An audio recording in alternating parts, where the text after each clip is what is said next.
Hello everyone, CMeeCraft here, and welcome to the stream. We're here, we're playing a new game. Well, I guess the game itself isn't really all that new. Uh, but it's new to me, I suppose. It's Stein's Gate. Should be interesting, I hope. I mean, I've heard this game is pretty good. It's a sci-fi visual novel from what I understand.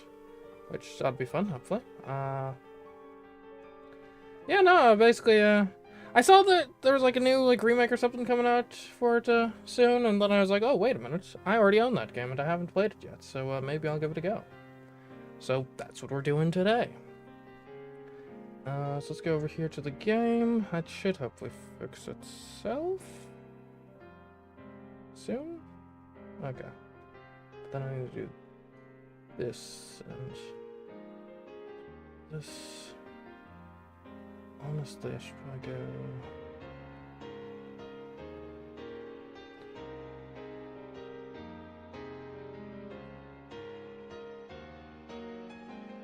Sorry, just setting things up.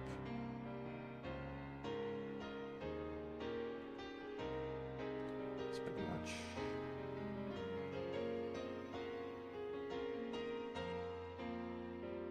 I guess this will be fine.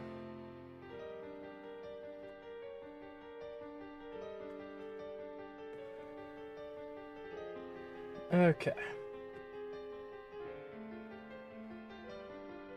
So yeah, I'm not exactly sure what I'm in for here today. Hopefully a quality experience. It is a new game. I did do some audio testing, so it should hopefully be at the right levels, but if it's not, then tell me. And yeah. I'm going into this fairly blind. I mean, I think I know a bit about the general premise. Like sci-fi time travel type of thing, but don't know the specifics. So let's go. Let's get started.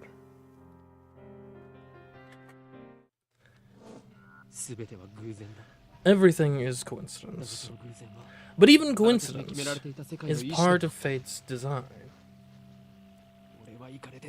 I'm not losing it. I'm perfectly sane. What I speak now is the absolute truth, not some childish fantasy. No matter how trivial something may seem, it has the potential to shape the future. Have you heard of the butterfly effect? If not, look it up. Then you'll understand how careful you must be. Unfortunately, I didn't understand. If only I'd realized how dangerous my actions were, I would have lost her. The future wouldn't have turned out like this. But how could I have known? How could I have known that by pressing that button, I would decide the fate of all mankind? Let's think about it. The average human perceives just 1% of his environment. We're not nearly as clever as we like to think. We go about our lives oblivious to a million different things that happen around us every day. Even when something catches our eye, our brain forgets it a moment later. I want to tell the me back then, don't do anything careless. Don't do anything rash. Don't pretend you didn't see that. Pay more attention. The hand of conspiracy was always closer than you thought. Just waiting for the right moment to strike. Okay. Attention grabbed. Pay attention, chat, alright? Everything's relevant. The universe has a beginning, but it has no end. Stars, too, have a beginning, but are, by their own power, destroyed. History teaches that those who hold wisdom are often the most foolish. The fish in the sea know not the land. If they too hold wisdom, they too will be destroyed. It is more ridiculous for man to exceed light speed than for fish to live ashore. This may also be called God's final warning to those who rebel. Stein's. Am I supposed to read all the text under the logo? that going to be critical for understanding the story? Who puts a whole paragraph in their logo?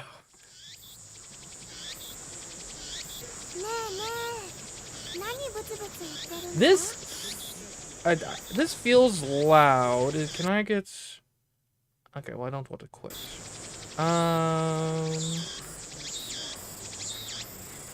Yeah, this feels louder than the music that was on, like, the title screen. So, out of an abundance of caution, we're gonna lower this down a bit. I guess it's not technically music, this is just, like, chirping or something. In any case, we're low. Okay. Hey, what are you mumbling about? There's no sound from the phone against my right ear. Only silence. I'm baking in the summer sun.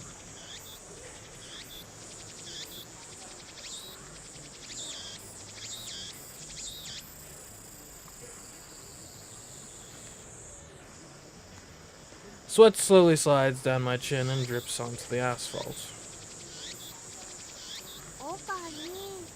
Okarin. Earth to Okarin. A girl is standing in front of me. She calls my name without an inquisitive tilt of her head. Or with. Why did I say that? With an inquisitive tilt of her head. We are about to infiltrate deep into enemy territory. Yet despite the imminent risk of death, there is no hint of tension on her innocent, childlike features. I cover my phone's mouthpiece and turn to the girl with an index finger to my lips. You talking to someone? I nod and put my phone back to my ear. Still no sound from the other side. My contact is wise to maintain silence. The whole area could be bugged. No, I was just talking to someone. Everything's fine. I'm about to infiltrate the assembly hall. Still no reply. Looks like they just want my report. It's too dangerous to waste time talking here anyway. Yeah, Dr. Nakabachi got the jump on us, but I'll make sure he tells us everything. Got a new tip, the organization. What? The organization's already on the move? I opened my eyes wide to match my shocked tone. The girl turns towards me in surprise. I sigh, shaking my head as I rub my temples. I see. So, that's the choice of Stein's Gate. L-Psi Congru. I speak the parting words and pocket my cell phone. Stein's Gate. Some know it as fate, to others it is the will of God. You could count on the one hand the people in this world aware of its true nature. In any case, we should begin the infiltration. I advance towards Radikan, which is just across the street from the train station.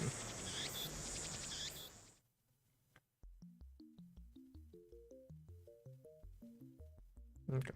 Honestly, I might up the volume again. I don't know, just that particular like, sound effect the critic gets is just real loud, man. Real loud.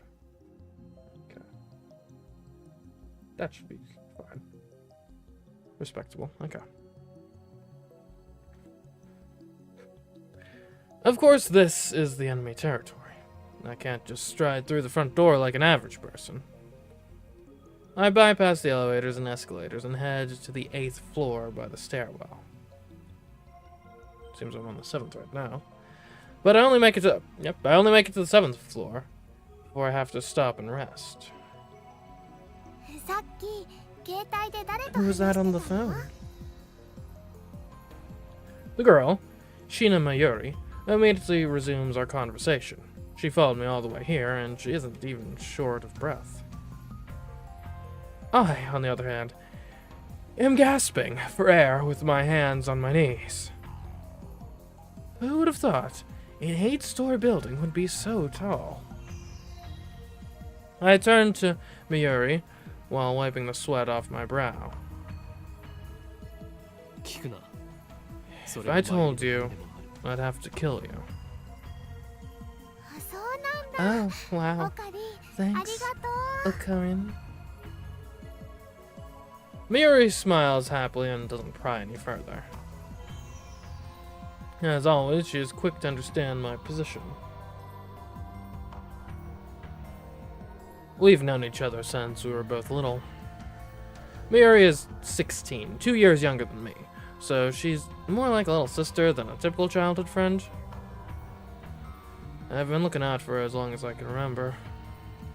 I used to hope that Miyuri might become the key to Stein's gate, but now I've reconsidered. I don't want that terrible fate for her. She should live a normal life.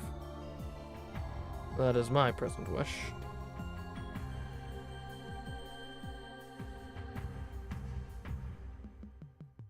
Okay. Interesting little, like, press conference room. We continue to the 8th floor and enter the assembly hall. In front of us stands a cheap-looking stage with a podium and a sign reading, Dr. Nakabachi's Time Machine Press Conference. Okarin. Miyuri insists on calling me Okarin, but it's neither my real name nor my code name. It's just one of those annoying nicknames people use. How many times do I have to tell you? Don't call me Okarin. I should increase the text speed when I get the chance. Can I easily access the menu? Maybe right-click? Oh, lovely. Okay, perfect. In that case, actually, while I'm here, I should I bet that was probably sound effect volume, the like clickety noise. So we'll turn that down a bit. What was the main reason I was here for? Text speed, message speed. Oh man, yeah. There we go. We'll go to like there. Huh? But I've always called you by that. That was then. I have since become Houdini. Howen? Who? That is. I feel like the text got slower. Hold on. Which clearly isn't the case, but faster text. There, go there. Okay. That is done. I have since become Huin. I feel like this is one of those constructions that just it is really weird for an English speaker. Huin Kiyuma. Please tell me he goes by Kiyuma most of the time. The insane mad scientist hunted by secret organizations the world over. Also, his text box clearly says he's Rintaro, so. But that's too hard to remember. Okay, there we go. In any case, Hyuhin Kiyuma is my true name. And besides, it doesn't even sound like Okabe Rintaro. You're weird.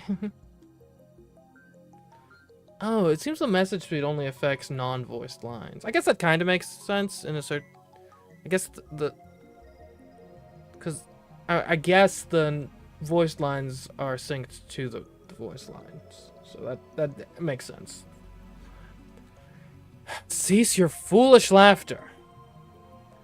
Okabe Rintaro may be my real name, but I have rejected it, for it is stupid. And so I also hate the derivative Okarin. Come on, it sounds like that Elf Boy's blue pipe thing.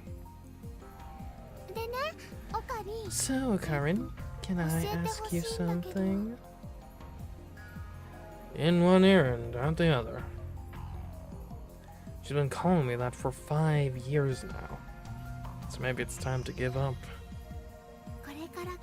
What are you doing here?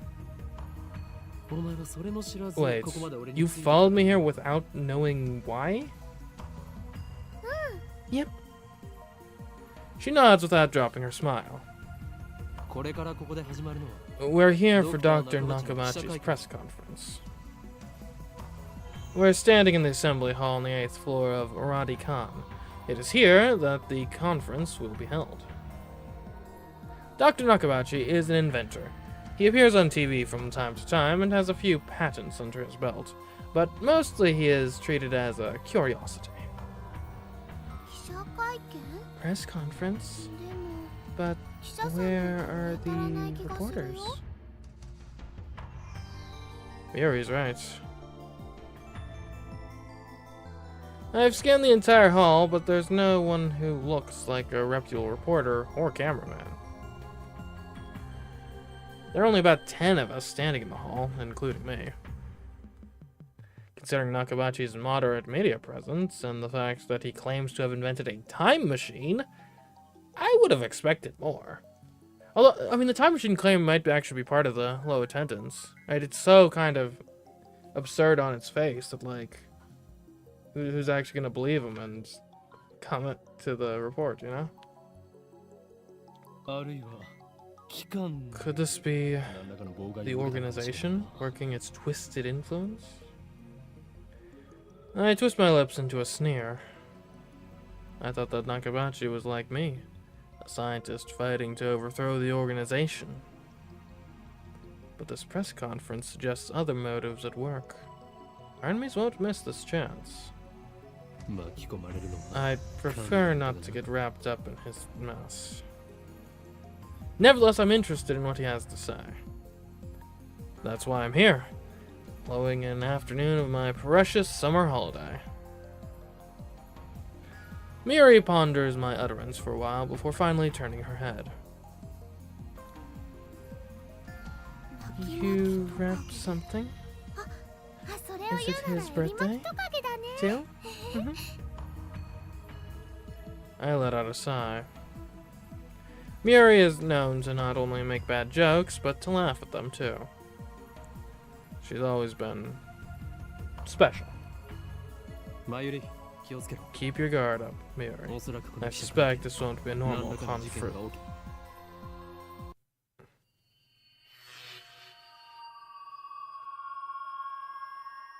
I didn't even finish my sentence. Are we under attack? Are they trying to fry our brains with electromagnetic waves? Okay, come on. I don't need the tooltip for what an electromagnetic wave is.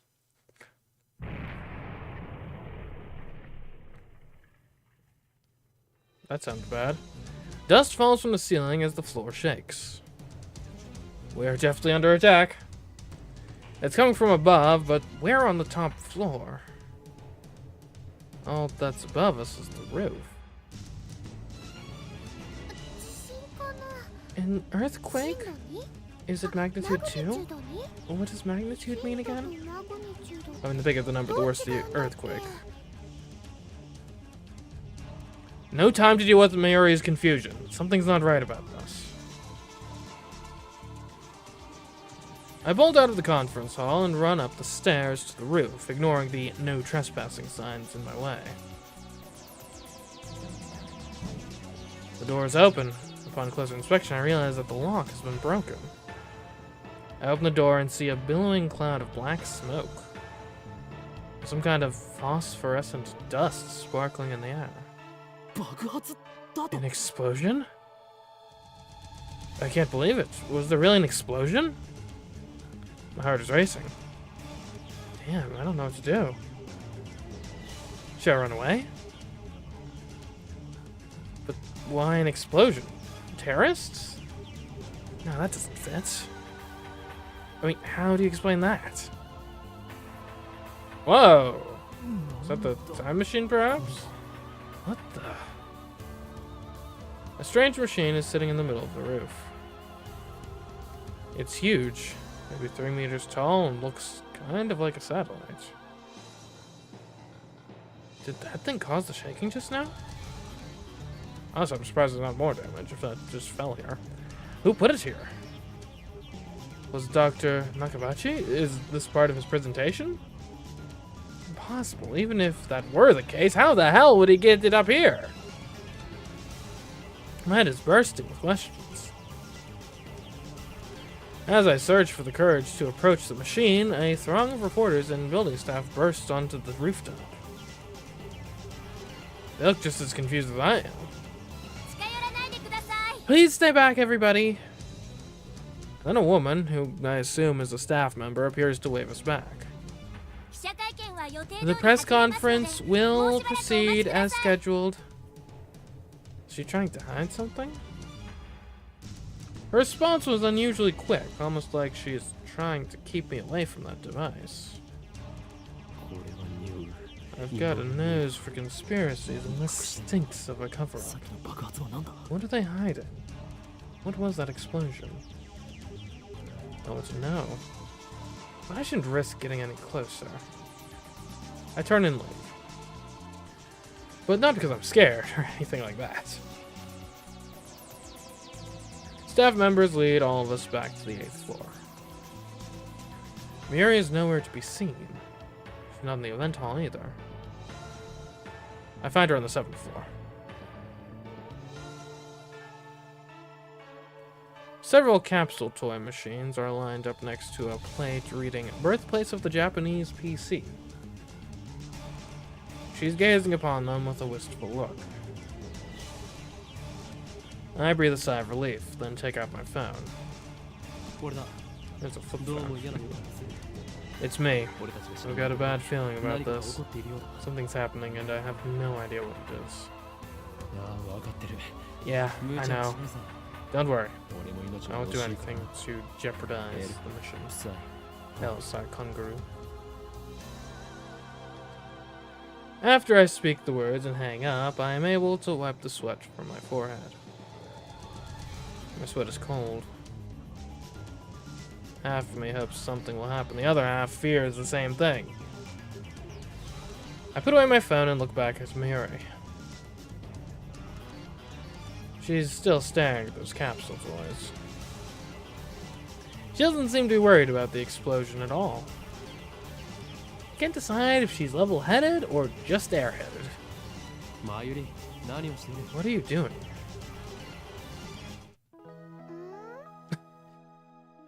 Her aura is so great that she even changes the music.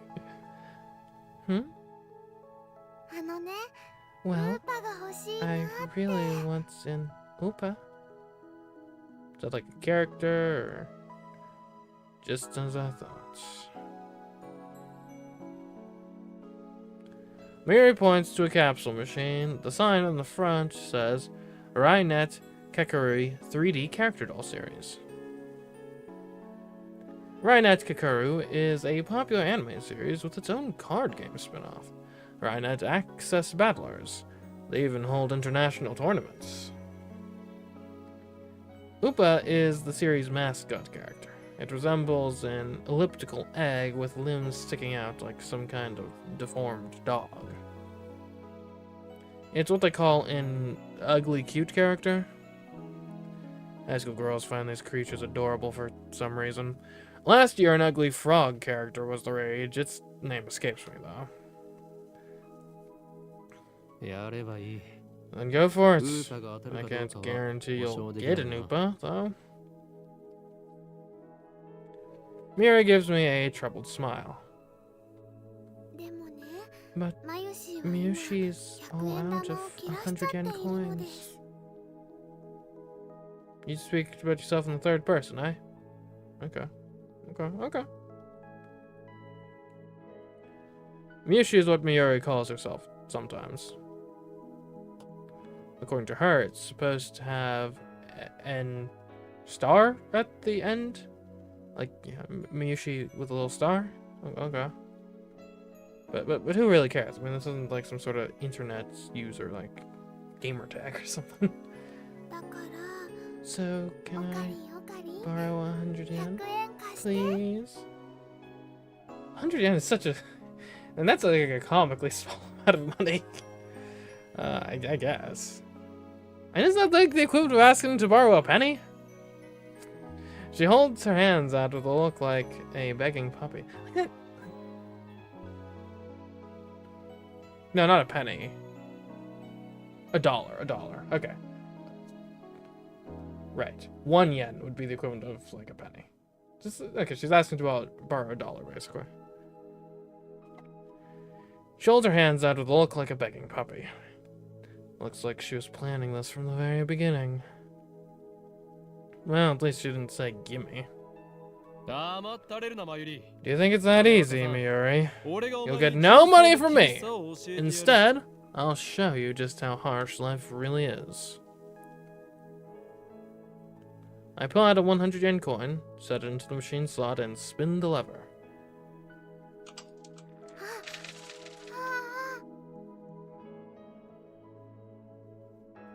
I open the capsule and take out the contents. Miuri leans forward, eagerly to see what I got. It's an Oopa! And it's metal! A metal Oopa! Is it rare? Super rare! Well then. Guess the world isn't cruel and unforgiving. While examining the metal Oopa, a boy who was watching us tries his luck on the same rain-net machine. Oh, a normal Oopa. He looks at my metal Oopa in resentment. I turn to see Miuri's sparkling eyes also fixed on the Oopa. Hey, high school girl, you're acting like a little kid.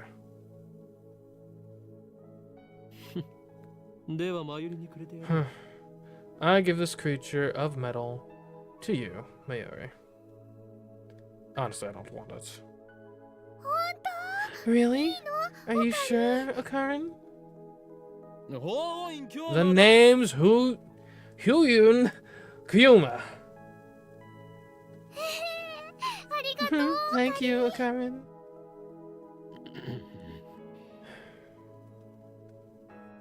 Is she doing it on purpose?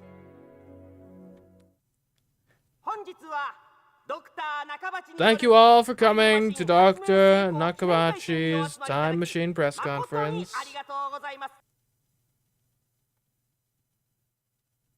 Yep, playing Stein's Gate. I hear the announcement from the floor above. Sounds like they're starting.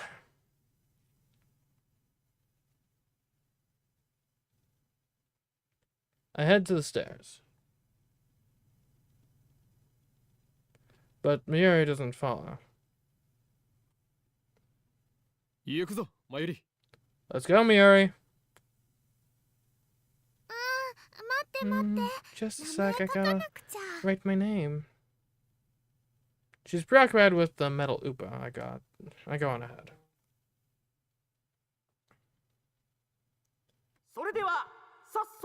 Oh, nice. It's one of those visual novels that actually has people in the backgrounds. Without further ado, I am pleased to introduce the inventor, Dr. Nakabachi. Please welcome him with a big round of applause. I'm just kind of anemic. Dr. Nakabachi enters to sparse applause. He walks up to the podium. He's already wearing a frown, for some reason. I can feel his irritation from here. Maybe he failed to get a metal Oopa as well, like that kid. I am Dr. Nakabachi. Thank you all for coming. Nakabachi takes the microphone and begins to speak, his voice brimming with confidence. Now then, ladies and gentlemen, allow me to begin with my theory of time travel, the greatest scientific breakthrough of the century. Did he really build a time machine? Miuri appears after writing her name on the metal Oopa. She's a bit late, in more ways than one. What did she think a time machine presentation would be about? If not, of course, a time machine. I mean, it could be the case that he's, like, worked out it's, like, in the theory, but hasn't actually built one yet. I take another look around the room.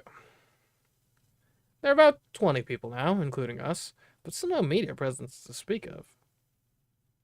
So, this is the extent of Dr. Nakabachi's fame. No one believes that he invented a time machine. I was interested in what he had to say, true, but my expectations were no higher than the rest of the onlookers. And a good thing they weren't, as he proceeds to explain his time machine design. My curiosity quickly turns to disappointment, then anger.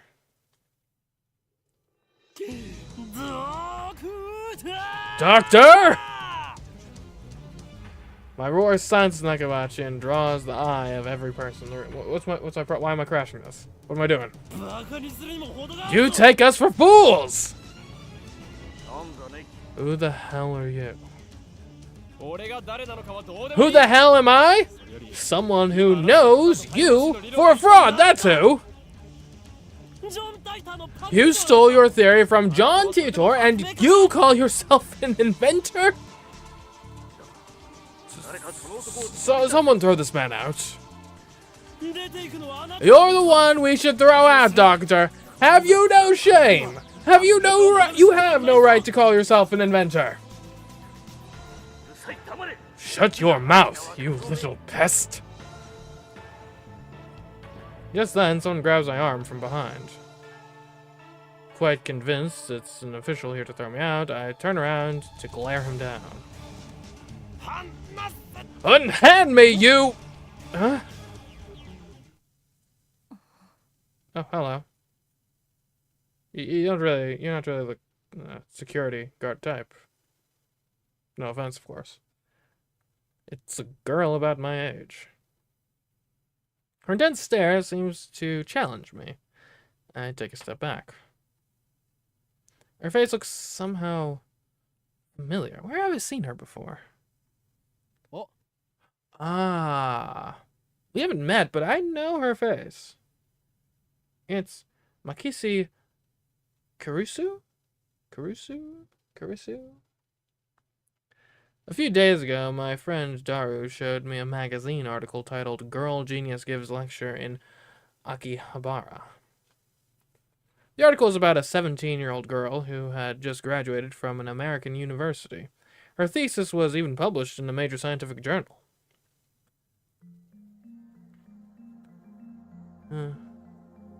Making the memory data possible.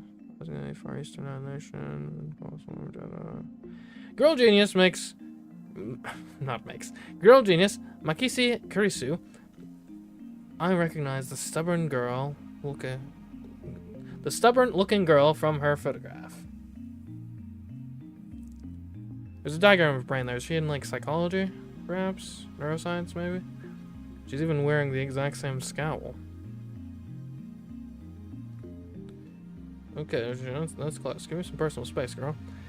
What business could such a genius have with me? Well, maybe she just was attending the, time travel announcements and is annoyed that someone's ruining it. She takes a quick look around the room, then turns back to me with a stern expression. Could you come with me for a moment? What's with the attitude? She's obviously not staff, and there's no way that the Makasi Kurisu would be working with someone like Dr. Nakabachi. Which means... No. You're with the organization. Huh? If our tendrils have gotten this far, I've made a grave mistake. Stop fooling around and come with me. Right. My outburst has already attracted too much attention. Nakabachi in particular looks like he wants to rip my head off. It must be mortifying to be exposed as a fraud by a bright young man like myself.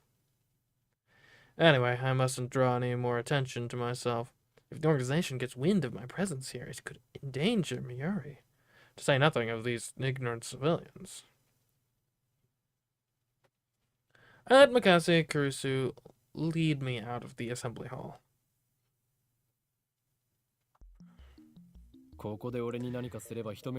Try anything, and people are sure to notice. What do your superiors say then? What are you talking about? She glares at me, quite fiercely at that. Attractive though she may be, there is no innocence in her eyes. A beautiful agent, unmatched in cruelty. My heart beats in exhilaration from the danger. Looks like chaos really does get my blood pumping. I just need to ask you something. What makes you think I'll answer? I know how the organization operates. What's with this organization stuff? Instead of answering, I take out my phone and put it to my ear. It's me. I've been caught by an organization agent. Yes, it's Mikasi Kurusu. She's a dangerous one. No, it's fine. I'll find a way to... I just realized, because I thought like, oh man, it's a little weird that we can't hear the other side of the conversation. He's not having an actual conversation, is he? He's just holding up a phone to his ear to make it seem like he's having a conversation. Clearly. Greasy suddenly snatches the phone from my hand. What skill? I didn't have time to react. What are you doing? Huh? Your phone's off. Who are you talking to? Her eyes pierce deep into my soul. I quickly look away. She's good. Is she trying to attack my sense of identity in order to cause a mental break? Recover. This isn't enough to sway me. Your techniques don't work on me, but I'll tell you anyway. That's no ordinary phone. It's designed to deactivate the moment it leaves my hand. Such measures are necessary to maintain secrecy. I know things that could get me killed. I quickly retrieve my phone and wipe the cold sweat off my forehead. Whew, that was close. So, you talk to yourself. Well, I mean, when you put it that way.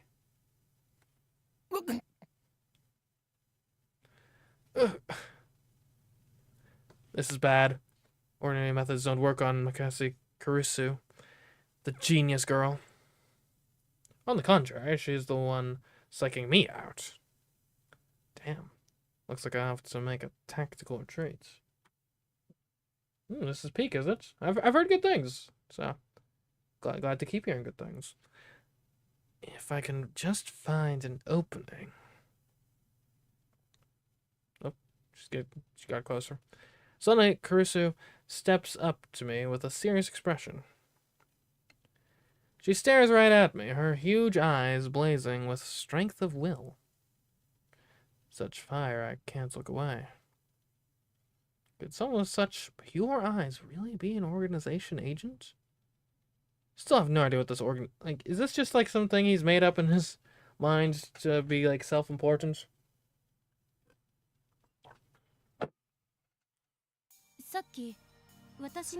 What were you trying to tell me earlier?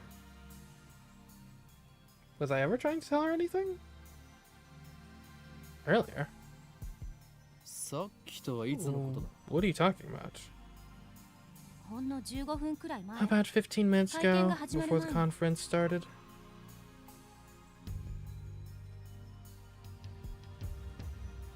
I don't think we tried. Do I just have bad memory? Nonsense, this is the first time we've met. What's this game about? I don't know, I've only been playing it for 40 minutes so far. I think it's about time travel, but I'm not all that familiar with it personally. Let's see, I was with Miyuri and that Upa toy 15 minutes ago. You were trying to tell me something, right? You look really upset. Did I? Huh? Is this a trap? It does seem like one of the organization's dirty tricks. But would this girl do something that underhanded? You looked like you were going to start crying any second. Okay, well that definitely didn't happen. I'm way too cool and collected for that. Why have we met before? You're asking me? She seems sincere. It makes her even more suspicious. That's right. Don't let her beauty fool you. She's a cold, calculating secret agent. If I show the slightest vulnerability, I'm done for. And how do you know my name? Oh, well, that one's easier. You're a bit of a celebrity, aren't you? My knowledge has no limits. Okay, quit being such a goofball. I'm a mad scientist, after all. Genius girl, our next meeting shall be as enemies. Yeah. Farewell! I spin around and take off down the stairs, ignoring her call to stop. Like I'd listened to the anime. It is genuinely a bit strange, though. Damn, the organization. Must be serious if they're sending in an agent like her. I run all the way down to the 4th floor and check behind me. Once I'm convinced Makase Kurisu is not tailing me, I sigh while rubbing my temples. But can't capture me yet. Well then, what do I do now? My mission was to attend the conference and validate Dr. Nakabachi's research. Now that I know he's a fraud, there's no real point in going back. Guess I'll just go home. What about the girl we were with? Wait, aren't I forgetting something important? Yeah. Let's see, now what is it?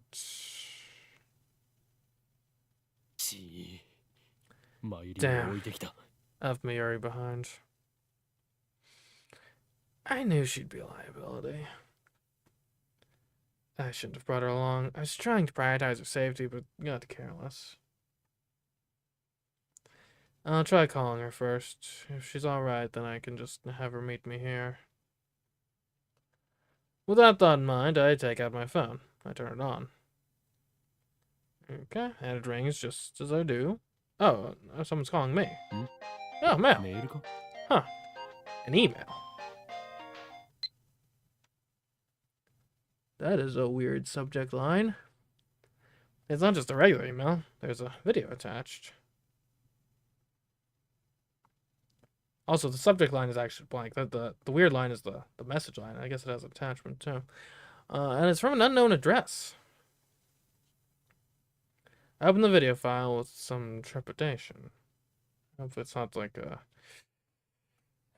virus. Okay.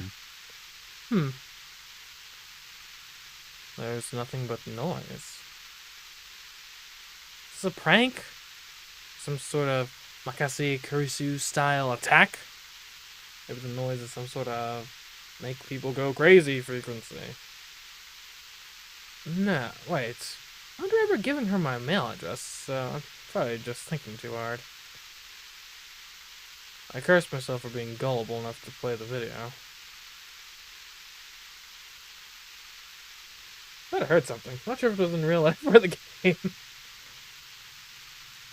I have more pressing matters to deal with anyway. Okay. Only have 5 contacts. I stop the video and call Mayuri's phone from my address book. Damn it, Mayuri, why won't you pick up? Looks like I have to go back to the assembly hall. Also, I'm trying to... So are the X's, like, part of the phone number, or are they just separating the... They're probably just separating the parts of the phone number. But things will get messy if I bump heads with Makase Kurisu again. Wait. Don't tell me. Did that femme fatale kidnap Mayuri? Damn you! Is that how the organization operates? Leaving without Miuri isn't an option. Some have a protective, but she's like a little sister to me. And there's a very real danger that she might wander off somewhere the moment I let her out of my sight. Miuri has always been like that. Never know if she'll be there when I turn to look. In a sense, that's why I became Kuyuma. I have to go back for her.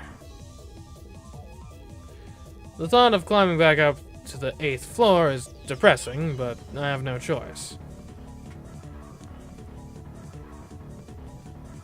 When I get back to the assembly hall, Dr. Nakabachi's conference has just finished. Nobody's on stage, and the phony inventor has already left. The 20 or so members of the audience are starting to pack up. I soon find Miuri. She's in the corner looking lost. Well, at least she wasn't kidnapped. Even better, I don't see Makase Karusu anywhere. Looks like I scared her off. So be it. I'll let her go this time. Still, I keep my eyes peeled as I run up to Miuri. Miuri, why didn't you pick up? We're leaving. Oh, Karin! My metal Upa ran away. What do you mean it ran away? That's not how the inanimate objects work. She turns to me with a forlorn expression. Ran away? What, it's alive? That's a little hard to believe. Granted, I am the one who decided to come to a time travel conference, but still. I think I dropped it. Okay, where did you drop it? And we'll figure out where it could have plausibly bounced to, given the shape of it and the like. I see. So she was looking for it. Not like it really matters. I mean, it costs like $1, so. Forget about it. You can always get another one. No way! Metal Upas sell upwards of 10,000 yen online, you know. Really? 10,000 yen? Okay. No. What? Wait. What?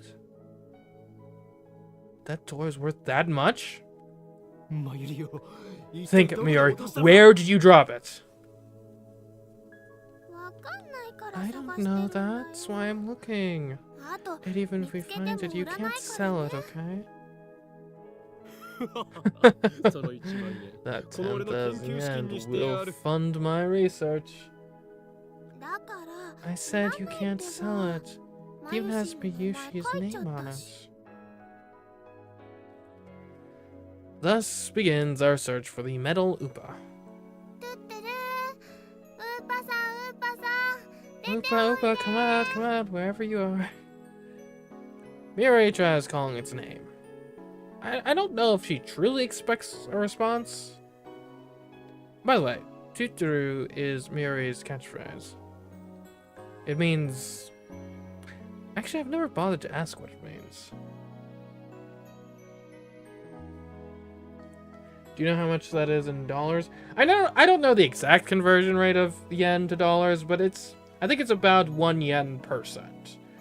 So just I just chop the last 2 zeros off and assume it's roughly that in dollars. Again, that's not the exact exchange rate. And then of course this game was made in 2009. Given the flip phones and stuff, it probably takes place around 2009. So I guess you got to factor inflation in too. So, but yeah. Anyways, the metal Upa is nowhere to be found. So 10,000 yen would be about $100, at least in my very rough back of the napkin approximation.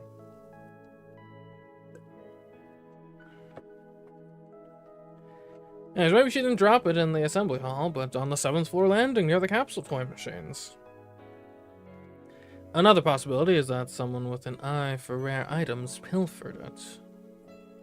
Just imagine the smug grin on that person's face makes me writhe in envy. What kind of man steals a helpless girl's toy? Is there nothing in his heart but the lust for money?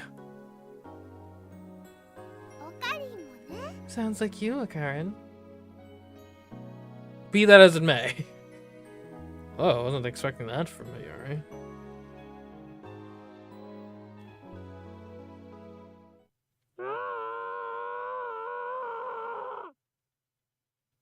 Is that what the? Is he okay? Whoever that is. What was that? Was that a scream? I think so. Only the presenter and a few other people are left in the assembly hall. Including Miuri and me, less than half of the audience remains. Everyone looks at each other anxiously, startled by the scream.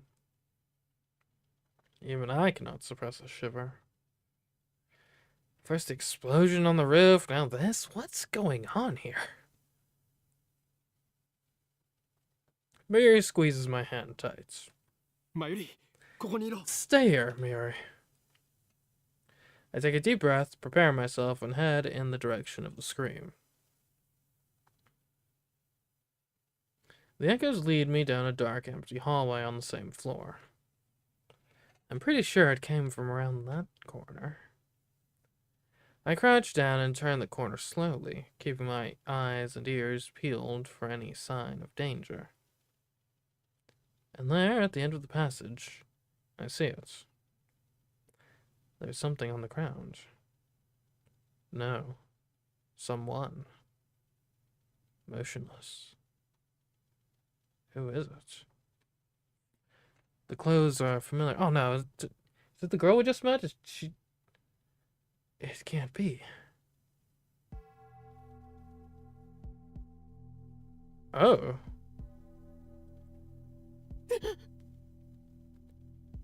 Okay, I didn't expect her to die basically immediately. What? What? Makase Kurusu. Her face is turned away, but I know it's her. The impertinent genius girl I just fought with 10 minutes ago is now face down in a pool of bright red blood. She's dead. No. But... Why?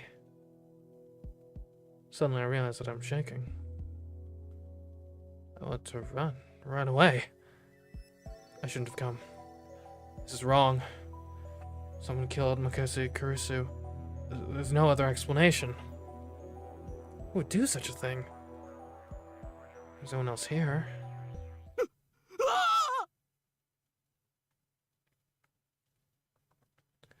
I twist around in shock.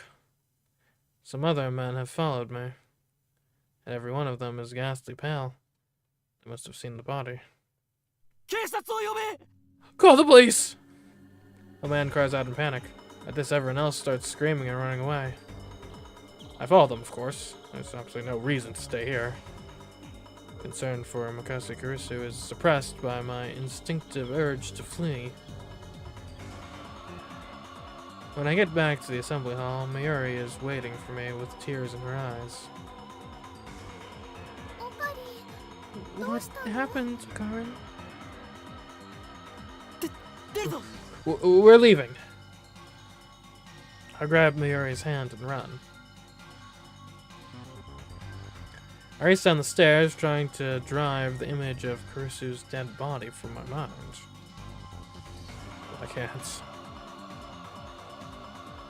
The redness of her blood is burnt into my mind, more than the sight of the body itself.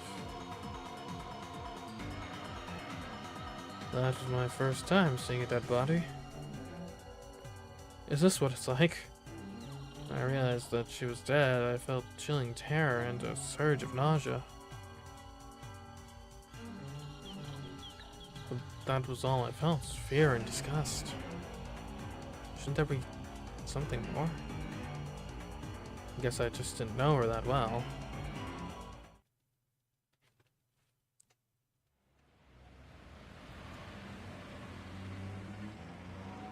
Hmm.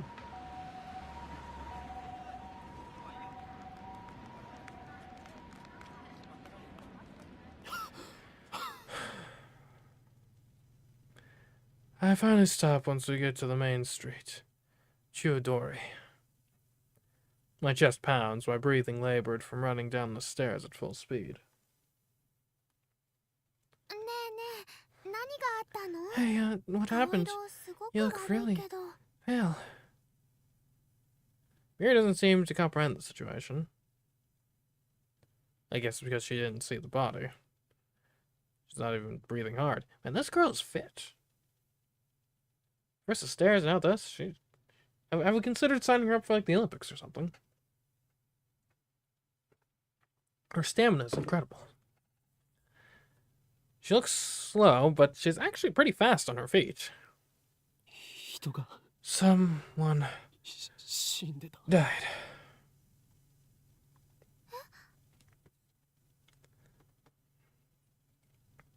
I take several deep breaths. The color of that blood still stains my brain. Also worth noting, this seems like an inadvisable course of action. Fleeing from the scene after being the first one to discover the body. I don't know. I'm just saying it makes me look a little suspicious. I think. Yeah, and the police probably would have wanted to question any witnesses, which, granted, I'm not sure I would have had much to say. I'm just like, I found the body at X time because I didn't see anything. But, you know. Anyways, the color of that blood still stains my brain, but I've calmed down a bit. Makasa Kurisi is dead. And I don't know who the killer is. Sirens in the distance. I guess an ambulance will be here soon. Not that it's gonna do much good. Then the police will arrive, and this area will become a crime scene. But for now, the crowds milling through Akihabara have no idea what has happened. Everyone's going about their business as usual. The never-ending search for electronics, moe, and porn. Just another day in Akihabara. I take my phone out of my pocket, perhaps out of reflex. I'm not sure what I plan to do with it. Oh, I know, my friend Daru. I'll tell him what happened just now, since he knows about Makasi Kurisu.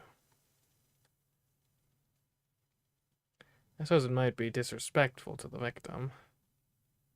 But my adrenaline is pumping. I can't make calm decisions after witnessing something like that firsthand. That's how humans are, after all. We're not as special as we like to believe. At the end of the day, we're nothing but dirty, slime-like flesh. Our souls fester like semen left to rot in the womb. That's how we humans are. While wallowing in a bit of angst, I begin to type on my phone. Trouble. Someone stabbed Makasi Kurisu. Looked bad. Hope she's okay. She looks pretty dead.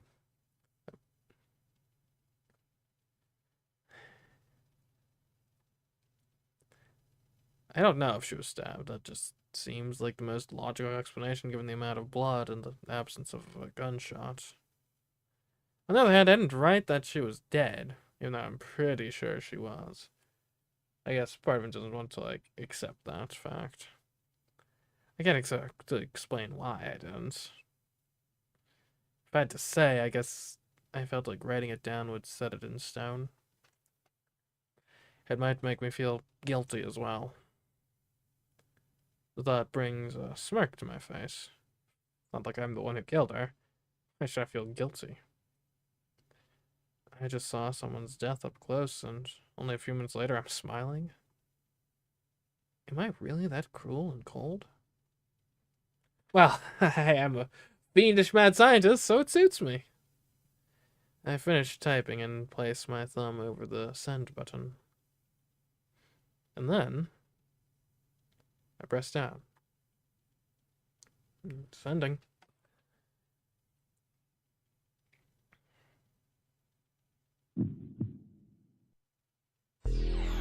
What? Huh?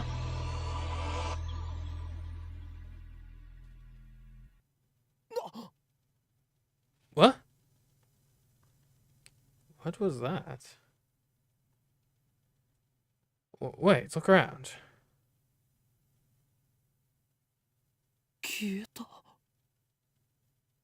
They're gone. Oh, is there no one here? Summer break. Noon. The busiest street in town. Just now, thousands of pedestrians vanished into thin air. Is this a dream? Am I hallucinating? I don't know. But they're gone. I saw them vanish with my own 2 eyes. What? I just sent a message, man. Man, viruses are weird these days. I stand petrified, speechless, and alone on the empty street. Desperate to find someone, anyone. I look up. And there, at the top of Radikon, sticking out from the 8th floor event hall where we just were. Oh, is a crashed satellite. Huh.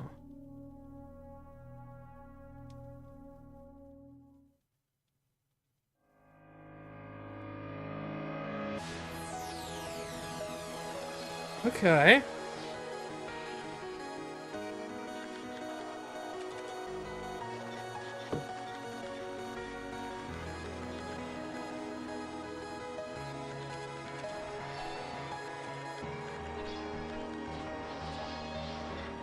Oh, yeah, people disappearing in that introduction. I would have thought that it was like a metaphorical thing for like loneliness if I hadn't just seen this. Okay.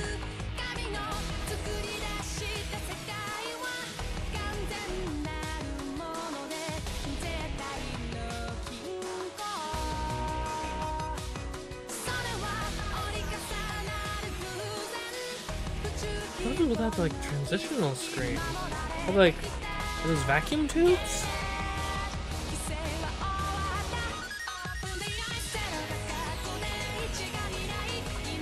Oh yeah, there's the satellites.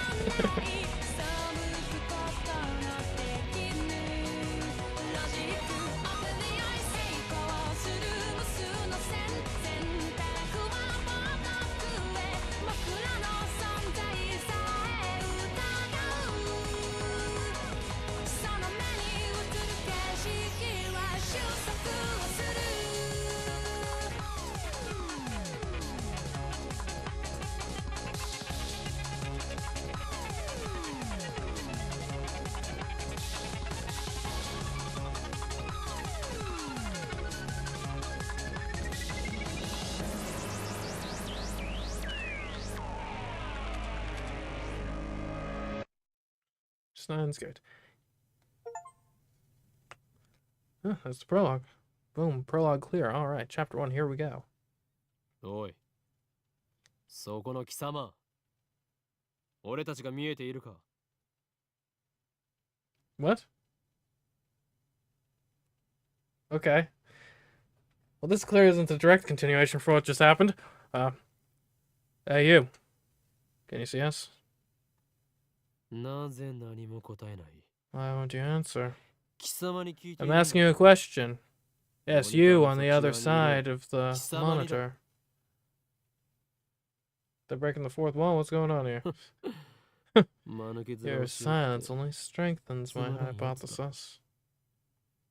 貴様からだと I suppose that from your perspective, it appears that we are the ones inside the monitor. But that's where you're wrong. だがそれは大きな間違いだ。モニターの中にいるのは貴様なの For it is you who are inside. Your reality is nothing but lies and shadows. 実はすべて虚構 Naturally, that includes you, too. もちろん貴様自身もな真の現実 True reality is on this side of the screen. 自分が何を指摘されているのかすら分かっていない I don't blame you. Few are those who can handle the truth. But no matter. I shall speak in simpler terms, easy enough for even you to understand. This is the Future Gadget Laboratory, located in the Akihabara district of Tokyo. We call it simply the Lab. Our purpose is to shatter the system and plunge the world into chaos. Really? You shouldn't do bad things, Akarin. Quiet, I'm a mad scientist, remember? From the station, head down Chidori until you reach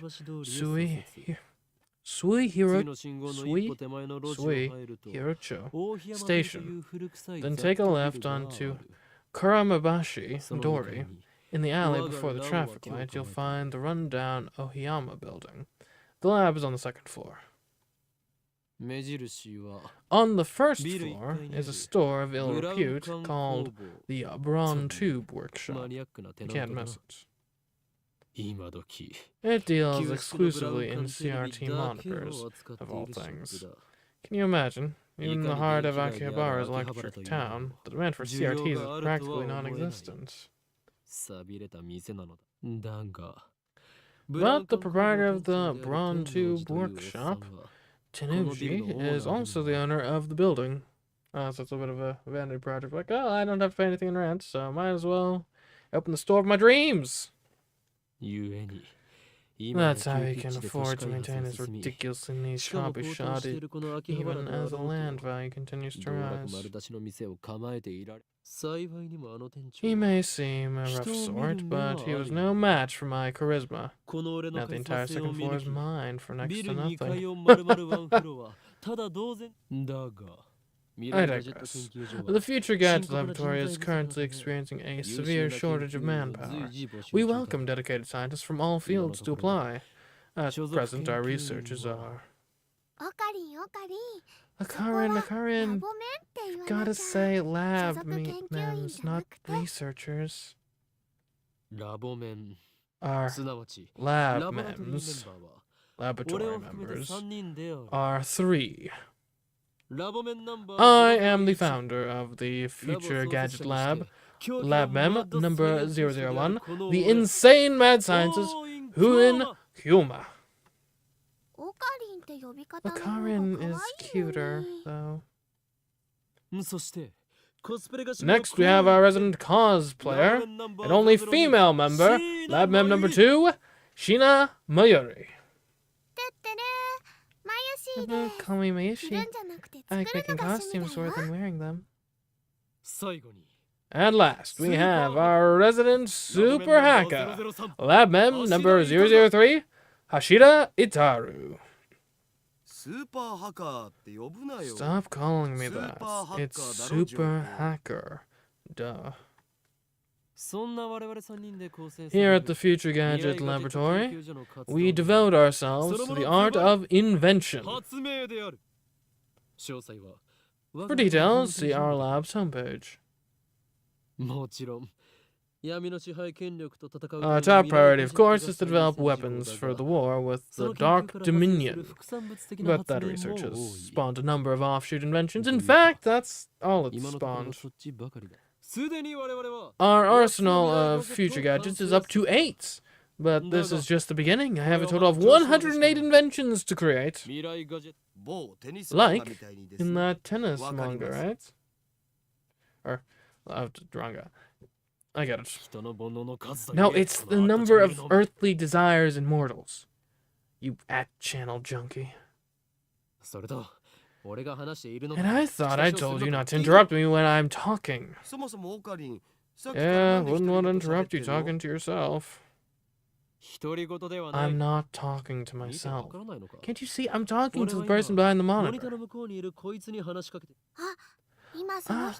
He just grinned.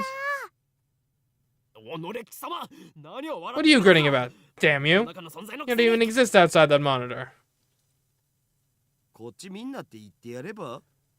Just say don't look at me. I don't think that's gonna work. 俺たちに話しかけられていること It にすら appears our 気づいてい attempts ない to らしいな。 communicate have failed. 自覚がないという It's の that は see someone so 実 deeply in に denial 不 of 幸なこ reality. とだ。 Maybe they think we're in the game? そいつには現実なのかゲーム I なのかっ doubt ていう it's 発想 even さえないんじゃ occurred ね to them. じゃあ、ダル君の大 But 好きな aren't 二次 your 元の 2D 女の子たちも girlfriends そうな the same の？ way? それは別。あの子たちは僕の That's 嫁だから different. Those girls are my wives. 誰の嫁の話はどうでもいい。 Nobody cares about your harem. でもさ、 But Miyushi touched upon a very interesting theme. もし You 仮に know, 僕たちがゲ what ー if ムの中の we're 人間だ actually と just したら、 characters in a それ game? を見極める術ではあると思う。 Any way we can know for sure? ないな。 No. 即 This 答 is か getting よ。 too meta already. Come on! ゆえに、そのような議論は Such 不毛。 questions are meaningless. 世界の支 Or 配 such 構造 questions を are 打ち砕く meaningless. 方法について The 考え time る is 方 better が spent thinking of よ ways ほ to ど重要 destroy だ。 the system. 中二病、オツ。 Nice Chinibyu, bro. I step back from the monitor. Oh. Okay. Displayed on the screen is the ugly cute character Alpaca Man. Okay. Not that meta. This is a game called Alpaca Man 2, where you speak to the Alpaca Man via microphone and watch him react. The game exploded in popularity when it was released 10 years ago, but personally I find only the ugly part of Ugly Cute to be true. I bought it yesterday. 500 yen used. That's that included. I turned to Daru with a menacing glare. 黙れスーパーハッカー。 Shut it, Taka. 俺は I'm 中 no 二病では Chinubyu patient. I sweep my hair back and flash a devilish grin. ほーい。 I am Hyun Kyuma. そういう設定っしょ。 That's your character name, right? やれやれ。 Oh, Daru, your communication skills are beyond compare. アニメのオフ会じゃ僕がいつも I'll 場を have 盛 you り上 know, げ I てるっつう go の。 to a ton of offline meets, and I'm always the life of the party. This fat, bespectacled guy is my brother-in-arms and right-hand man, Hashida Itaru, nicknames Daru. He's a hardcore otaku. You can always find him in front of the computer playing games and watching anime. He has 2D wives on whom he cheats with 3D maids. I don't agree with his preferences, but to him, anything's fine as long as it's moe. He is the reliable and skilled partner who brings my ideas to fruition. Despite his insistence that software is his forte, he shows remarkable aptitude with hardware as well. Oh, the needle bit my finger. Over here, nursing a prickled finger, we have Sheena Mayuri, a 16-year-old high school student, if you can believe it. I've known her since we were both small. She's also an otaku, nowhere near Daru's level though. This ditzy girl is in charge of the lab's official costume division for women, and today she's working on costumes at her usual leisurely place. Why does the Future Gadget Laboratory need costumes for women? It doesn't. This is a make-work project. The truth is that Miyuri is completely useless. Aww. You're out here catching... Well, it's not really strays. That's just a direct targeted attack. Still, there's no way I would ever kick her out. After all, she was the first one to join the Future Gadget Laboratory. I still remember the day Miyuri first came to the lab. It was spring. She said to me, Miyushi is Akarin's hostage. I belong here. And ever since that day, I took that girl hostage. She's not allowed to leave. Well, that certainly was cryptic. But her offer was my salvation. for she was the first to join me on my magnificent quest. She saved me from a solitary life on the run from the organization. I will never forget her kindness. Miri doesn't have to be useful.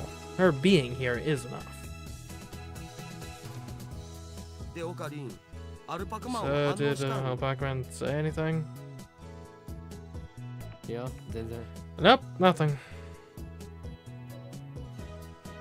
The human-faced alpaca inside the monitor was completely unresponsive. So unresponsive, you'd think the game was bugged. This is like a reference? Wasn't there like a Fishman game or something? I don't know. Like this would have been way before my time, but like I seem to recall reading about that or at some point. I think that was a thing. Could be wrong though. Whatever, I give up. Never again will I play this boring game. Damn antisocial alpaca. I curse his name and smack the TV. As soon as I do,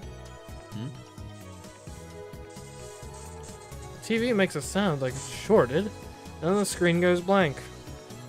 Well, that's what you get for smacking your belongings. I changed the channel. Nothing. Check the power cable? Nothing. Whack it again. Nothing. Guess it's broken. Damn.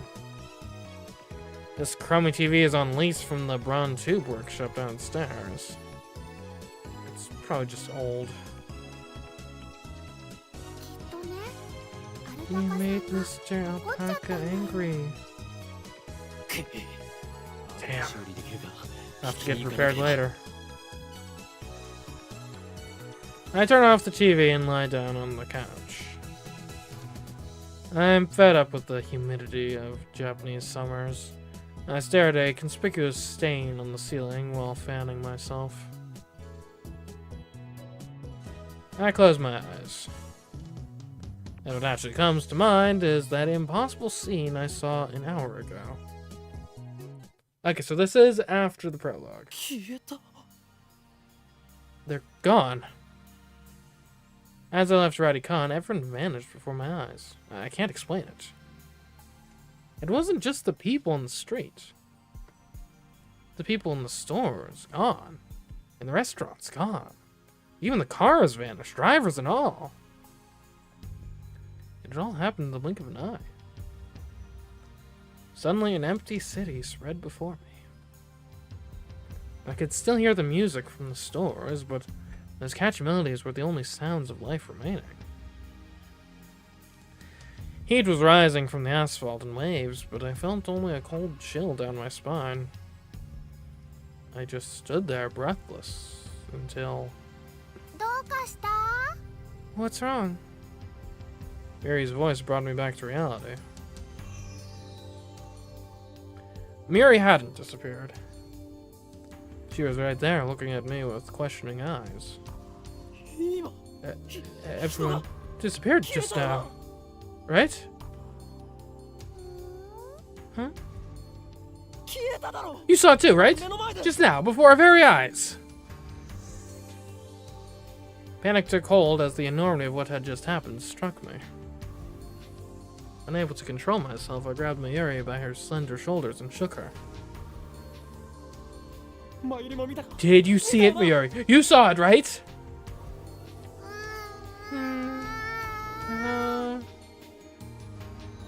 Mayuri's head flopped back and forth from my shaking. Oh, he didn't see anything. You didn't? I stopped shaking her and looked straight into her eyes. She returned my gaze with eyes clear as glass marbles. You saw nothing. Nothing at all. There were people here a second ago. Weren't there? There were? Even the store employees are gone. It's impossible by any measure. Of それは仕方 course ないと思う they よ are. What do you mean, of course they are? Reply didn't make any sense. とにかくね、最 It 初か was ら like こ this の when we 辺 got に here. は誰もい Oh, なかった I よ know. You're seeing things, aren't you? あ、そっか。オカリンは幻を Wait, 見 is て she たんだ saying that she thinks that there was always never any people? That's... I was expecting her to say, like, oh, what are you talking about? There are people. And then I look around and be like, oh, yeah. Well, that was weird. Must have just been a hallucination. No, she's saying, no, the weird thing is the normal thing. And so why do you think the weird thing is abnormal, or the normal thing is weird when it's... Yeah. きっとこの暑さの I'm せい sure だ it's よ because of the heat. How could she laugh at a time like this? And this is where the whole like being a goofball thing comes back to bite you, because when you do actually encounter something that's like deathly serious, but also kind of weird and out there, no one believes you. She's messing with me. Maybe. I don't know. I just thought she was a bit strange.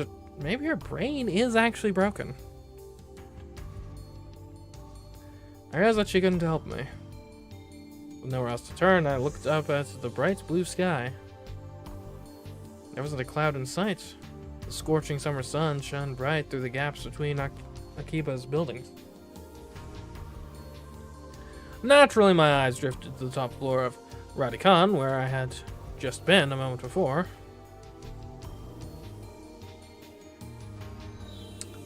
Yeah, that's, concerning. There it was. An enormous machine, like some kind of satellite, embedded in the roof of the building, where not 5 minutes before I had found Makasi Kursi's body in a pool of blood. What happened to her? Just where everyone disappeared, I could have sworn I heard an ambulance siren. Makasi Kursu might still be in that dark, narrow passageway. Cold, bloody, and alone. The thought disturbed me. The question at the forefront of my mind was... What the hell is that satellite doing there? Right before Dr. Nakabachi's presentation, the building shook like a bomb had exploded. The roof door lock had been broken, and beyond it, someone had placed a satellite-like machine shrouded in smoke and glowing dust. When I first saw it, the satellite was on the rooftop. But that's not what I was seeing now. The satellite had penetrated the top floor of the building, obliterating the room where Dr. Nakabachi's press conference had been held.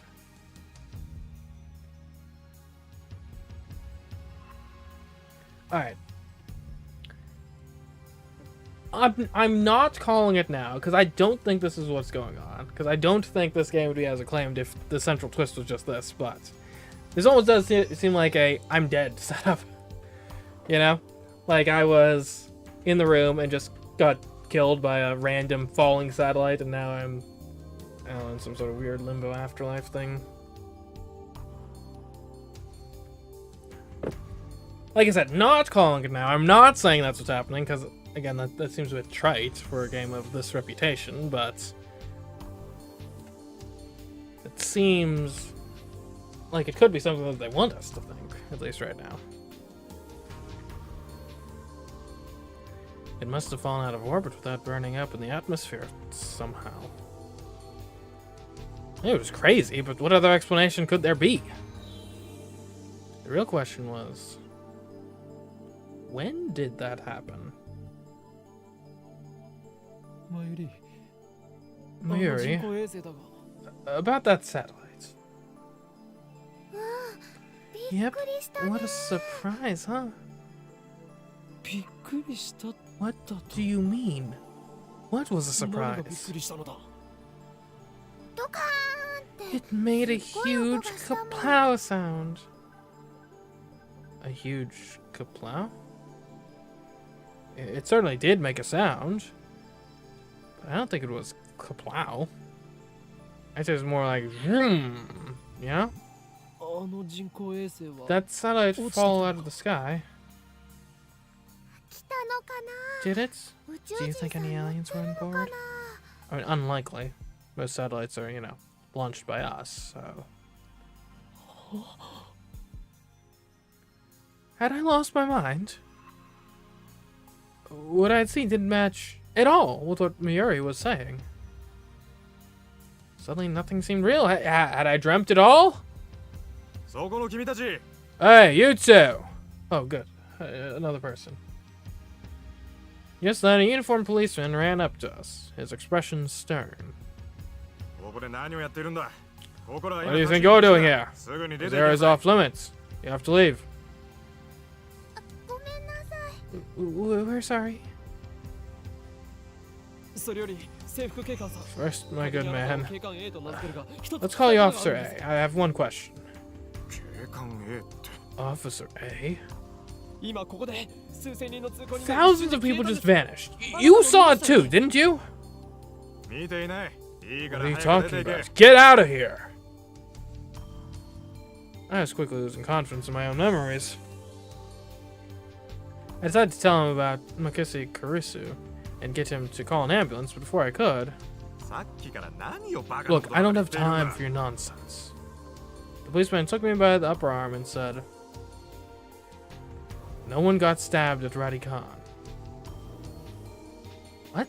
How could he say that with such certainty? I was still trying to comprehend the situation. The policeman forcefully led us away. We were escorted up to UPX and released. There were people at UPX like usual. Actually, there were far more people than usual. The place was packed. So, okay. Could there have been like an evacuation of that part of the city? I guess, maybe? I don't know.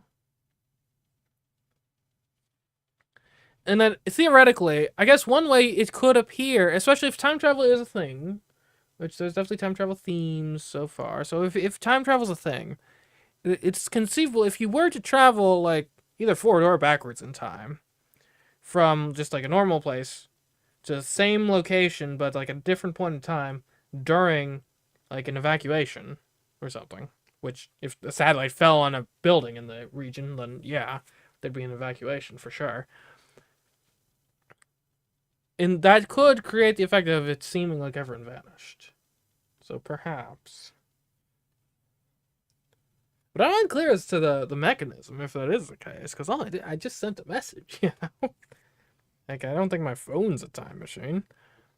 Probably. Anyways, there are far more people than usual. The place is packed. Just as Officer A had said, Chudori had been blockaded by police, so nobody could enter. There's nothing we could do, so we headed back to the lab. And that brings us to the present. I'm baffled. Did the whole hour since the beginning of Nakabachi's presentation really happen? I check online for any news. The net is buzzing about the mysterious machine that crashed into Radikan. All of the major stations in Tokyo, even 2TV, are running special bulletins about it. Fortunately, it doesn't look like anyone was hurt, but Chudori is still closed off. Akihabara Station is jammed with reporters and curious onlookers. Nobody has mentioned anything about the disappearance of thousands of people from Akiba's streets, nor about Makishi Kurisu's murder. It's all a mystery. I think we should see if we can, like, locate Maki Kurisu, because it seems to me, especially if something weird happens temporally to the last hour, she might actually still be alive, perhaps. A mystery. I see. So that's it. From the sofa, I spring to my feet, a wide grin on my face. Daru and Miyuri turn and stare. This is all an elaborate cover-up by the organization. Their influence has corrupted local law enforcement, which means our entire government may already be under their control. My God. But they 俺の迷惑を underestimated 任せん me. ぞ For I am not so easily played. One day I will expose their deeds and put an end to their reign. 終止符を打ってやる Having come to a satisfactory conclusion, I take a celebratory bottle of my favorite soda. Definitely not Dr. Pepper, from the fridge. The lab has no air conditioning. Ice cold drinks are essential. 頭脳労働の後のドクターペッパーは相変わらず Elixir 最高にうまい intellectualis. な A drink fit for a genius. コーラの方がよくね？ Coal is better. オカリンは本当に Look, ドクターペ Harin ッパー really さんが loves 大 his 好きだよ Dr. ね P. この知的飲料の良さがわからないやつは I pity the man 人 who 生の knows 5分の not 1 the を損 greatness して of いる this ぞ beverage. うわ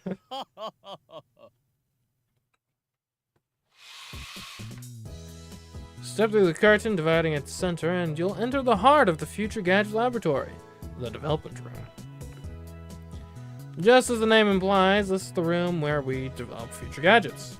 Needless to say, it is strictly off-limits to outsiders. Yes, I know the setup is cheap. I would much rather have an airlock than a curtain, but our research budget is already scraping the bottom of the barrel. Besides, what's important isn't money, it's ambition. I poked Daru and bid him follow me into the development room. All of the windows here are weather stripped with packing tape, so it's dim. And hot, almost like a sauna. I've been wanting to buy an air conditioner for the lab, but there's no money for that. Well, we're currently accepting donations. Upon entering the development room, I pick up the lab coat that's lazily draped on the chair and put it on. I always wear a lab coat in the development room, for practical reasons, as well as symbolic ones. Daru, however, refuses to wear his. Putting it on and taking it off is apparently too much trouble for him. Can't even be bothered to do anything that doesn't interest him. It's men like him who give our generation a bad name. His lab coat, purchased from my own pocket money I might add, just sits on the shelf. It's never been worn, and probably never will be. Daru, is the plan progressing smoothly? What plan? Daru gives me a blank look. I sigh and turn his attention to the table in the middle of the room. Sitting majestically on top of the table is a commercial-grade microwave oven. It's significantly larger than newer home models. Oh, wait a minute. I've seen those tubes before. Those are on the transition that just occurred. The plan, as in the plan. Obviously, I'm talking about perfecting gadget number 8. Oh, that. Was I supposed to know what you meant? We've known each other for what? 3 years now? We went to high school together, and now we're going to the same university. We share an inseparable bond, like prison cellmates. He's only been a lab member for 2 months, though. We were in different classes junior year, and actually we didn't talk at all, so 2 years? Details. The point is, we've known each other for a long time. I expect you to keep up with me here. Nope. Awkward silence. Man, all I wanted to do was have one of those cool cryptic conversations where we talk about plans and preparations and other important sounding stuff, but no one knows what it means except us. Shut down again. So, are we any closer to figuring out what's wrong with gadget number 8? Not yet. So far, the Future Gadget Laboratory has completed a total of 8 inventions. As I expected, or as I explained to Avakaman, the lab's primary goal is to develop weapons for the war against the Dark Dominion led by the organization. That rules the world from the shadows, of course. At present, we haven't completed any inventions of that sort. On the contrary, we haven't even figured out what we should make. But along the way, we have managed to create some ingenious future-ish gadgets as a byproduct of our research. It's a fundamental truth of science that great inventions are often created by accident. In other words, serendipity. Allow me to introduce our glorious future gadgets. Gadget number 1, the bit particle gun. Gadget number 2, the bamboo helicam. Gadget number 3, could this be Ora Ora? Gadget number 4, Moad Snake. Gadget number 5, once again I've made a worthless object by Gomon. Gadget number 6, the Siloom Saber. Gadget number 7, Ghost in the Ball. They can all be seen on the website Daru made, so feast your eyes upon the product of a mad scientist's genius. Anyway, our current problem is future gadget number 8, the phone wave. Name subject to change. Phone wave is a pretty weak name, so I've added name subject to change to the end until we come up with something better. For the record, it was Miori's idea, not mine. When a future gadget is completed, the three of us discuss what to name it. I prefer names based on mythology, or names with hidden meanings that need extra explanation to understand. Daru thinks my naming style is too ridiculous. He just doesn't have a passion for words like I do. Miori can't be bothered to remember difficult names. She says they don't fit in her head. And so our opinions on gadget names are always split. But I digress. The phone wave, named subject to change, is, in short, a remote-controlled microwave. You put food into the microwave before you leave, then on your way back, call the attached cell phone to start the heating process. Voila! Hot food ready for your arrival. But that only...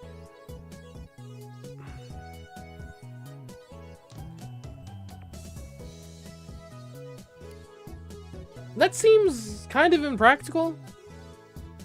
I mean, let me think up the... I guess the use case would be like, oh, loaded the food up in the microwave and then, like, it's ready when I get back from work, I guess. Right? Loaded up in the morning. Hot food when I get back from shift. Few problems with that. Number one, a microwave is already a fast, like, heating device. I mean, what?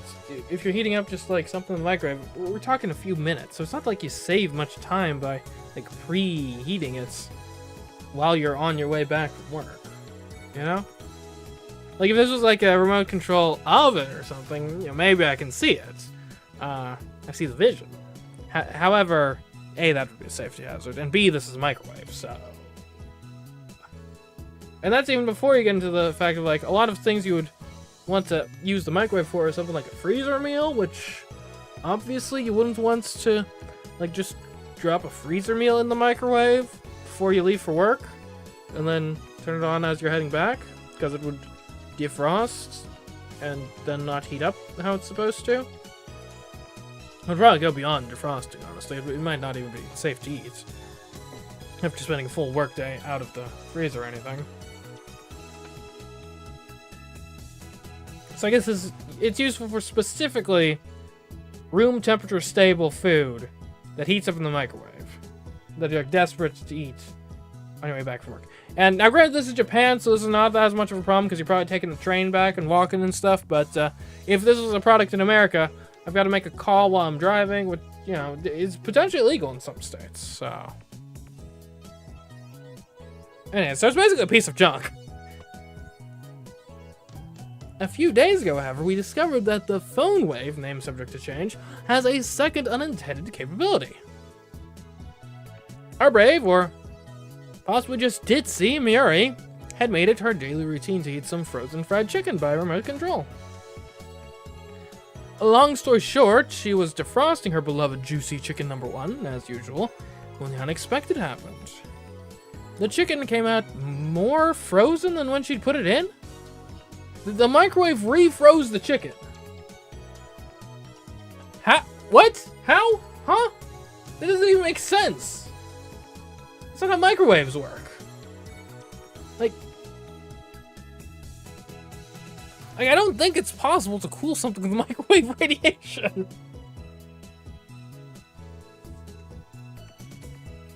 Since then, Daru and I have been searching for the cause.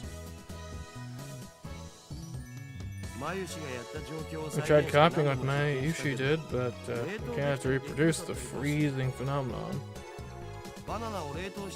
And when we tried to freeze a banana, it turned out really weird. I just don't get it.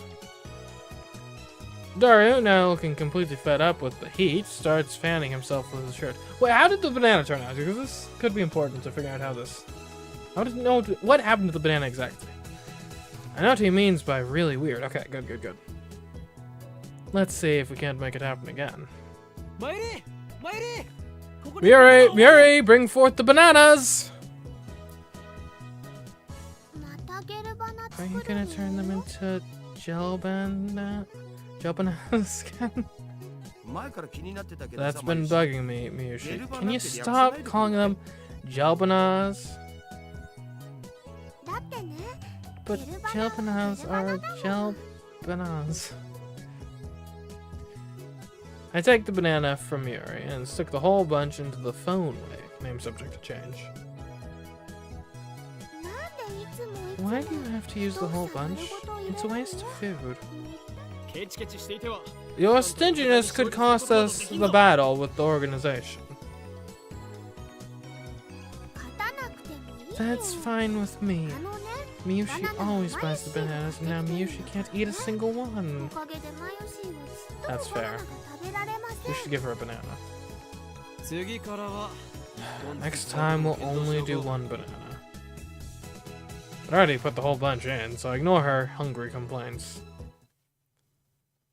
The phone wave, name subject to change, is simple to use. It's a microwave with a phone taped on. The number is already in my address book, so I just need to call the phone wave. Now where did I put my phone? Check my pants and coat pockets. Now where did I put my phone? I check my pants and coat pockets. Now where did I put my phone? I check my pants and coat pockets. Let's press the phone triggers button and call the cell phone and make a call to the phone wave. Name subject to change. Okay. Now where did I put my phone? Okay, so this is like quick save, quick load, save, load, tips, config, full screen, help, title menu, close menu, exit scan, backlog. What am I supposed to do? It's not config, not title.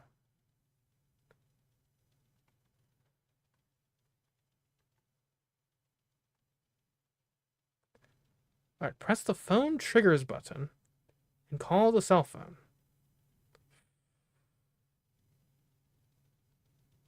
Well,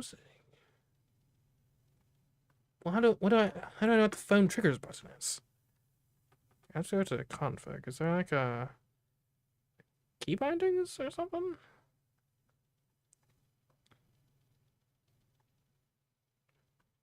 Tip, skip release at phone trigger.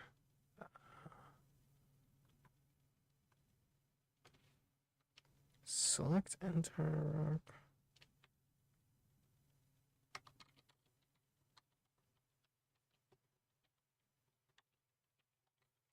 Am I missing something here? Oh! Z! It is Z! Z is the phone triggers button. I check my pants and coat pockets. There we go. Okay, so can you just pull that up anytime? Interesting, if so. So we don't mail, we want the address book. The phone wave, there we go. Let's make a call. I'm connected. Hello, this is the phone wave. Name subject to change. This is the voice of Miushi, guidance. The system Daru programmed to operate the phone wave. Do you hear Miushi's voice? Be quiet. I'm trying to listen. You can operate the timer from this menu. シャープボタンを After pushing the number button, please enter the heating time in seconds. プッシュしてください。例えば For example, press number 60 for 1 minute. 2分なら For 2 minutes, press pound 120. です。 Entering the command properly will cause the phone wave, name subject to change to function like a normal microwave. Instead, we're going to deliberately mess up and enter 120 pound. Okay. That should do it. This method was originally a simple mistake on Mayuri's part, but it somehow starts the freezing process. The phone wave, name subject to change, comes to life. The turntable begins to rotate. 綺麗なターンテーブルだろう。 Nice turntable, 普段 right? と違って逆回転してるんだぜ、そ It's れ。 even spinning backwards. 何逆回転 Backwards? Never noticed that. そこに重大な意味があるか That もしれない might have serious implications. If you look at quantum critical behavior driven by Hund's rule. あるわ。ね Yeah, no. ないか Not Hund's rule? え。ないよ。 No. そうか Okay. The three of us wait and stare at the spinning bananas. After 120 seconds pass, the microwave chimes. Miri takes the bananas out. ゲルバナの出来上がり。 Gel bananas are ready. Or gel bananas. Oh, that is weird.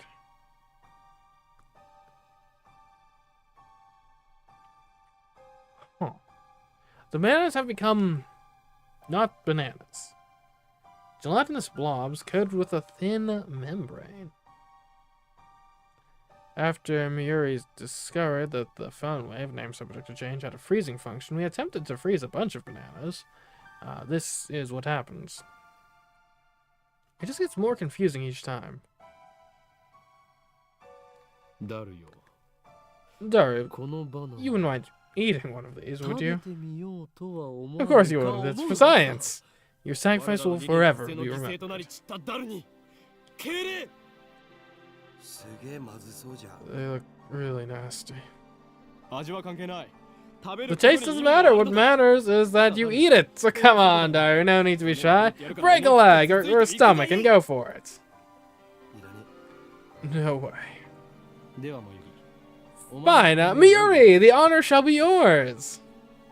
なんかね、 But ゲルバナは shell 中身がデロ bananas デ are ロ all でブニュブ gloopy, ニュだった droopy, よ。 soft, and squishy. Wait, you already tried one? Well, I feel like you could determine that just by looking. 味もしないし、全然美味しくなかった。 This is based off an, or the anime is based off visual novel? Yeah, guess so. It had no flavor and wasn't tasty at all. デロデロでブニュブニュ Loopy, droopy, soft, and squishy. だるよ Dari, No. what do you think? ブニュブニュバナナか。 Soft and squishy bananas, huh? バナナ。 Soft and squishy banana. まゆし。あ You なた should のバナナ。 say your ブニュ bananas ブニ all ュだね soft っ and て squishy 言っ for て me. みて。 Dude. Cut it out. ダルくん、ダルくん。 Narukun, your 鼻血 nose 出 is てる。 bleeding. いいから言ってみてください。お願いします。 Please just say it. あなたのバ Your ナナ。 bananas all soft and... 言わせるな手の額 Don't make her say that, you perv. Jeez, man.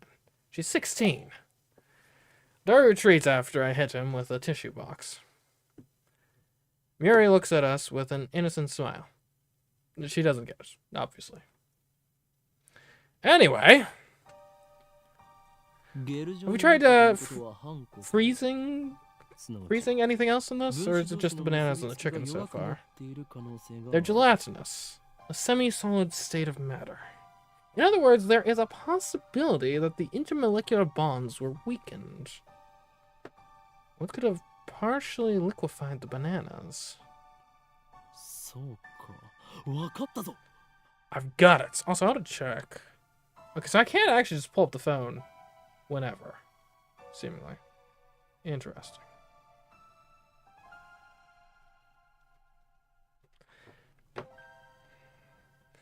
I turn to the whiteboard and write freezing in the middle. Then I cross it out and slap the board with my hand. What we thought was a freezing function is actually something else. A bold statement, if I do say so myself. So why isn't anyone surprised? Now's the time to shout. What do you say? Come on, don't be shy. The reactions are pathetically weak. Well, I mean, it was kind of obvious this wasn't a freezing function after we, froze the bananas. Mir probably didn't even understand half of what I said.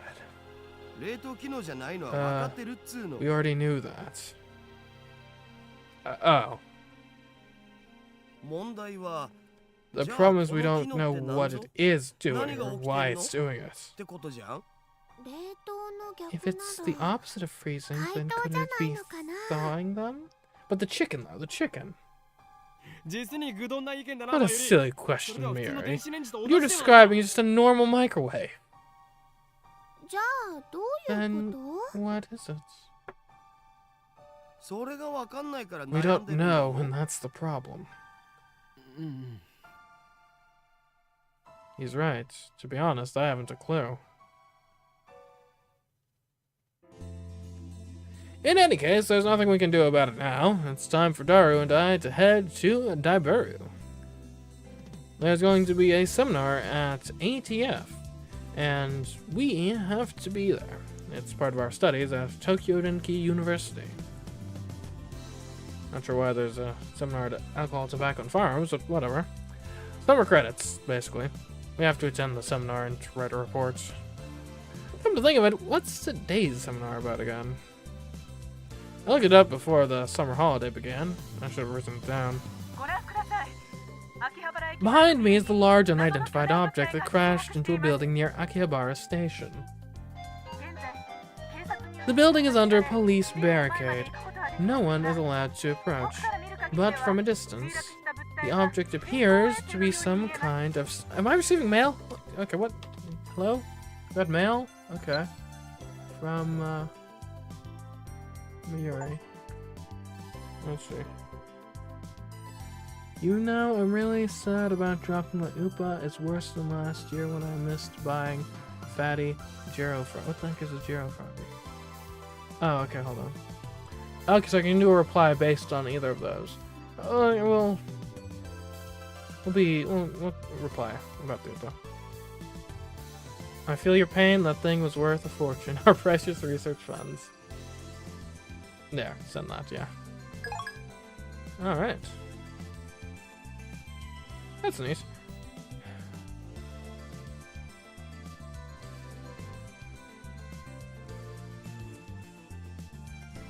I wonder if there's a way...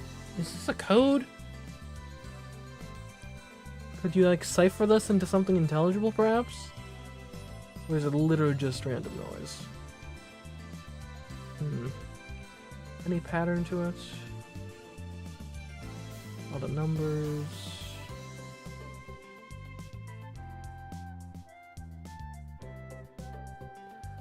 I mean, if it is a cipher, I'm probably not going to be able to cipher just raw anyway, so. Okay. Anyways, back to this.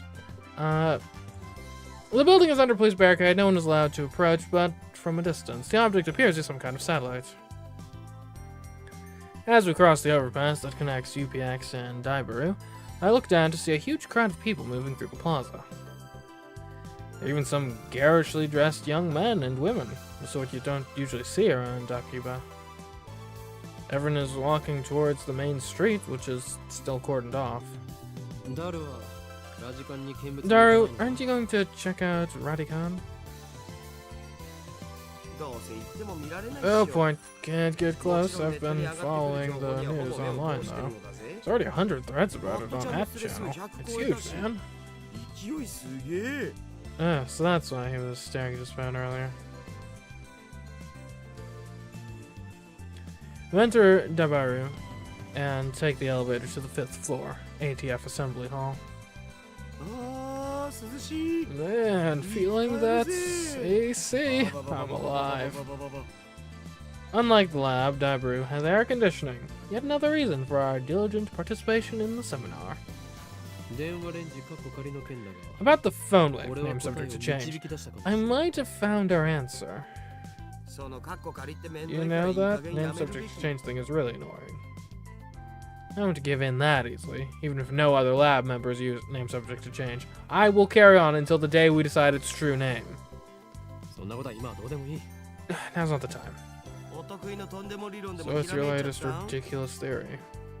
What do you mean, ridiculous? My genius brain considers every possibility, even those of lesser minds would say break the laws of nature. Don't you dare call that ridiculous. So basically you're just pulling stuff out of your ass. You can't call that science. Yeah, that's where science starts, sometimes. Well, then you gotta follow up with experimentation and stuff, but yeah. Gotta stuff that idea somewhere. Dario, I have a hunch that the phone wave name subject to change may be the key to opening Stein's gate. How's that? Stein's what? You lost me back at ridiculous, man. The chime signals our arrival on the 5th floor. The elevator door is opened slowly. As we step out of the elevator,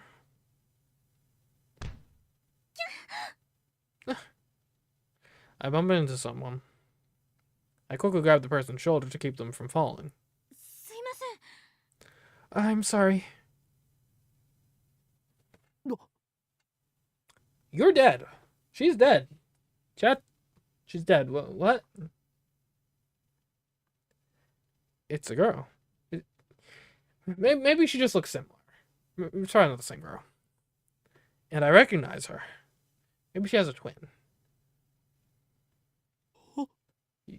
You. Impossible. Chills run down my spine. I stare at her face in disbelief. I saw this girl just 3 hours ago.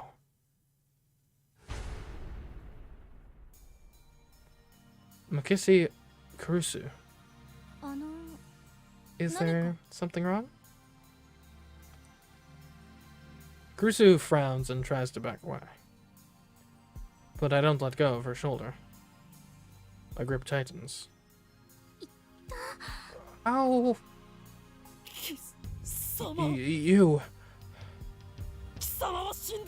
You should be dead! Why are you here? That's a pretty threatening way to say that. And you're even... There isn't a single bloodstain on her clothes.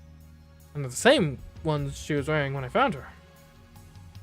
Only a serious wound could have produced that much blood. Yet as far as I can tell, she's completely uninjured. Not a scratch. Hey!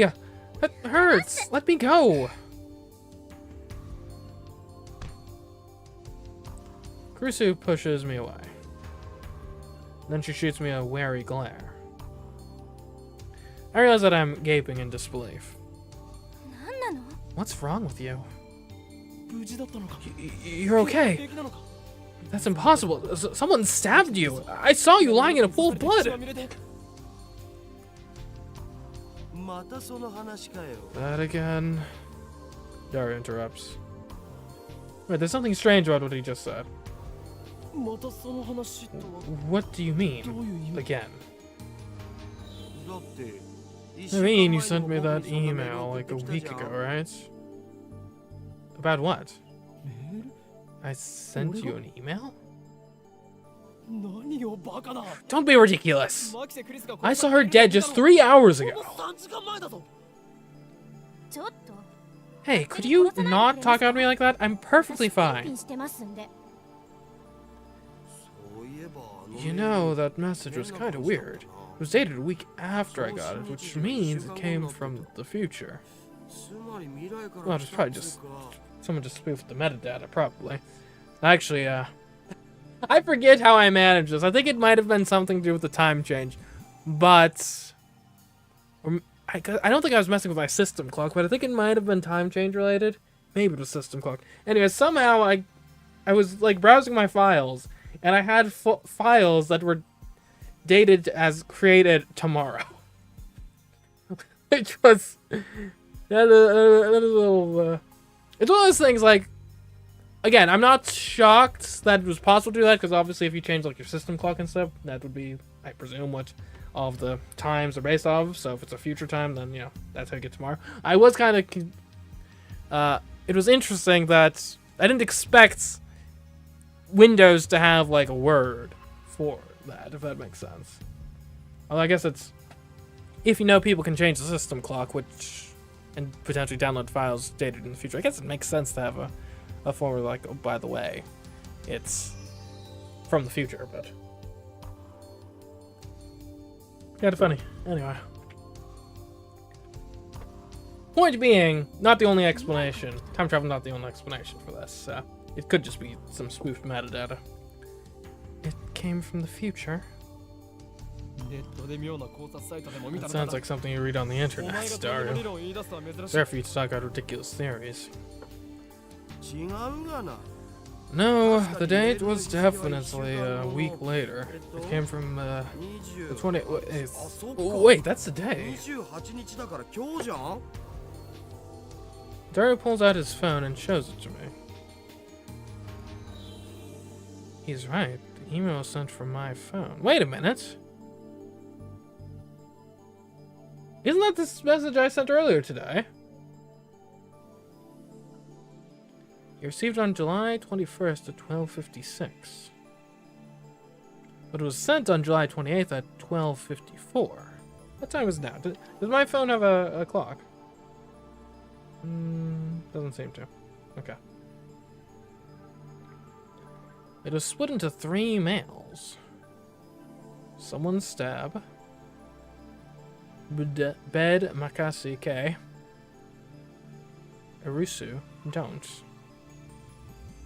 Why did I send such a short message in 3 parts? It looks like the third email got cut off.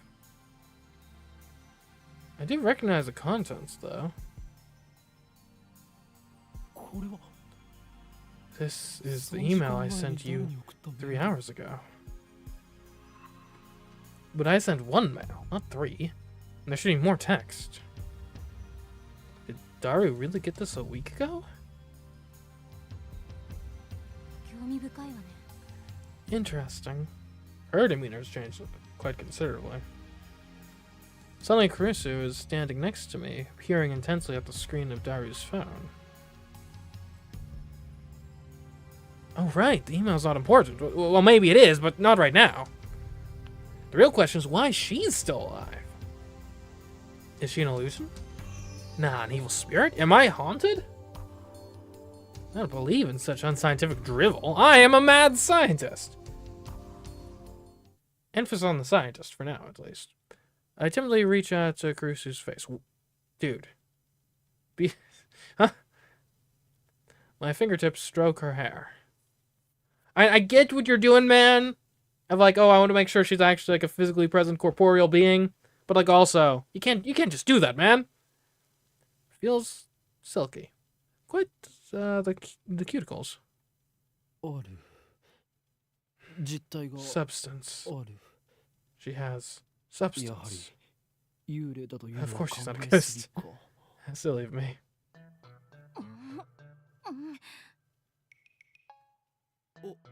Oh, Karin, I don't think that's a good idea. I poke Kurisu's cheeks with my fingers. Such softness. Dead bodies don't feel like this. Not that I've ever touched one. Hey!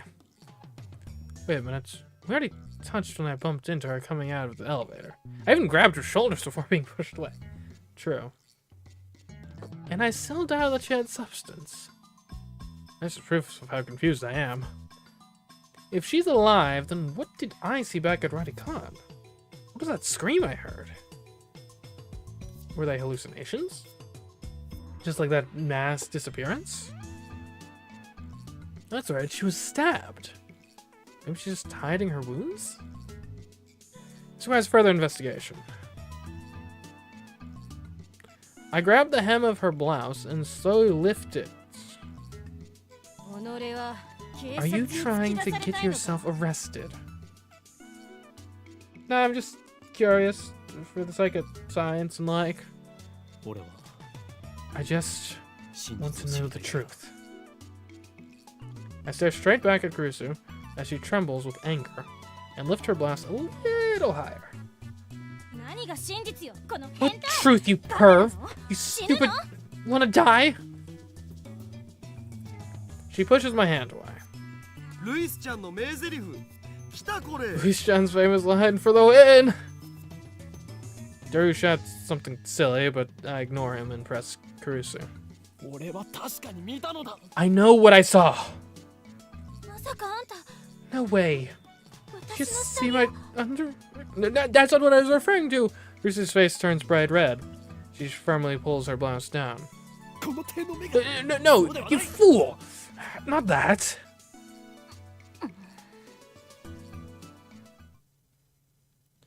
Early this afternoon, after Dr. Nakamachi's presentation, someone killed Makisi Kurusu and left her in a pool of blood. I carefully explain everything that I saw. Wait, Dr. Nakamachi? What are you talking about, Dr. Dr. Nakamachi's presentation was cancelled. Cancelled? Yeah, because of the satellite crash. Something's wrong. Our stories aren't matching. It's the same thing that happened right after I saw the mass disappearance. Yuri's story didn't match mine. I need to know. Am I caught in some sinister plot? Is this another organization conspiracy? Excuse me, my name is Huyun Kyoma. Really, man? You are hopeless. Okay, Huyun-san. I'd like to hear your story in more detail. Looks like she finally understands I'm not lying. But I still don't understand why my memories don't match everyone else's. I doubt that I can give her a good explanation. Just then, an older man steps out of the assembly hall. Makise-san, it's almost time. Huh? Oh, right. Thank you. Kurusu glances at me one more time, then sighs and heads toward the small conference room. We should go too. Go where? To hear the lecture, duh. Ah, yeah, that's, yeah, the lecture, the reason we're here, right, that's. Daru follows after Kurusu. Did she come to attend the lecture too? Strange. Why the girl genius, Makisi Kurusu, need to attend a lecture like this? Okay, my guess was a bit off. The girl genius didn't come to attend the lecture. Oh, is she giving the lecture? I'd like to thank everyone for coming to hear me speak today. She's the one giving the lecture? Japan's famous girl genius, Makisi Kurusu, who had her thesis published at the tender age of 17. According to Daru, she turned 18 a few days ago. I first heard about her when Daru pointed her out in a gossip magazine article. That's when he told me that she was going to be a guest at ATF. I'd forgotten all about it, but it's my first time giving a lecture like this, so please forgive me if I'm a little nervous. The audience is pretty mixed. It's mostly students like us, but there are also a couple of professors. And Kurusu just gave me a sharp look. What did I do? When I return her stare, she quickly averts her eyes. I don't care if she's a genius or whatever, I still don't like her. She may have these people fooled with her timid girl act, but I learned at Radicon how cunning and aggressive she really is. Even if her murder was some kind of hallucination, my judgment of her character is still correct. For today's lecture, I've been asked to speak on the subject of time travel. It's not really my area of expertise, but I'll try my best. Time travel? Oh. Let me start by saying that time travel is an absurd concept. Dude! You have to object at every function you go to. Objection!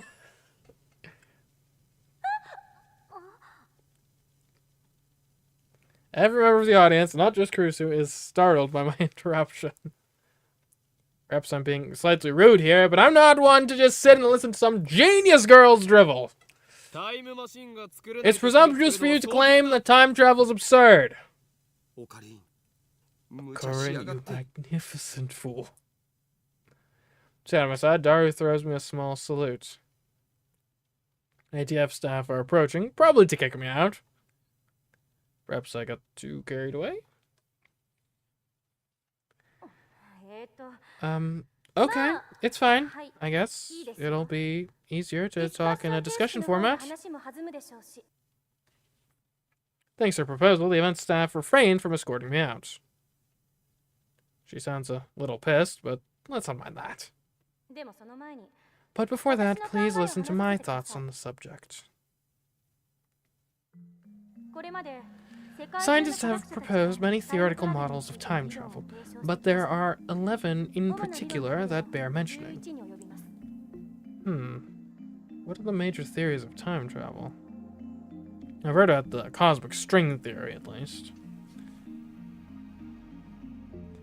11 theories. Neutron star theory, black hole theory, light speed theory, tachyon theory, wormhole theory, exotic matter theory,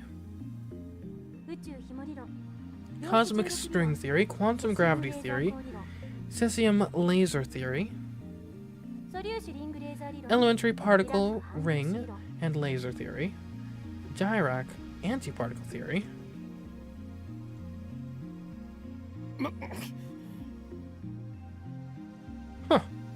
not bad. Perhaps Mikesi Kurusu is a worthy rival after all. However, all of these models are purely theoretical. Some of them even contradict each other. Well, they are competing theories, so... Well, what if someone comes up with a 12th model?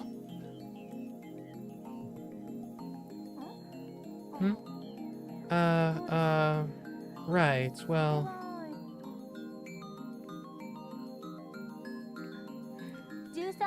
It could be contradicted by the 13th model. Now, couldn't it? Damn, she twisted my question and used it against me! Touché, genius girl. Suddenly I feel eyes on me. Some puffed up professors are giving me hard looks from across the room. Maybe I got too carried away. I don't want to risk losing my credits. I should back off for now. By the way, time travel to the future is available to us right now, according to Einstein's special theory of relativity. For example, let's say someone were to go to Haneda Airport and board a plane headed to Okinawa. Upon arrival, that person would be about 100 millionth of a second farther into the future than I am. What does that mean? According to the special theory of relativity, time moves slower for objects as they approach the speed of light. For example, if you could run at near the speed of light, you could reach a point where time only moves half as fast for you. Yep. Like, I know, like, you can't go faster than the speed of light, but, like, in theory, if you could. Right? If time slows as you approach the speed of light, if you could manage to exceed the speed of light, would that could be a means of time travel, no? I don't know. Maybe that's a dumb question. I guess it's a bit of a... I'm just thinking like from like a program or a video game perspective. You know, a lot of times, if you have a variable like that, you could potentially overflow to a place where it's not supposed to be. Now, granted, if say I was doing designing the reality and had this speed of light limit and this function where time goes slower as you approach the speed of light, what I probably would do is actually literally just have a check in the code of like, oh, and by the way, if you ever exceed the speed of light, no, we set you back to the speed of light. Or maybe like slightly below or something. Right, you have a hard check like that, so. Anyways, kind of moot though, because you can't go faster than the speed of light, but if you could, like, you know, it does seem like it would follow that if you could exceed it, you might be able to go backwards in time that way. As for example, if you could run at near the speed of light, you could reach a point where time only moves half as fast for you. If you were to keep running at that speed for 24 hours, 48 hours would elapse in the rest of the world, meaning you would jump one day into the future. Understand, Huyin Kuyoma? Yeah. Why are you singling me out? I'm doing my best to hold back, but it looks like Mikasa Kurusu wants to pick a fight. I wish that she hadn't said that name in front of so many people. It's too great a risk to let others know my true name. Well, that's not really time travel, is it? No, Professor calmly makes an objection. True, Mikasa Kurusu's example isn't strictly time travel per se. But I never expected an older man, a professor at that, to refute an 18-year-old girl. Maybe he's just testing the genius girl's resilience. Yes, you're right. The genius girl readily concedes the point. If you're a normal 18-year-old, it would be impossible for her to be this calm in front of all these people. A normal 18-year-old would panic when refuted by such a distinguished-looking professor. And yet, Mikasa Kurusu is giving off an aura of gutsiness that says, I can take this guy on. Then what about going to the past? Going to the past is possible right now. Take a look at the sky at night. You can see light from tens of thousands of years ago, can't you? That's not time travel either. This time it's a nearby student who objects. Well, I was just getting started. Was it just me, or did Kurusu look a little nervous just now? Let's say we wanted to make a machine that could physically transport people through time. What would we need? The best candidates for this are cosmic strings and wormholes. A cosmic string is a string-shaped crevice with extreme mass. A string-shaped crevice. That must be how they enter our universe. But do cosmic strings really exist? The crevice is about as wide as an elementary particle, and at least as long as the diameter of a galaxy. Okay. Is this the same as string theory, or is this a distinct thing? Not sure. It has immense mass, so it distorts space-time. If you were to travel through that distortion, you could make a full circle around the string in less than 360 degrees. Okay. Sort of like how, completely different, like geometry versus space geometry, but kind of like how if you're on like or if you're on like a sphere, you can, in theory, do like 3 right angles to make a triangle because of the curvature of the sphere. In short, you can do something resembling a warp. This is called a space-time angular deficit. Okay. When you pass through an area of angular deficit, transit time becomes 0. Okay. Now we apply this to a cosmic string moving at near light speed. According to the special theory of relativity, time will flow slower for the cosmic string in relation to its surroundings. Okay. Follow so far. Therefore, passing through the area of angular deficit would cause the transit time to become negative instead of 0.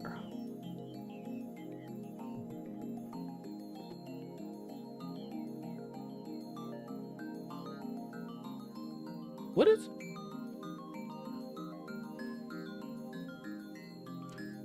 Guess it depends on how exactly it gets to 0. In other words, you will arrive in the past after transit. If you use 2 cosmic strings, you can do a space deficit jump. If you loop back to your original location, you can return to the same time you started revolving. And that, roughly speaking, is time travel by means of cosmic strings. By the way, just so nobody misunderstands, cosmic strings are not the same as superstrings. Now then, you need 3 things in order to travel to the past with cosmic strings. First, the cosmic strings themselves. 2 strings to be exact. By the way, they are hypothesized to exist only where the universe was first formed, so they might be a little hard to find. Second, you would need the energy required to make them move at near light speed. How much energy do you think you'd need to accelerate something so long as the Milky Way to the speed of light? I'm pretty sure it's a little more than 1.21 gigawatts. This earns a few chuckles from the audience. Third, you need a spaceship capable of reaching these cosmic strings and returning, with the time traveler alive, of course. What do you think? Yoon-san, care to take on the challenge of cosmic string time travel? Like that's even possible. Why the hell is she addressing me? I wasn't even the one who jeered at this time. Looks like Hoon-san doesn't want to take the challenge. In that case, let's consider wormholes. They may be a little more realistic than cosmic strings.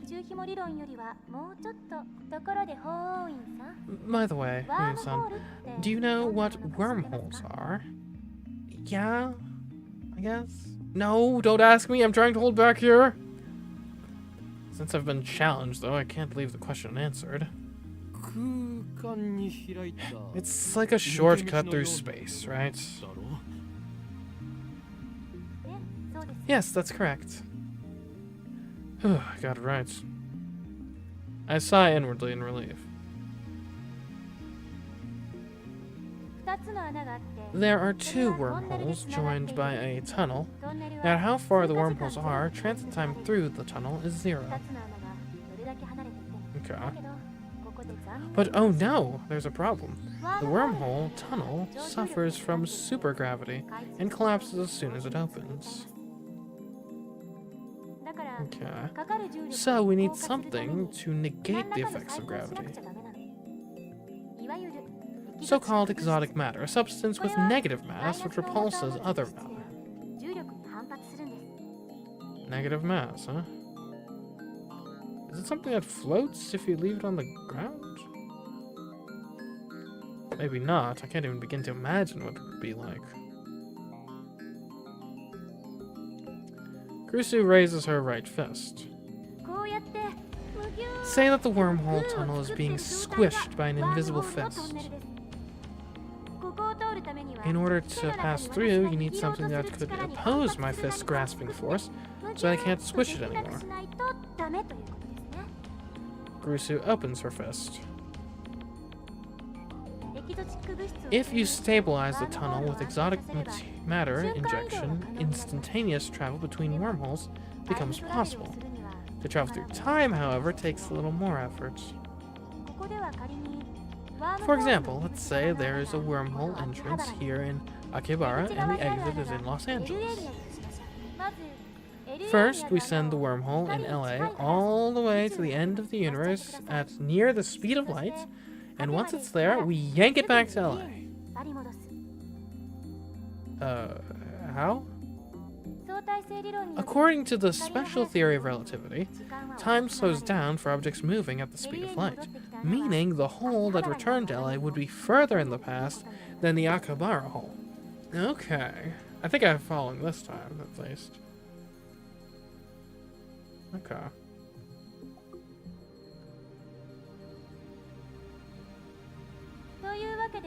So now, if Hyun-san jumped into the wormhole, he'd arrive in LA several years before he left.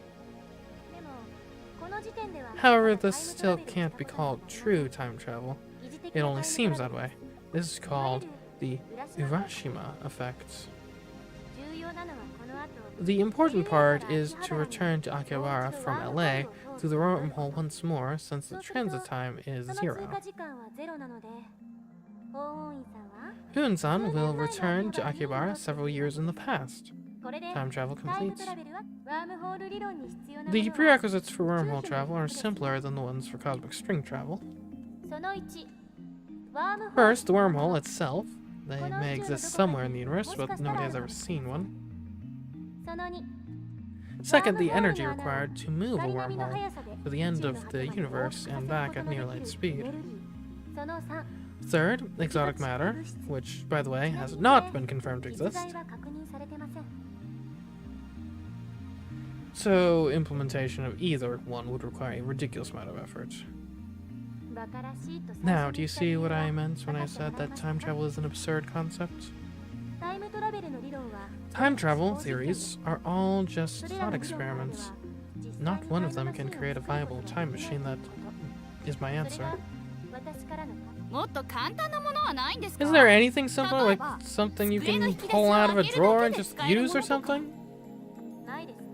I'm afraid not. A firm declaration. This is the limit of modern physics. I can't say how it might change in 10 years, though. Besides, even if someone did overcome the logistical requirements, there may be other factors that prevent time travel from working. And that's because fundamental problems concerning the principle of causality have not yet been solved. You mean time paradoxes and conservation of mass. The mass of the entire universe is constant. If a time machine traveled from the future to the past, there would suddenly be the extra mass of the time machine at its pilot in the past. I remember reading in a book, not a terribly reputable book, but still, that such a violation of mass conservation would put the universe in danger. Didn't say what kind of danger, though.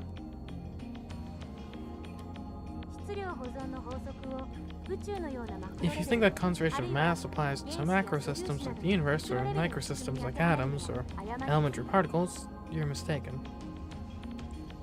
What? Is that true?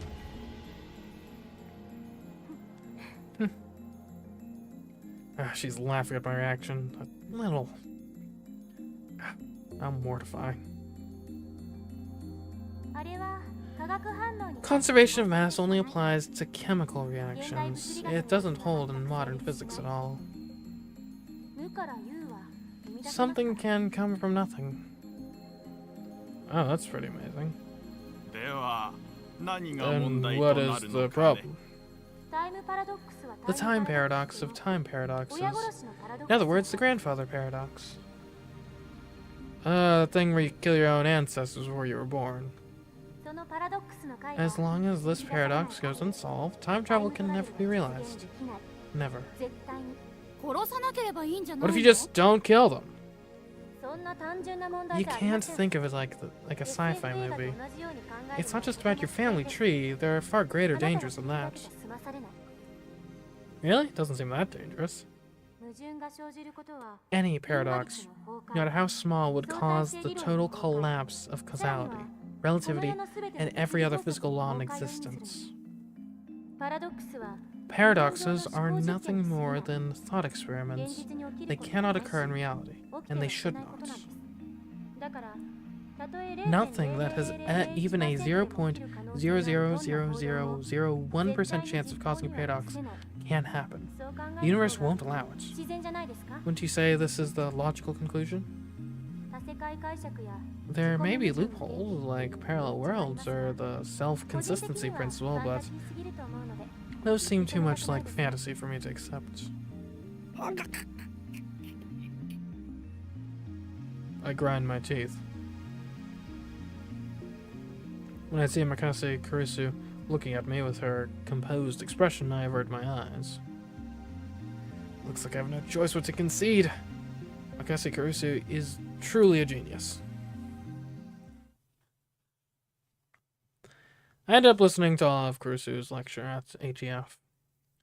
After the 2 time travel theories she introduced at the beginning, she explained the rest with equal eloquence.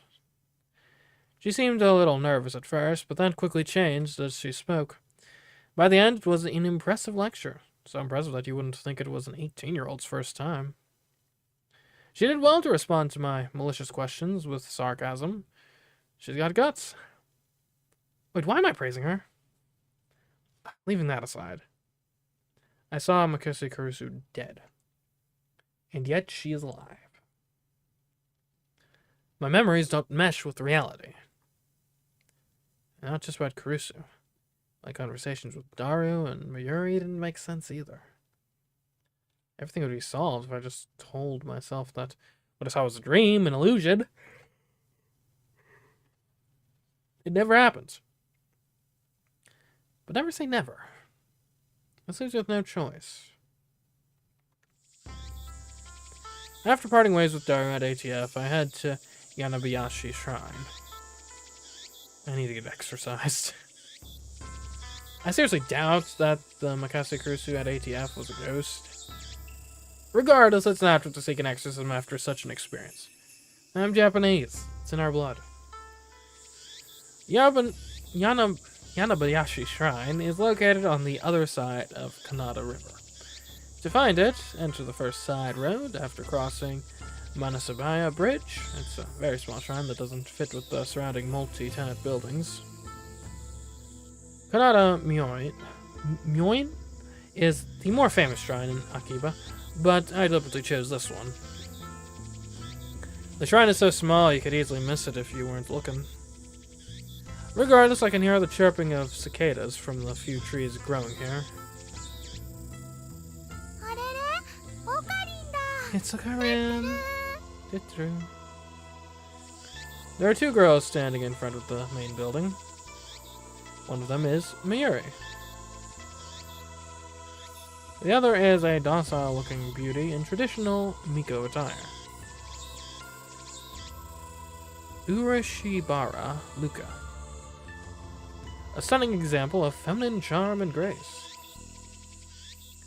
Lips delicate like cherry blossoms in bloom. The essence of Japanese beauty. The chief priest's son. That's right, son. Lovely in every way, but he's a guy. Good afternoon, Okabe-san. He bows his head. The voice of a girl, the mannerisms of a girl. More feminine than any girl I know. But he's a guy. Taller than Mayuri, yet oh so slender. But he's a guy. Looks stunning in Miko robes. But he's a guy. Holding a bamboo broom, apparently in the middle of cleaning. But he's a guy. Hey, men can clean too. Yeah, men should clean too. It's almost evening, yet still as hot as hell outside. But he's a guy! Damn, cicadas won't shut up. He's a guy.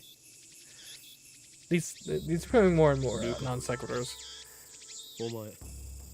Lukaku, that blade I gave you. What happened to it? He's a friend of mine. I call him Lukaku. We met when I rescued him from some aggressive photographers in Akiba's pedestrian heaven. Is that one intersection that's like on TV and stuff? It also so happens that Lukaku and Mayuri are classmates. And that fact after I had gotten to know him. Lukaku is taken aback by my sharp question. He starts fidgeting with a flushed face and tears in his eyes. You mean Demon Sword Samadare? Correct. I bought it for you so you could learn to control your power. Oh yeah, you bought it at Blade Works, right? I think you said it cost 980. Don't say another word anymore and they will come to silence you. They're gonna silence me? Thanks for roaring at me, Karen. But who are they? I ignore Mayuri's question. So, Lukaku, are you making sure to practice with Samadare, like I told you? Yes, I do practice swings once a day. As long as you carry it and master the Saishin Zanma School of Swordsmanship, you can prevent the dark flame inside you from consuming your soul. Demon Sword Samadare. Maybe an imitation sword, but that is the only form it takes. It's only the form it takes to hide from the world. When one worthy to wield it appears, it unleashes its true power. And it was on sale for only 980 yen, tax included. Thank you, Akabe-san. It was a wonderful present. My name isn't Okabe. It's Okarin. I'm sorry, Kyoma-san. As long as you understand, I'm gonna speak the words. El Sai Kongolu? No, not Kongolu. Kongru. Yes. El Sai Kongru. Did I get it right? Lukaku smiles happily as I nod. Thank you. Such a lovely smile. But he's a guy! Such a beautiful master-disciple relationship. Miyoshi's not a Fujoshi, but she's getting a little excited. Yeah, Mayuri-chan? Please don't imagine such things. Jeez. Now we do have a master-disciple relationship. I, Huden, Kukuma, have gone to great lengths to teach Lukaku about the evil conspiracies that rule the world and how to resist them. That stuff about Demon Sword Samadare is part of the training. Looks aside, Lukaku is very obedient and hardworking, plus he's always eager to learn new things. A master couldn't ask for a better disciple. Though he does have the weakness of not catching on too quickly and being too shy.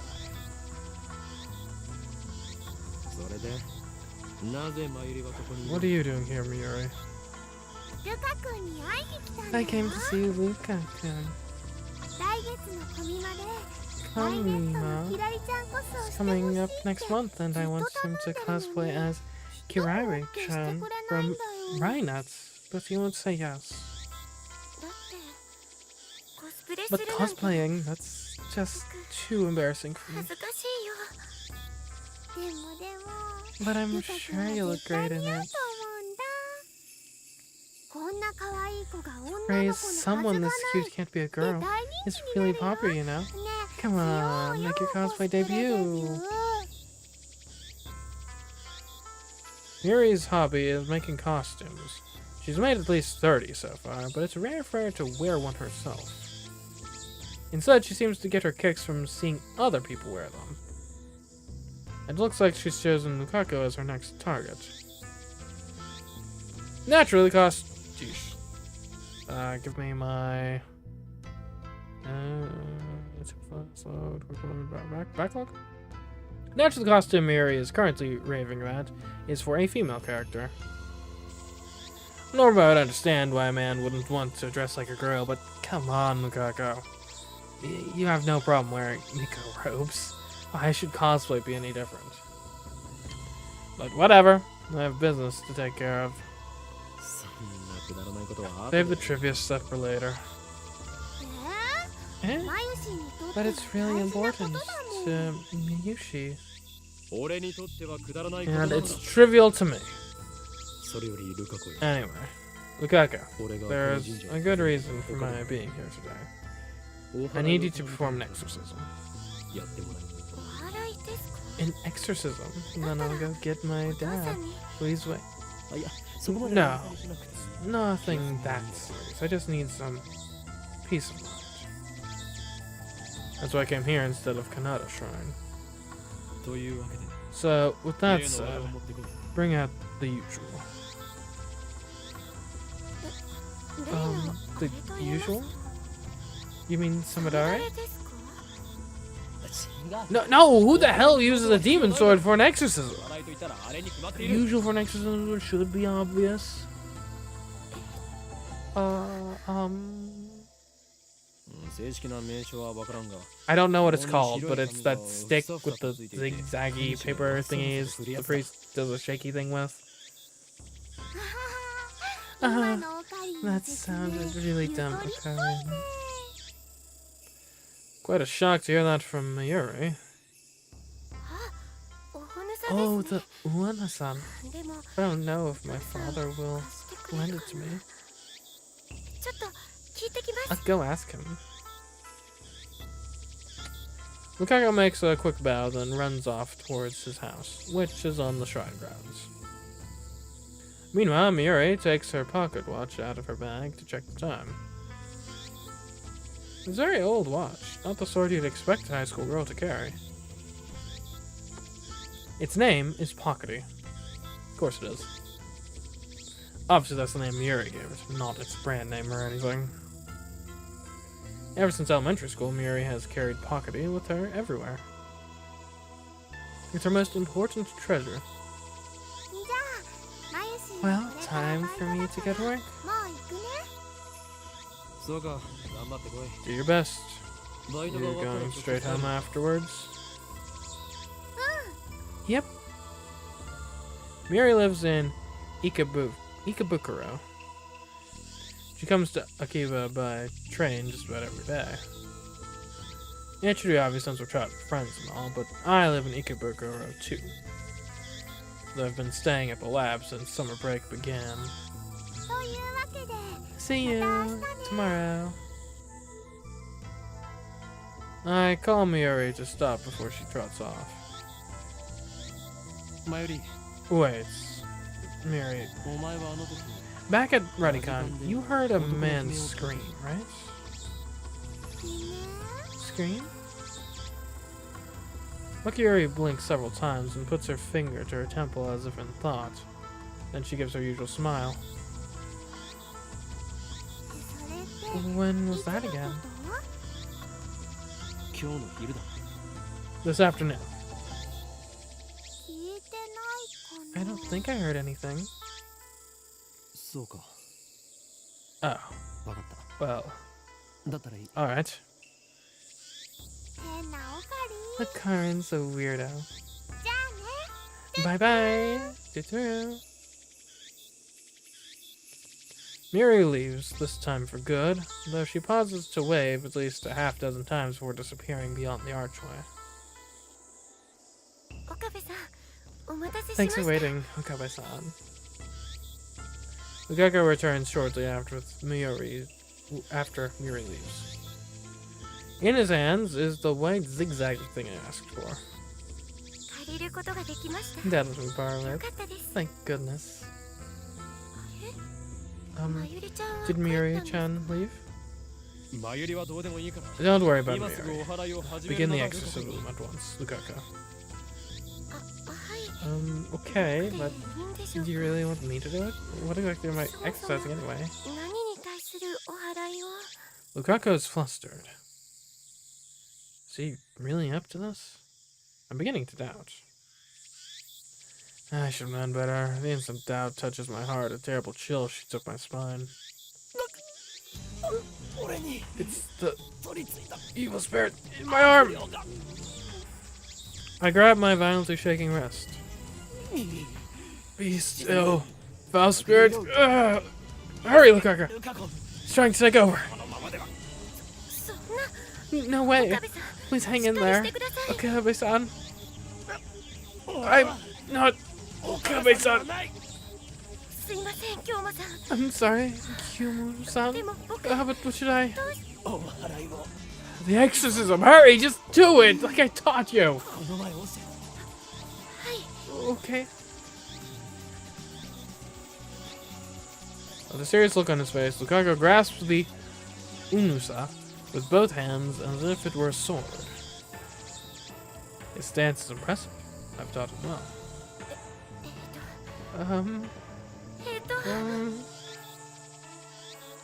His face is red and he can barely talk. It looks like he wants to say something, but he's hesitating. Panicking because he feels awkward? Amateur. Please! Luka, expel this spirit from me! I don't want to kill you! Lukaku starts crying. Looks like he's really worried. Reason tells me he's a guy, but his lovely appearance makes me feel guilty. Like I made a frail girl cry. But despite the tears welling up in his eyes, it looks like Lukaku's managed to work up his resolve. Hear me, evil spirit. He raises the unusa up high, shaking him left and right. Please, leave from my Okabe. I mean, Kyuma-san. That's great now. Strike my arm with those zigzags. The tip of the unusa touches my upper arm. In an anime, this would be the cue for some dramatic shockwave to occur, but nothing like that happens. The only sound is the chirping of cicadas. Did it work? I take a deep breath. The trembling in my arm has stopped. I'm okay. Looks like you drove away the evil spirit. Good job, Lukaku. Lukaku sighs in relief and blushes. I'm glad I was able to help.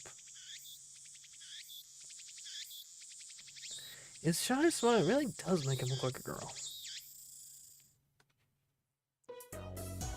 After I get back to the lab, I take the broken TV down to the Braun Tube workshop for repairs. Daru and Miuri have already gone home, so I have to carry the TV down the narrow staircase by myself. It's brutal. Back-breaking work, but I manage.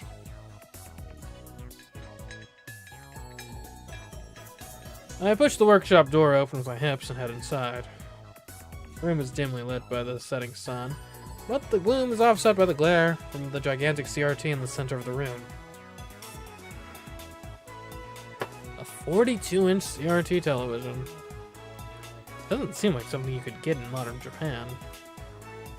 With LCD TVs becoming the new standard, I seriously doubt anyone would want a bulky old CRT. Oh. Yo, what's up, Okabe? Sitting in front of the huge CRT is an equally huge man, reading a sports newspaper. He's the workshop's manager, actually the owner of this whole building, Tanuji Hugo. I call him Mr. Braun. It's a fitting name for someone who loves brawn tubes. What's up? The TV you gave me broke, that's what. I bet you were treating it rough, weren't you? I barely managed to set the heavy TV on the counter. Love, you gotta treat him with love! I'm a muscle-bound, bald guy talking about love. Sends shivers down my spine. I'll need repairs post haste. Why do you always talk like that? Hold on, sorry, I've got a message on my phone. I know we're mid-conversation and all, but okay. Oh, an attachment from Mayuri. Lupa's super popular, you know, even more popular than the hero. Kake. I don't know. What am I looking at? Lupa's, I guess?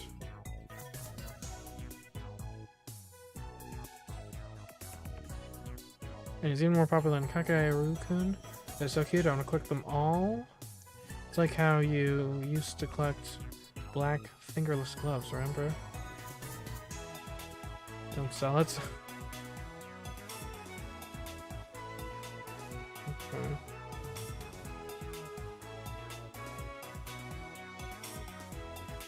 Are they in like a bag? Oh.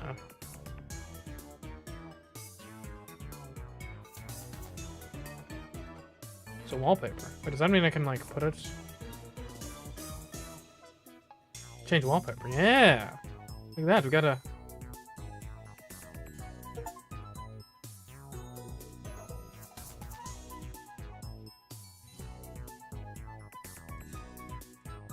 Okay, we should respond. Sure, we'll just respond with the fingers gloves. Indeed, but you must never speak of that to anyone else. It was necessary to seal the abomination lying dormant in this right arm. Perfect.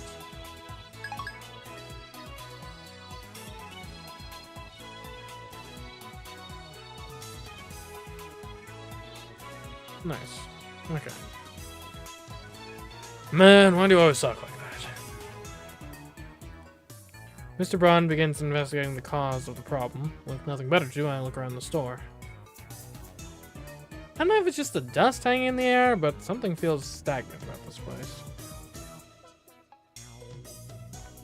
There are CRT screens everywhere. The haphazard layout makes them seem like junk, but they're all functional, according to Mr. Braun. He's got a full range of both old and new. Some of them are probably older than me. There are even some flat screen and HD CRTs that came out just before the LCDs took the market. You're open late today. Don't you usually close around 7? The crowds in Nakiba thin quickly at night. All the major electronics stores close around 8 or 9 o'clock. Then, as if the liveliness of the day was simply a lie, the town goes silent.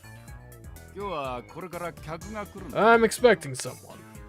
You mean that chipmunk of yours? Don't be calling my little girl a chipmunk here.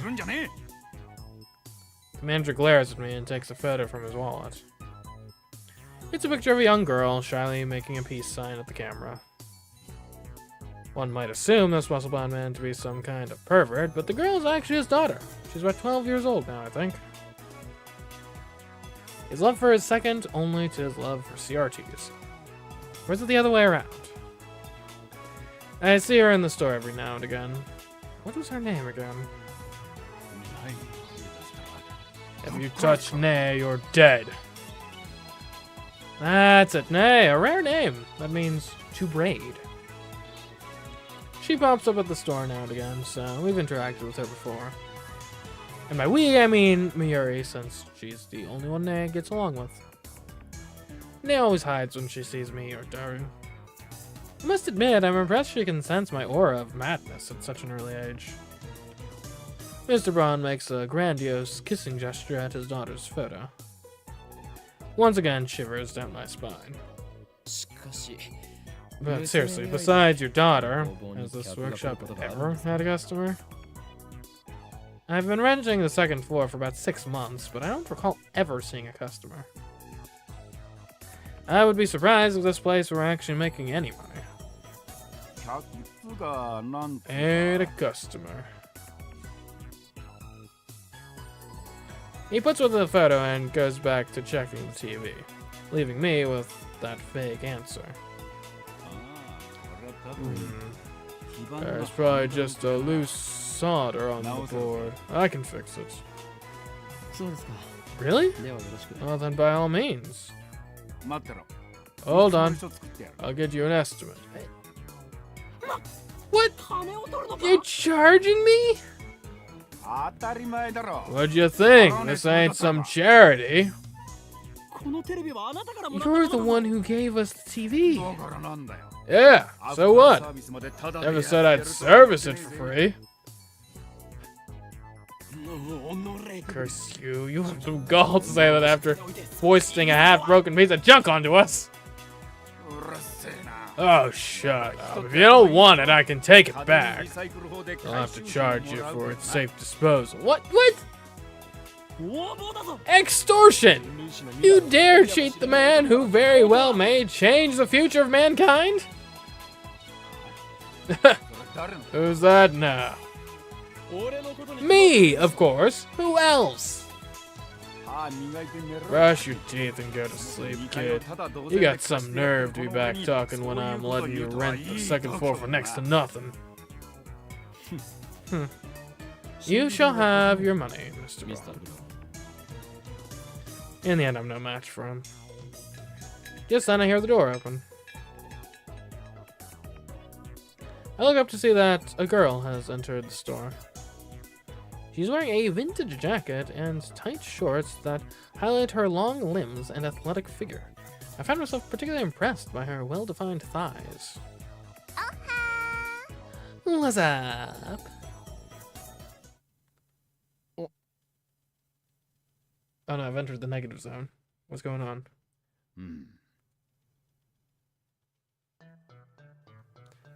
Suddenly time stops. Wait, is this Nay? Please don't tell me it's just ogling Nay, the 12-year-old. Feels like someone activated the world.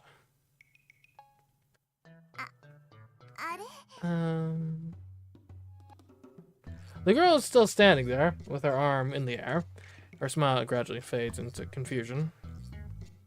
What kind of reaction was she hoping for? Like, seriously. Anyway, is she the person Mr. Ron was expecting? Maybe she's someone he knows personally. Another daughter? Or dare I say his girlfriend? She finally drops her pose and clears her throat. I called earlier. I'm Amana. And just like that, time starts moving again. Okay, good. It's not his daughter. Ah, so you're the kid for the job interview. I'm Tenoje, the manager. A job interview? This young woman? You want to work at the dull, dirty, depressing, debt-ridden Brawn Tube workshop with this filthy old manager?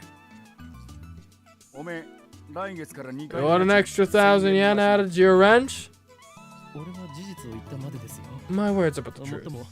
Though I suppose it's not my place to get involved. Anyway, I had no idea the Brawn Tube workshop was hiring. You always looked so free. I didn't know you needed the help. Actually, I'm the one who begged for the job. The girl looks a little embarrassed. The boss refused at first, but I wouldn't take no for an answer. That's honestly surprising. Kids with drive are rare these days. Take a seat right there, young lady. Oh, thank you. Looks like we're going to have a formal interview. I was going to leave, but since Mr. Braun hasn't kicked me out, I'll stick around a bit longer. The girl's expression is stiff. I guess she's nervous. Just because of a part-time job interview? In contrast to how she said she wouldn't take no for an answer, she doesn't seem so enthusiastic. Right, what is your name again? Amane Suzuha. Age 18. Same as me. Students? No. She shakes her head. Why do you want to work here? Because I love CRTs. Hired. You start tomorrow. Wait, what? Is this some sort of joke, or are we on camera? Thanks, boss. Finally, Mane Suzuha seems to relax. Then she looks at me. Who are you? You dare ask my name? Banish the thought from your head, girl. To learn it would place your life in jeopardy. Countless women have learned my name only to find themselves targets of the organization. Sarah in America, Claudia in Italy, Simone in France. I won't put anyone else in danger. Hey, stop pulling things out of your ass. He just doesn't understand my pain. This idiot rents the second floor. Name's Okabe Rentaro. My name is not Okabe, it's Huyun. Quit it. I raise your rent. I'm Okabe Rentaro. The girl stands up, places her hand on my shoulder, and looks at me with a serious expression. I don't know anything about this organization that's after you. But, if you're ever in trouble, Okabe Rentaro, let me know. I can help with stuff like that. She playing wrong with my goofing off, or? Huh?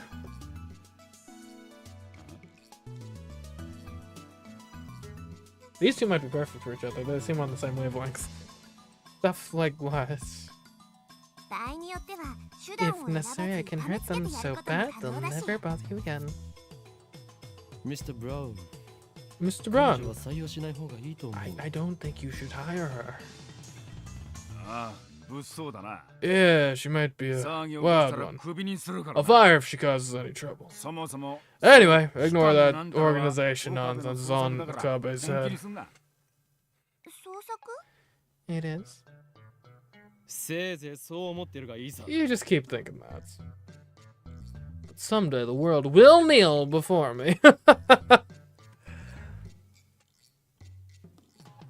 And then Amane Suzuha stares straight at me again. Maybe she has a habit of looking people in the eye? So that's the current trend. Thanks for the tip. Trend? I don't think so. The current trend? You're not a time travel, are you, perchance? Nah, no way. That's it. So, oh, I've received mail. Hold on. Oh, from Lukako. You okay with yesterday's exorcism? I feel like a more traditional ceremony would have been better. I'm worried something might happen to you because my exorcism wasn't strong enough. It bothers me so much. I can't sleep at night. P.S. Because of that, I couldn't do more than 3 practice swings with Seminar. Is this really what messages it was like reading messages on a flip phone? Like no consideration at all for like ending words, and like it just all like we don't care what we cut off. What a time to be alive. What am I responding to? Something? We'll respond to something. Don't worry, thanks to your exorcism, my right arm has been quiet for a while. Still, there's no telling what could set it off. If I'm forced to do battle again, let's just pray that the organization's assassins don't find me. Perfect.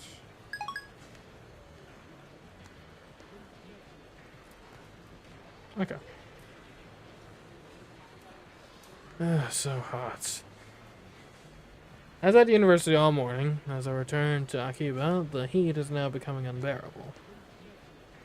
I grab an iced coffee at the bakery inside Yodobashi to quench my thirst. While I'm at it, I guess I'll check at channel on my phone. I most frequent the occult board, the future technology board, and sometimes physics board. So can I actually do that, or is that... I think it might just be a story thing. I search for threads on the mass disappearance phenomenon, or Makase Kurusu's stabbing, but turn up nothing. So were those hallucinations after all?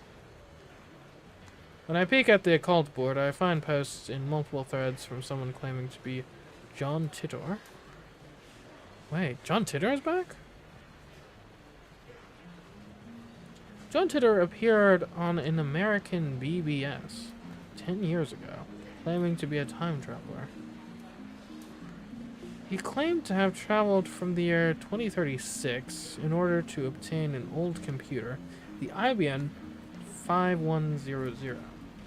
His claims started quite a storm among the BBS denizens.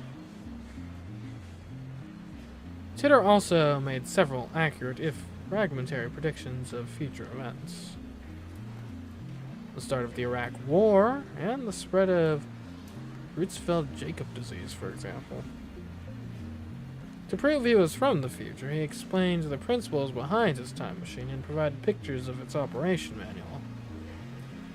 But after about 4 months, he disappeared without ever revealing his identity.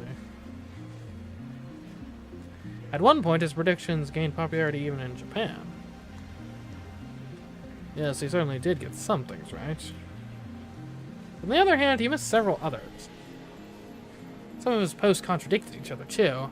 That's why to this day, most people doubt his authenticity as a time traveler. So, after 10 years of silence, that same John Titor is now on a Japanese BBS? Ridiculous, it's obviously a troll. First of all, John Titor is American, yet now he's posting on at channel in Japanese? Let's take a look at his posts. Let's see. I don't expect you to believe that I came from the year 2036. I say that everyone would like to know more about the time machine. Time travel technology was developed by CERN. They completed the first time machine in 2034. Anonymous, time travel lol, John Titor lol. More details on the time machine. Do they sell time machines? How much do they cost? I've got about 100 million yen saved. Can you send me one? Okay. CERN has a monopoly on time machines. Not even the most powerful nations on Earth can acquire one. To say nothing of private citizens, CERN used their time machine for power. By 2036, the world has become a dystopia. There's no war, no conflict. However, that is a false peace founded on the complete eradication of liberty. What does wall mean? Why did you come to this time? Was Akiba satellite crash you're doing? Titor-san doesn't understand at-channel lingo. Let's keep it simple, okay? If you know what I mean. Get a trip code, asshole. I came here to change my present. In other words, your future. My mission is to destroy CERN's dystopia and restore freedom to the world. This is a wonderful time you're living in. Everyone is free, but you will lose it all in just 20 short years. It is vitally important that you understand what the future has in store. What is a trip code? I might get one if you tell me what it is. Also 2010 apparently. You said only CERN has time machines. You have a time machine. That must mean you are working for CERN. And therefore, your goal can't be to destroy CERN's dystopia. You're a fraud. What's a dystopia? How can CERN take over the world in just 20 years? Look at the Middle East. You've been reading too much manga if you think you can get those guys to stop killing each other. Who asked you to change the future? You're trying to play God. If they're promising world peace, then I, for one, welcome our new CERN overlords. My time machine is a prototype, reverse engineered from stolen CERN technology compared to their time machine. Its capabilities are quite limited. In 2036, the world is ruled by a single all-powerful governing body that control every aspect of our lives, deciding what we will eat, where we will live, and whom we will marry. There is no privacy and no choice, and who dares to oppose them is limited. There are no trials. It moves and stuff small changes to the past, cause huge changes in the future. You've already changed the present by coming here. What happens if you make unexpected changes to the future? Implying CERN rules the world. Do you even know what CERN is? Lol. Opie is a troll, so if we find his dad and kill him, then this time traveler will never be born. We won't have to listen to this bullshit, am I right? I want to know if you can meet your past self. Can you have a self-sex? Really? Really, man? We talk about the so-called grandfather paradox that has been debunked. This world line has a divergence of 0.571024% compared to the world line I came from. Killing my father would alter divergence, creating a world line where my father is dead. However, it would not erase this world line. I would go on existing. CERN is a particle physics research institution that hasn't changed in 2036. It is possible to meet your past self, the prevailing theory in my time, that nothing would happen. I, however, haven't met my past self. If you're really a time traveler, then effing prove it. Post time machine pics or GTFO. Any world interpretation. Whoa, slow down, bro. Research institution taking over the world. Lol, what? I don't feel the need to prove that I am what I say I am. Only posting these messages on a whim. My mission comes first. What are your world lines? Can you meet yourself from another world line? What happens if you do? Late reply trip code is a way to identify posters. Put password after your name. Lol, backbeat pedaling. World lines are like an infinite number of rivers flowing in parallel along the way. They are constantly branching out into new world lines. This is called divergence. For example, whether or not you post on this message board has practically no effect on this world line's divergence. But if you were murdered, let's say, the divergence would change. However, it would only change by about 0.0002%, if that. A single human being's death is not terribly significant on the global scale. Wars, disasters, acts of terrorism, and other events that cause widespread death and destruction have a much greater effect on divergence. Thanks for telling me about trip codes. I'll make sure to use this one from now on. I'm starting to get tired, so let's pick this up again tomorrow. It's been fun talking to everybody. Okay. Looks like they've already made an archive of these threads. Of course, there have been sites dedicated to John Titor for years now. This post closely resembles what the original Titor wrote 10 years ago. I've read one of the books on Titor, that's how I know. This new John Titor is clearly an imposter. There are many Titor fanatics on that channel.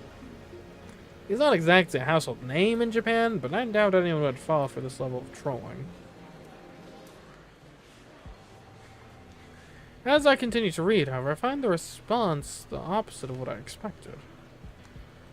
Everyone is accepting this time travel as if this were his first appearance. Nobody has even mentioned his appearance 10 years ago? Finding this strange, I try posting a retort, but everyone ignores me. What the hell? You can figure this out if you do a little research, people. Is the original John Titor thread archive in English and plenty of Titor blogs in Japanese. Add your John Titor's name into a search engine. 12 matches. Wait, only 12? Moreover, all 12 are about the current Titor's postings on that channel. Can't find a single trace of the Titor from 10 years ago. Bizarre. This just can't be. I searched for information on Titor a few years ago. Back then, I got tens of thousands of hits.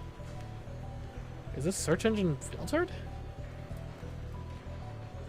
I tried searching on another site just to make sure, but it gives us a result. What is this madness? It feels like I've stumbled onto another plane of reality. Could this be another organization conspiracy? These past 2 days I've been surrounded by nothing but chaos and confusion. I'll call Daru. He'll know about Titor for sure. After all, I've talked to him about Titor before. Only vaguely remember the details of that conversation, but I'm positive the conversation happened. By the time I dig my phone out of my bag, I no longer feel like making the call. Instead, I send him an email on the way back to the lab. He replies with his location. By May Queen, he means May Queen plus Nyan squared, a maid cafe. There's a regular there. Apparently 3D cat maids are his thing too. May Queen plus Nyan squared is only a 3-minute walk from the lab. Coming from Kura Mai Bashi Dori. Kura Mai Bashi Dori. Coming from Kurama Bashidori, take a left at Suma Koi Saka. Take a left at Sumakosaka Crossing and you'll find it. That's where I'm headed now.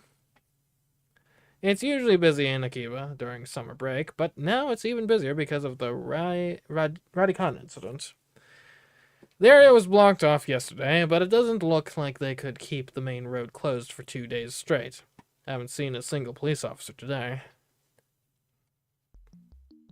But the Radicon building still seems off limits. The entrance shutters are closed shut and sealed with yellow police tape.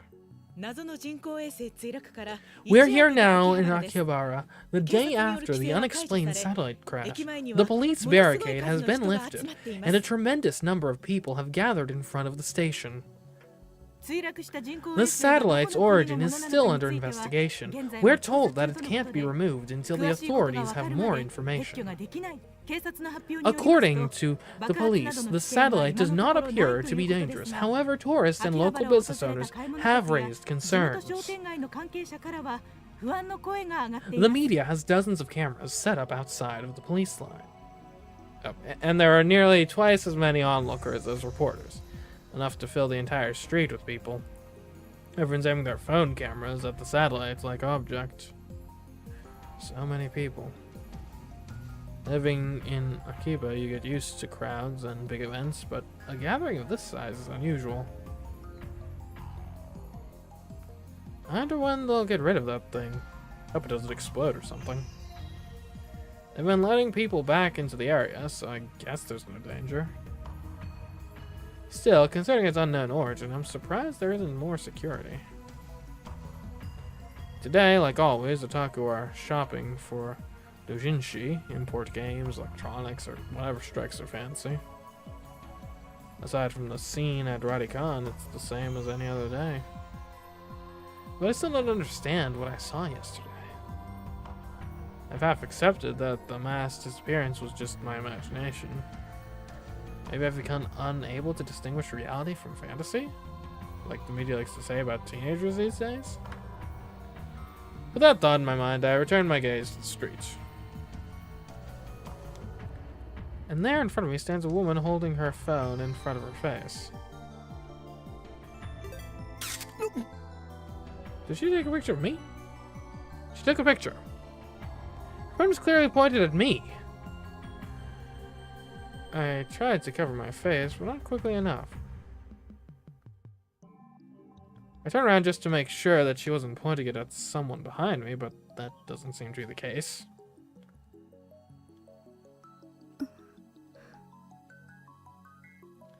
She's still staring at her phone.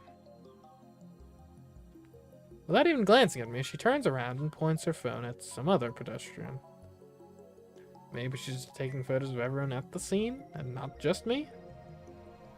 But still, I need to have a word with her. The organization is after me, so I can't risk that photo getting out. Wait.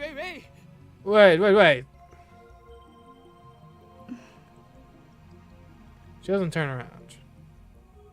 Is she so engrossed in her photography that she doesn't even notice me? Or did she not catch my magnificent native of English? Hey, you! With the phone camera! Wait, please, wait! She turns back, finally noticing me. And of course her phone turns with her. Hey, no pictures! Are you with the organization? Warrior lady. She completely ignores my objection. And then she goes back to looking at her phone. Answer my question. Are you with the organization? If she is, then I may have to take suitable measures. Organization spy. You're not? Even so, I can't let you keep that picture. The organization will stop at nothing to find my whereabouts, and they'll kill anyone who gets in their way. I need you to delete that picture immediately. Lady ignoring me. These labels are great. Star of the show right here. Is she even listening? Sorry. Ah, she finally speaks. Just a whisper, but it's something. If I upset you. Lady who apologized out of nowhere. Oh, I love these labels. They're great. She lowers her head slightly in a bow. Or at least I think it's a bow. She's been looking down all this time, so I can't really tell. Before you apologize, I need you to delete that photo. I was shooting the scenery. Her fingers dance across her phone's keys with impressive speed, exactly the opposite of her annoyingly slow speech pattern. The scenery. You're a tourist? Or is she one of the people who came to see the satellite? In that case, why did she take a picture of me? She shakes her head without looking at me. Lady ignoring me and apparently sightseeing in Akihabara. It's proof of where I was today. You're a strange lady. Kiryu Moika.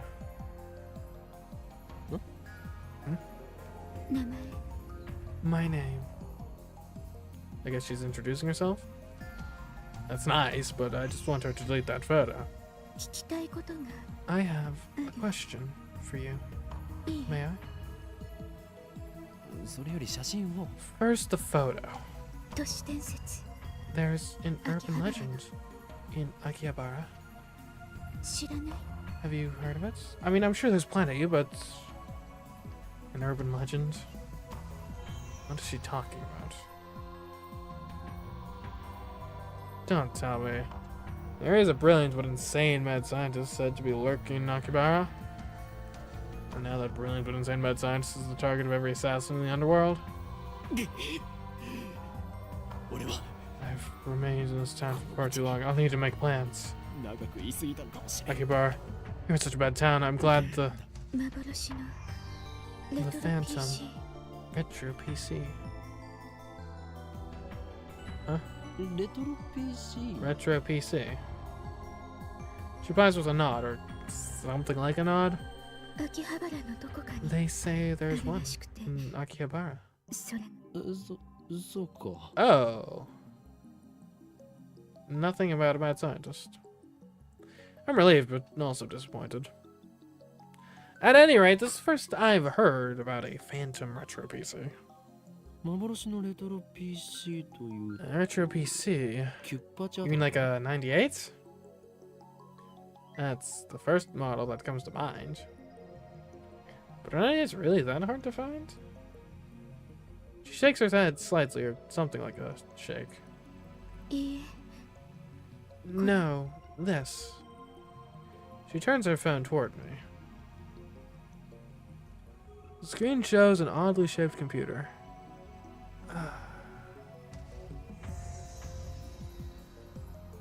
It's hard to tell since the picture's monochrome, but it looks like some kind of PC. It looks kind of familiar. An IBM 5100. An IBM 5100?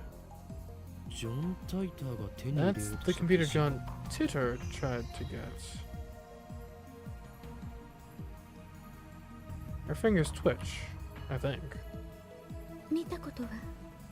You've seen one? No, I've only heard the name. Coincidence? No. This could be the choice of Stein's Gate. Know anyone who might know? Daru probably knows more about it. He's my favorite right arm. A super hacker capable of breaking into even MI6's mainframe. The MI6 part is a slight exaggeration. If that ever did happen, Men in Black would break down our door and take us away. But the super hacker part is true. The depth of his computer knowledge is uncanny. Speaking of Daru, I'm supposed to meet him at May Queen plus Nyan squared. I don't have time to stand around and chat with some crazy lady I don't know. Well, I'm off, lady. Media scrum and moderation. I try to make a smooth exit, one liner and everything, but she grabs my sleeve before I can disappear into the crowd. What are you doing? Your email. Please. What are you after? The super hacker. Alright, I'm literally going to go meet him. Can I just, like, bring her? I guess she wants to hear Daru's story. It's my fault for mentioning him. Well, I'm meeting up with Daru, so why don't I just take her along? No, wait a second. This could be a devious trap. Maybe she's really a spy sent to kidnap Daru. I'm defenseless without him.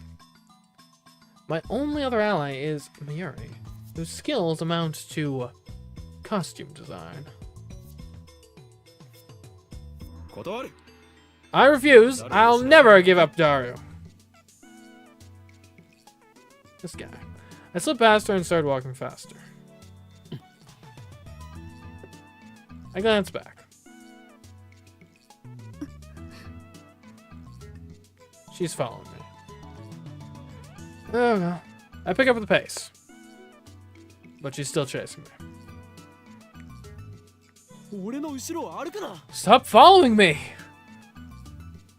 Unperturbed, she shows me her phone again. On the screen is a picture of me that she took. You still haven't deleted it?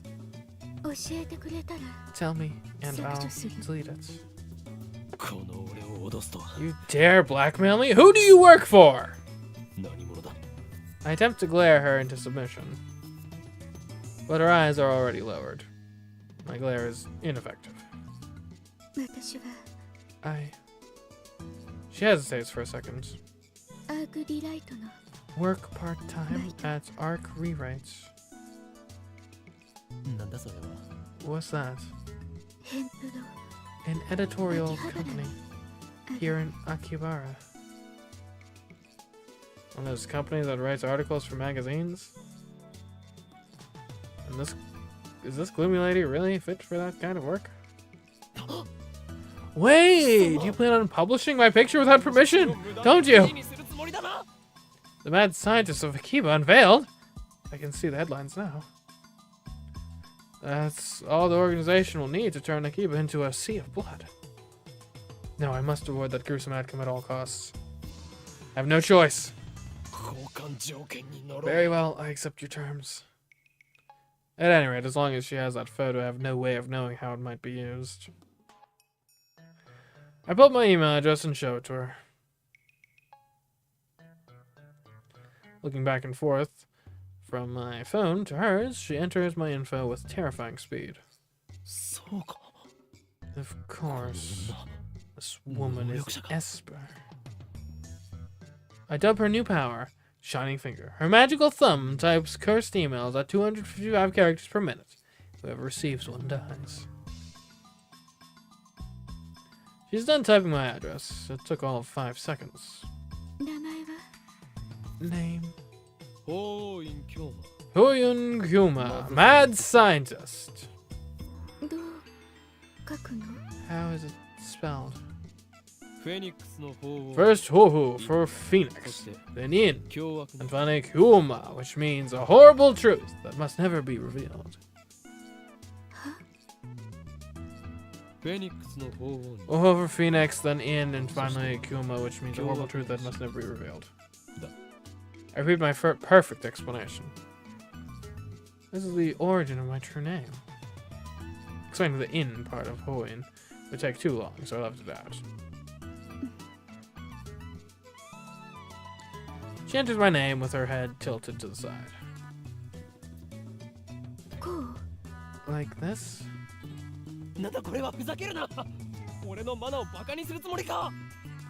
Ho owing yo ma. What the hell is this? Are you mocking me? She lowers her head a little more. An apologetic bow, I guess. Just hand me your phone. I'll enter it.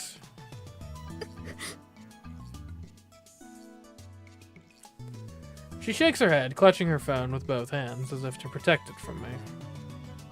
Like a spoiled child who can't let go of a toy, she shields it from me with all her might. What does she think I'm going to do? Her reaction is a little depressing. Anyway, she's obviously not going to hand her phone over, so I ask for her address instead. I'll send her a blank email. She told me her name a few minutes ago, but I forgot it already, so I enter her as Shining Finger.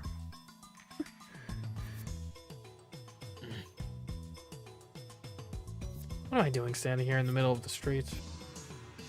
I have to rip and send her a blank email. I don't need to type anything. It's just to give her my name. I already put her in my contacts just as it. Just send a blank email to Shining Finger.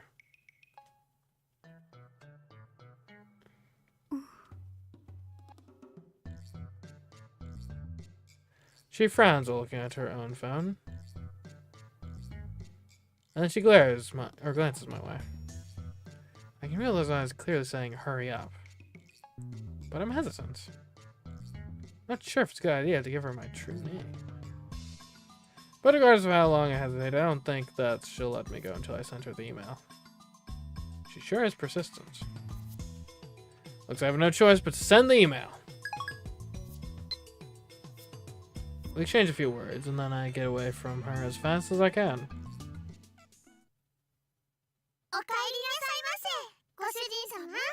Welcome back, Master. I open the door to the Mia Queen plus Nyan Squared Maid Cafe. And two familiar cat-eared girls greet me with smiles.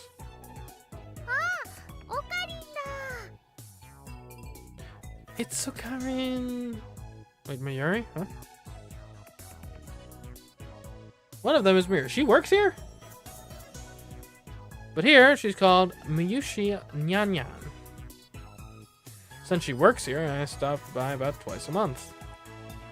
I guess that would make me a regular customer.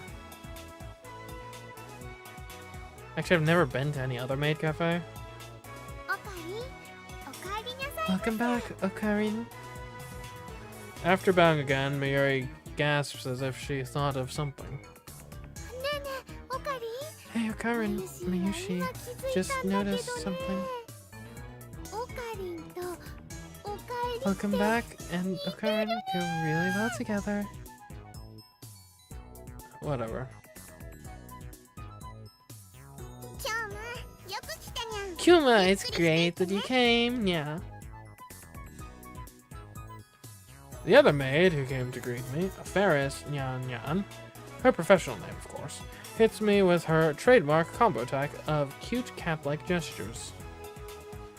She's May Queen plus Nyan Squared's most popular maid. Even though she and Mayuri are about the same age, she looks and acts a bit younger.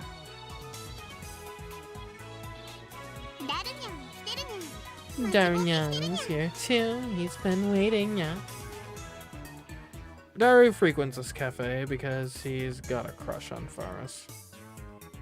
He often reads her public blog while muttering, "Faris, you're so cute," to himself. He's got real bad. I keep telling him to choose either 2D or 3D, but he doesn't listen. I also have trouble dealing with this cat girl. She always finds a way to best me. Are you holding another secret meeting to overthrow the evil organization, yeah? Yeah, something like that. Faris wants to join too, yeah? No chance. The organization isn't threatened by cat-eared maids. Not true, yeah. Faris has the perfect secret technique to help take them down. What? You finally mastered that secret technique? Yes, yeah. After completing my pilgrimage to the Genie Highlands and overcoming my mentor's death, I finally mastered it. What mentor? First knows my true name, Huin Kyoma. I've also told her all about the organization. And now she's more into it than I am.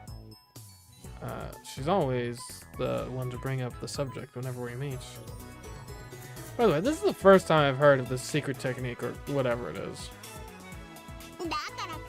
So Ferris wants to participate in the spirit conference like you promised, yeah.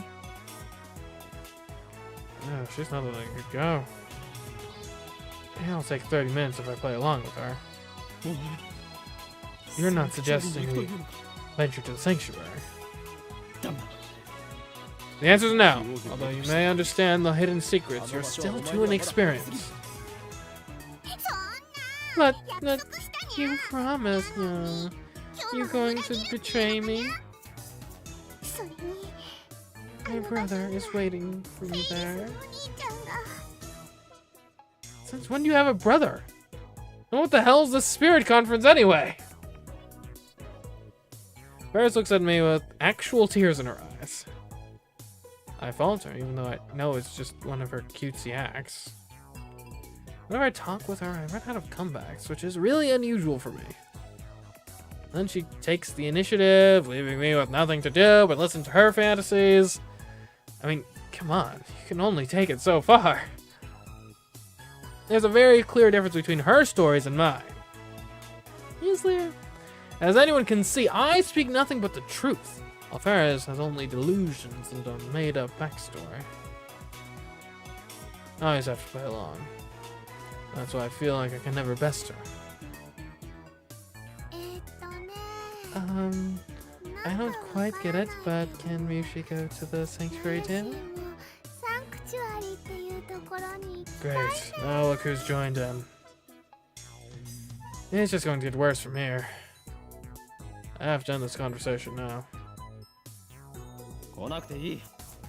You can't come. This discussion is over.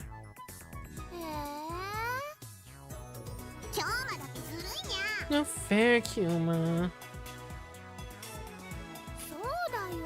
That's right. Leaving Miyushi and Ferris-chan behind is mean. Who is Ferris? Ferris-chan is Ferris-chan, right? Right. Miri and Ferris look at each other and smile. You sure got this Ferris? Is that her real name? Have I been mistaken all this time? That's a disturbing thought. Well, Miyushi has a hard time saying Ferris, so I call her Ferris-chan instead. Oh, so that's it. He's like we're in a girls' school, it's not too tabby. Okay then, moving on. Show me to the table already. How long do you want me to stand here waiting? Sorry, Nya. Table for two, this way, Nya. Miyushi, I'll leave it to you, Nyan Nyan. Leave it to me, Nyan Nyan. If you hadn't noticed, the cat eared maids here at May, Queen plus Nyan squared are required to add cat sounds, nyans and yans, to their words with some frequency. Miuri takes my hand and leads me inside. Apparently, Miyushi Nyanyan is the only one who leads customers by the hand like this. It probably comes naturally to her. She doesn't even realize the effect it has on her customers. And that's why she's second to Varys in popularity at this maid cafe. She guides me to Daru's table. Oh, I've got mail. Hold on. Who's this from? Have I opened this Daru message? Where are you? I'm on my way. I am. Look at there. I asked about Miuri-chan. Ask Miuri-chan about what it is you're fighting against, but she just laughed and didn't answer. What should I do? I want to help. You'll need to know, not yet. Eventually, if Stein's Gate so chooses, you will learn the truth, whether you're ready or not. Sounds great. Okay. So you guys to Daru's table. The tables are at 60% full. Among Akiba's maid cafes, May Queen plus Nyan Squared's popularity is solid but not booming. Considering what Ferris and the others are wearing, it's more like a cosplay cafe than a maid cafe. Furthermore, the cat ears and Nyan dialect makes it less accessible to low-level otaku and first-timers. On the other hand, those same cat ears are a topic of heated debate among die-hard maid cafe fans. So that's so. Maids don't have cat ears. Cat ears plus maid equals 2 times amount. What a compelling argument. These two viewpoints clash. This place is one of the older maid cafes in Akihabara, but it doesn't get much media exposure. Maybe that's what makes it more comfortable than most. At least that's what Daru says. Not that I know. I heard from a friend about this stuff. A real connoisseur of the maid cafes, this gentleman I know. He talks about this stuff so much that it's been burned into my synapses. Daru-kun, Karin is here, and Yan. You're way late, seriously, man. Daru sits in front of me, but doesn't look my way. He looks upset for some reason. So, what were you just talking about with Faris? And what details? You really want to know? I don't think you'd understand it. Hell, even I didn't get most of it. The usual. Your conversations are too much for regular otaku. You guys exude an aura of something, you know? It's like you two have your own reality marble, you know? Can't forgive you. I think Ferris-chan likes Karin. Of all the maids and masters here, the only one who can keep up with Ferris-chan is you, Karin. I'm not even close to keeping up with her. I'm so jealous, you lucky bastard. I have no interest in women who dress themselves in lies. I think you're one to talk. Silence, you unfaithful bastard. All your cutie wives are crying. You struck a nerve, man. Daru theatrically grabs his chest and falls onto the table. I sip from one of the glasses of water that Miuri brought to our table. Master, may I take your order? Yeah? Omelet, rice, and hot coffee. Black. Coming right up, nya. After taking my order, Miuri finds her way towards the counter as if swimming between the rows of tables. I hope she doesn't trip. So, what do you need? Daru asks without getting up from the table. That's right. In my confrontations with Shining Finger and Cat Girl, I almost forgot my original objective. I was gonna head to the lab in about an hour. I have an urgent matter to discuss. Top secret. I lean on the table and scan the area without moving my head. You remember John Titor? John Titor? Who's that? The self-proclaimed time traveler who appeared on the internet about 10 years ago? I thought we talked about him before. Is this a new addition to your made-up backstory? It's nothing like that. Everything I say is the truth.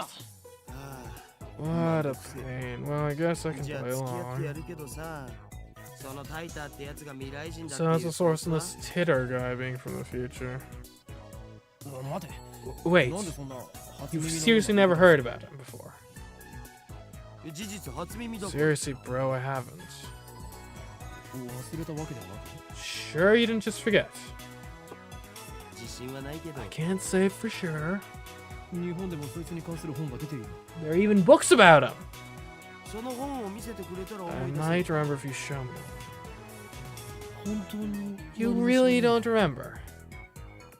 人の記憶力なんて結構 Memory 曖 is 昧なもん fade. でし We're ょ not computers, デジタル man. と違ってさ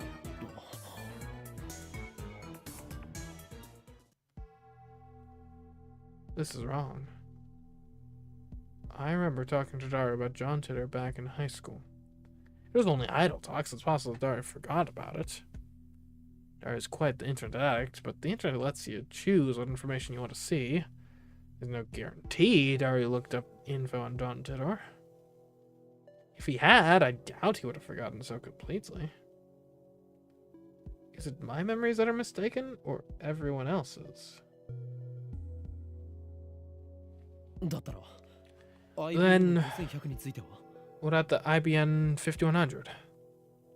へえ Whoa! そんな PC を You 知って know る about なん that? てね Cool! やるじゃん 知っているんだな So you know about it.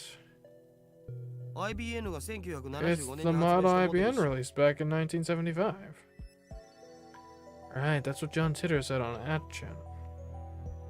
He traveled to 1975 first, obtained an IBM 5100, then leaped to 1998.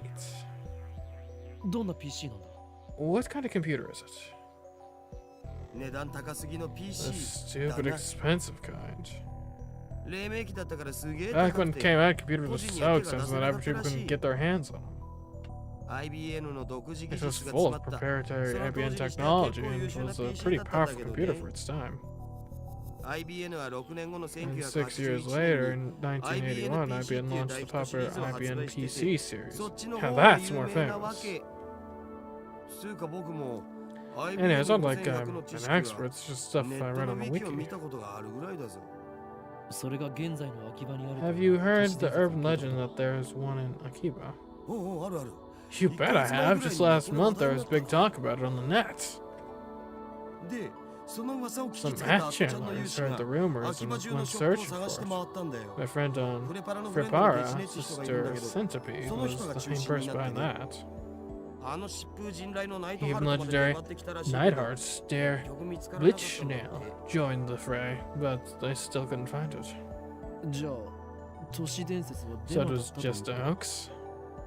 さあ知らね Who knows? Ah, There are Akibaには tons of アンダーグラウンドなショップが underground たくさんある shops し in え Akiba. 案外どっかの怪しいショップに Wouldn't be ひょっこり strange 転が if ってて an もおかしく IBM ないんじゃね 5100 suddenly turned up in some hole in the wall. ふう Hmm. なるほど See. Oh, got mail. Hold up. This might be important. Oh. That actually might be important. Look up, my son. I mailed you as soon as I could.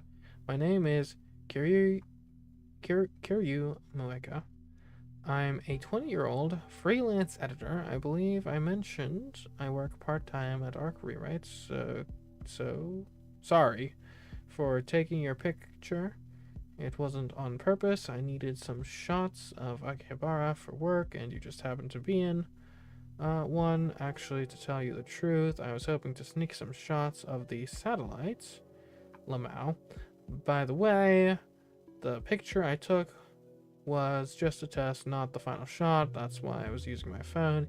Even if you hadn't begged me to delete it, I wouldn't have posted it, so don't worry. Anyway, I should get to the point. I'm really sorry for asking like this, Okabe-kun. But it would be super great if you could ask your friend about the super hacker, about the IBM 5100.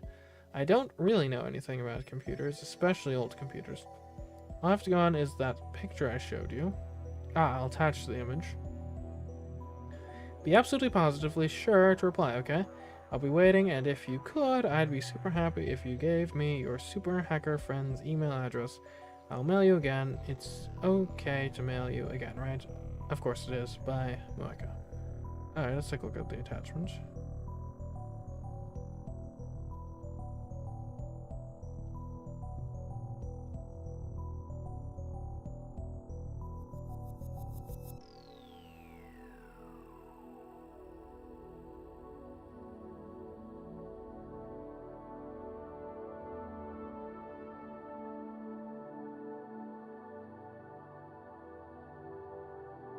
Okay. Oh, come on. What's with this mail? Disregarding the weird timing. Is this really the gloomy, unsexual woman I met in front of Radicon? She's like a completely different person in this email. Does she have split personality or something? Well, I got some info at the IBN 5100, so I guess I should give her a reply. But if I send an immediate reply to a woman I just met, won't I come off as clingy and desperate? I, who in Kuma, will not be taken lightly.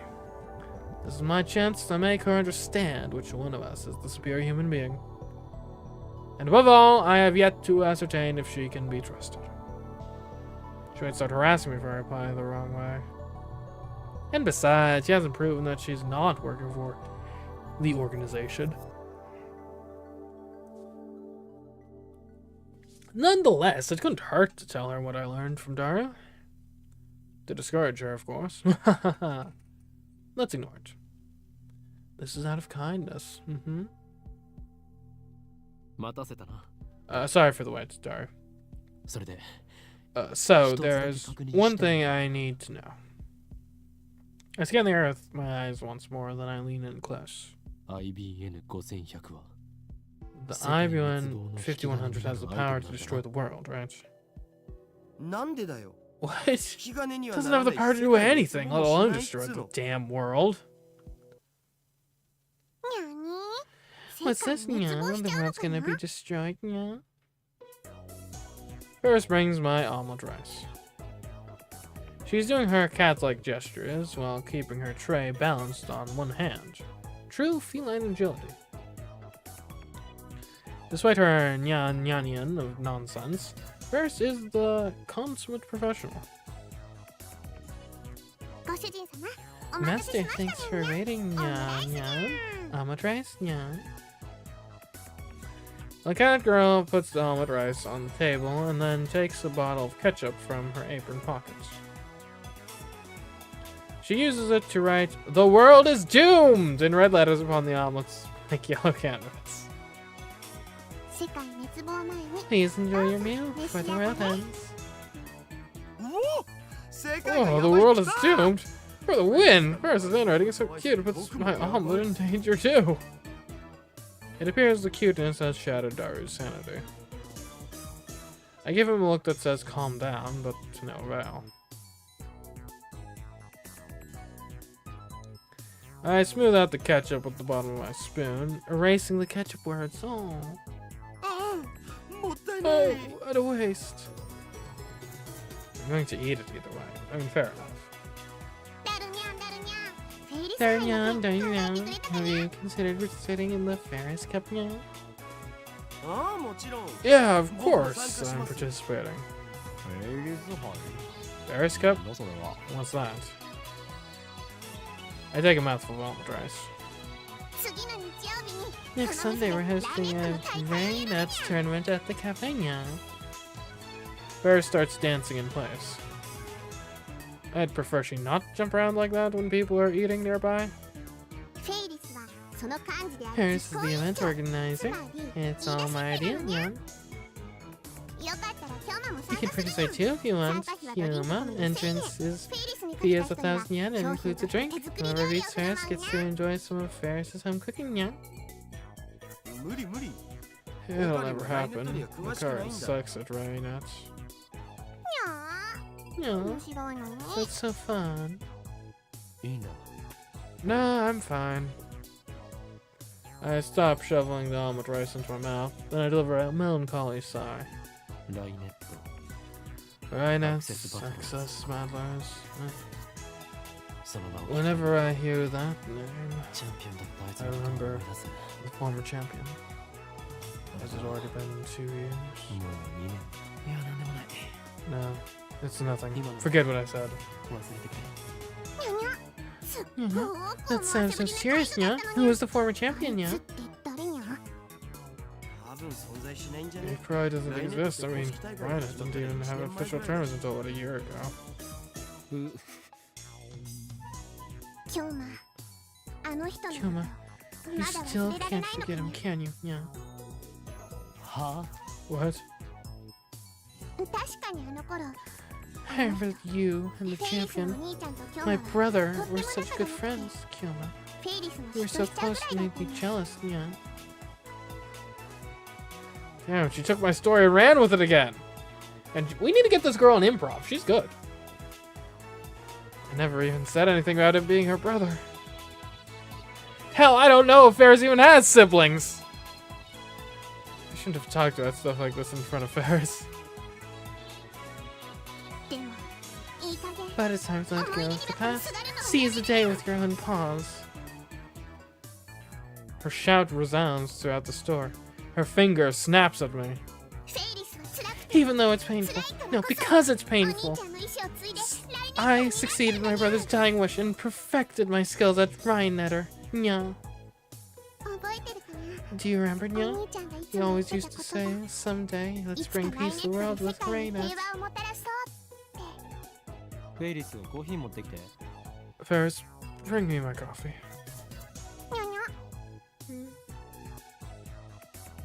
I present my empty plate to Ferris. I always eat quickly. It's a habit. I picked up naturally during my years on the run from the organization.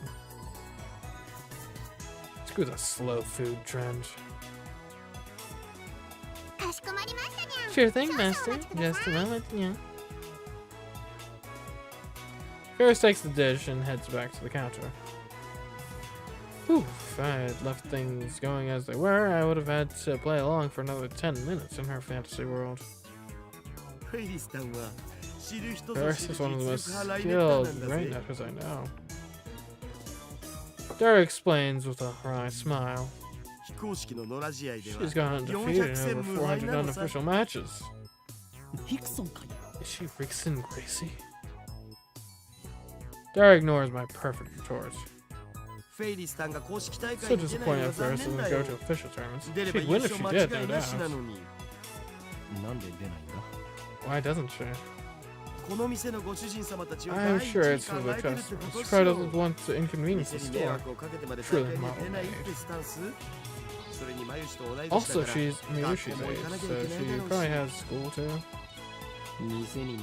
She doesn't want to inconvenience the store, yet she's holding the Ferris Cup here? That doesn't matter at all. Yeah, I mean, it's a draw. Get customers in the door. The point is, Ferris is cute, and cuteness is just as cute. Cat-eared maids are sweet, if you know what I mean, and that's all that matters, right?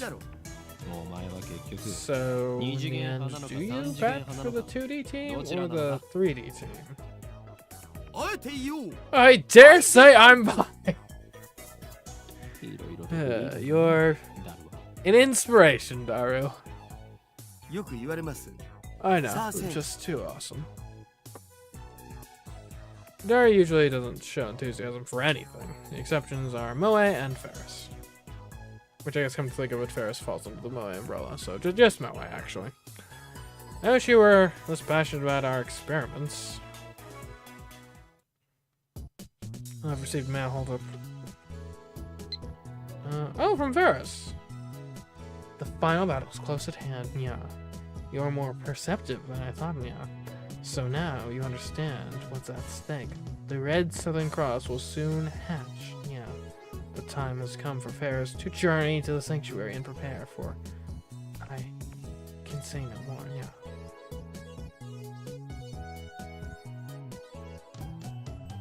Let's respond regarding the Red Southern Cross. I see, so the holders of Original Sin, those who, like me, were born of Prototype 13, have begun to assemble in Akiba, guided by the star that we alone can see. The time is right.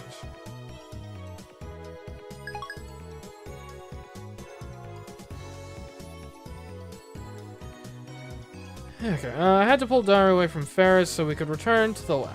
We arrive to find it hotter than a sauna in hell. I quickly open the windows, letting a small breeze blow in. It won't be enough. I flip our fan to full power and place it on the table in front of me. I really wish we had an air conditioner. I turn on the computer. This is our PC for communal use among lab members. It still uses an old CRT monitor, so it looks ancient. I don't let it look deceive you. Our computer whiz, Daru, scrounged up some parts and made some mods to it. In any case, I don't spend much time on it. I'm best to use it to update the Future Gadget Laboratories homepage, check my emails, news sites, and browse App Channel. I wonder if the new Titter is still posting. I see that everyone would like to know more about my time machine. I'm happy to explain. Just so you know, it's impossible to reproduce with current technology. Certain critical components won't exist until CERN invents them in 2034. Time travel works by altering gravity. Basically, you can think of it as using the twin paradox, but that alone isn't enough to reverse time. Still here, fake or annoying, go away. So your power is gravity control. Not bad, but still not enough for top tier power levels. The twin paradox, and that's like the Hiroshima effect. That's just slowing down time, not reversing it. Who gives a shit about time machines? Give me stock prices. I'd use a tripler cylinder as in car black holes, doesn't it? Just like you said 10 years ago. Well, that's for me. And your time machine is a 1970s Chevy. I know all of it. Oh god, shut the fuck up, you disgusting chuny scum. The twin paradox, Hiroshima effect are different things, duh. Time travel lol, John Titter lol, a Chevy's an American car, right? I'd rather go German with a BMW lol. Wait, why can we have Chevy and BMW as like real brands, but IBM has to be IBM? By Tipler cylinders, are you referring to the Tipler machine? Lol, what?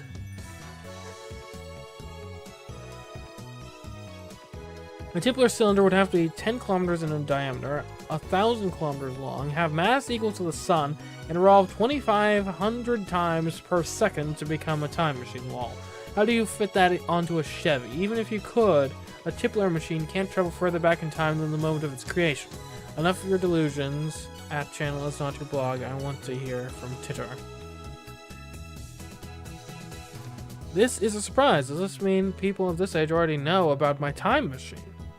Did you really encounter me 10 years ago? If so, then that must have been on another world line. I, at least, have not gone to the year 2000.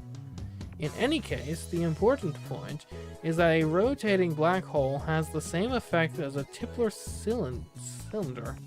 You can learn more about Kerr black holes by studying the Penrose diagram or Tipler's calculations. My time machine works by generating a pair of Kerr black holes. In Japanese, please. Titter came 10 years ago? Source? WTF are Kerr black holes? Explain using boobies? Oh, erotic one? I'll pay 1,000 yen to ride your time machine. Not a yen more. Just 1,000? Really, dude? Source is Huyusan's delusions. Lol, real deal. He didn't deny it. Lol, all aboard Huyusan's crazy train. Prepare for a train wreck. Kerr black hole time travel is theoretically possible, but one, how do you get black holes to spin? Don't tell me you wait until you find one spinning naturally. That's ridiculous. Two, don't they? I'm not sure if we know this for sure, but I thought black holes did just naturally spin.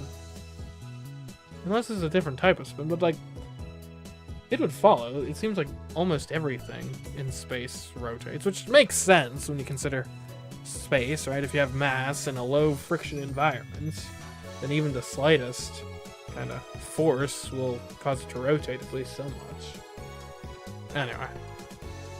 Anyways, how do you pass through the singularity? There's no way a Chevy can withstand the pressure. Why the short explanations, John? You stupid, wanna die? Still no stock prices? Nah. This isn't a delusion. I know for a fact that Titter posted 10 years ago. There's even a book about it. Search the used bookstores if you don't believe me. His Chevy has a gravity distortion unit. That's what he said 10 years ago. Now, I'm realizing this is quickly becoming, what do they call it? The stupid theory, Mandela effect of the game. Yes, it does have a gravity distortion unit. My time machine is not perfect. It was built by a third party who reverse engineered CERN's design. Gravity distortion unit's a little unstable. First unit produces a micro singularity that injects electrons to induce rapid rotation. This generates a local gravity sine wave. As the time machine passes through the singularity, the gravity distortion unit regulates the pressure to ensure safe passage. I'm not a specialist, so I cannot explain the mechanics any further. Let me just say that curved black holes can be manufactured. I assume everyone's aware of CERN's current experiments with black hole creation. TLDR, STFU. Unstable. Also, how does this happen? Exclamation mark 1, exclamation mark 1, exclamation mark. Like, I get why, in theory, because the one key is the exclamation mark key. But, like, who's that bad at holding down the shift key? Honestly.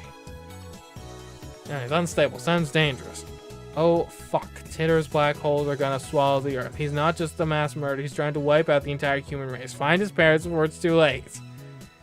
It's not that you won't explain, it's that you can't. Lol. How do you set the destination? The Earth is constantly moving, or didn't you know that? By the way, I propose the Titter equals Huygen theory. Lol. I set the destination with the VGL system. That's variable gravity lock. It functions by reading local gravity of the destination, locking the Tipler sine wave onto that location. By locking onto Earth's gravity, it ensures that I don't end up floating in space. It uses 4 Scythium locks to make the calculations, so the margin of error is negligible. Who needs to shut up, lol? I've never heard of any Titter from 10 years ago, lol. So the universe is deep in Titter's shit. The same information was in the Titter book. All you've done is post 10-year-old copypasta. Anyone could do that. How do I know you're the real Titter? Janta Somoe, my waifu. I recognize different opinions. I'm feeling more and more disappointed. Still nothing concrete. Nice try, I guess, but I won't be fooled. Ugh, I shouldn't waste all day on that channel. We have more important things to deal with. Namely, the phone wave. Name subject to change. We haven't experimented with it since yesterday. It's high time I figure out what's going on with that thing. We should try microwaving something else. Here I asked Daru to connect the phone wave, name subject to change, to the computer. He finished setting it up yesterday, and now he is about to do the quick wire work in the development room. Hey, Daru. What's with the X68000? I mean, it's a 20-year-old machine, specs lower than my cell phone. It's cool, huh? So it's like the reason why some protagonists are odd-eyed even though they're Japanese. Odd-eyed? That just mean like... Not getting you, bro. It's cool. If it's cool, that's cool. Anyway, there wasn't much of an option. This was the only PC we weren't using. What about your new one? Oh wait, we don't know what could happen when it's connected to your crazy machine. It could kill the performance. Selfish bastard. Besides, we made the phone wave name subject to change together. It's our crazy machine. Anyway, did you do any research on the jellification? Yeah, at the university this morning. Why would a banana jellify? What kind of science are we dealing with here? I examined a sample under a microscope and found it was shredded at the molecular level. Ooh. Shredded? It's not a mere phase transition. The banana became something entirely different. Could it have rotted? Nah, there's no way 2 minutes in the microwave could do that. Then I remembered about fractal structures. The Minger sponge thing? Yeah. It looked like something drilled holes into the banana. An infinite number of holes in a fractal pattern right down to the nano level. ばくね Ugh, let's could do something like that. 俺には I have one hypothesis. Adding a dramatic pause to build tension. Are gulps waiting for me to continue? 電子レンジ It's the result of the microwave's electromagnetic waves. という仮説だ。え What does that mean? 俺の推測が正しけ If れば my guess is correct, 電話レンジ then が our phone wave name subject to change has the potential to become a weapon of unprecedented destructive power. One that could change the face of war as we know it. I twist my lips into a maniacal grin. Then I whip out my phone and put it into my ear. 俺だ。 It's 計 me. 画は We're proceeding to stage 2 of the plan. Soon they will learn that Judgment Day is near. 思い知ることに全てはシュタインズゲート All の意 shall 志 be で as Steins Gate wills. 人類は Resistance それに抗 futile. うことはでき Else I congru. 妖精さんと話してんじゃね Quit え talking っ to つう your の imaginary friend. I'm done with the wiring. I'd explain that he's not imaginary, but revealing the identity of my contact would be a betrayal. The last thing I need is another enemy, especially one whose power and cunning rivals that of the organization. The phone wave name subject to change is now an indecipherable mess of wires. All we did was hook it up to a computer, yet it turned out like something a MacGyver would put together. Now we can access the microwave's terminal mode and see exactly what's going on in its computer brain. でどうする Well, what's next? バナナは用意してある。 We have bananas. Just before I left May Queen plus Nyan squared, Mayuri asked me to buy some bananas. With her money. She's too nice for any good. Or maybe she didn't even consider what would happen. But now, you'd think she'd know that if I buy bananas, I'm going to experiment on them. And so, I put the entire bunch of bananas into the phone wave, name subject to change. Yeah, if we microwaved one banana at a time, we would make our research budget go a little further, you would think. Now, the issue is our art budget for the actual production of the game would go up, because we already have the Banana Bunch art. So you need a different art for a single banana, but still. You know, Miyushi is gonna cry if you use them all, right? Wasn't it her money? 奴から提供された She 研究 donated that money to our research efforts. そもそも丸々全 You 部使う don't 必要 have なん to て use ない the し whole 一本で thing. いいよ一 One 本 is enough. One. Daru retrieves the bananas, peels one from the bunch, and sticks it back inside the phone wave, name subject to change. 実験に金をケ Oh, チるよ we うで got mail, hold up. 世界の支配構造を作り変えることなどできんぞ Oh, from Ferris. Hello, Ferris. So that was it after all, yeah.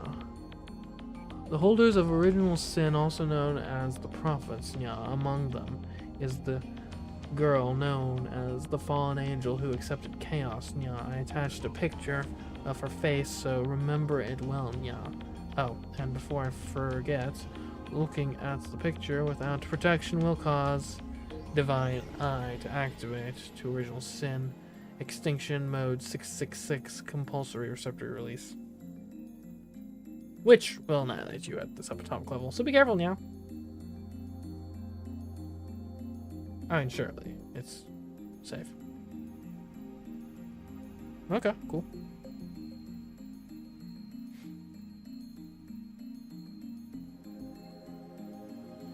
Alright, so we'll never reshape the fabric of our society as long as money dictates the limits of our science. 作り変えたいと思ってんの You're は the お one か who りだ wants け to だって reshape society, Karin.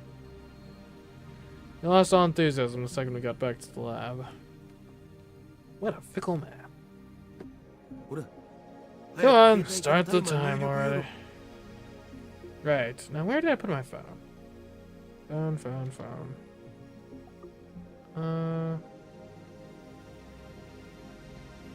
What happens if I just call someone random? Like, what if I called Ferris? Can't. Okay, I'll call the phone wave. Call complete. Here we go. Instant access. Hello, this is the phone wave. Name subject to change. The Mushi guidance system. You can operate the timer from this menu. After pushing the pound button, please enter the heating time in seconds. In hindsight, we should have made the Mushi guidance skippable. Having to wait each time is kind of annoying. For example, press pound 60 for 1 minute.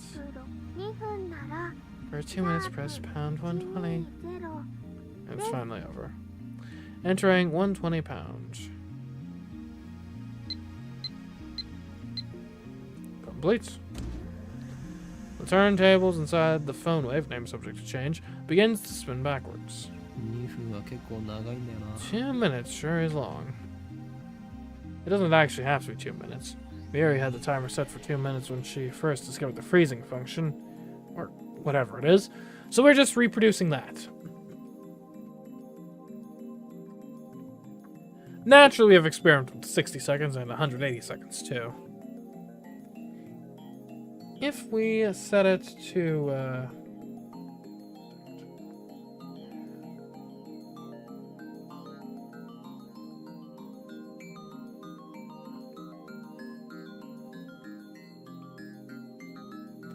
if we set it shorter, the freezing only goes halfway, if at all. Conversely, setting it longer increases the effect. You know, if the microwave's emissions are doing it, then shouldn't our cells be getting gamified too? While still looking bored, Daru finally gets into the discussion at hand. Well, have you ever nuked yourself inside the phone wave? Name subject to change? I can't even fit in there. Anyway, what's your source on the electromagnetic waves? If you must know, it's my mad science intuition. Also, it's a microwave. What else could it be? It's not like there's a whole bunch of other moving parts here that could be doing something. It's space. I mean, a microwave. It's a box that produces with what, a Faraday cage that produces electromagnetic waves. That's what it does. Like, what else would be the mechanism here? Oh, so no facts. Edison once said, without 1% inspiration, 99% of the perspiration is wasted. So, inventors.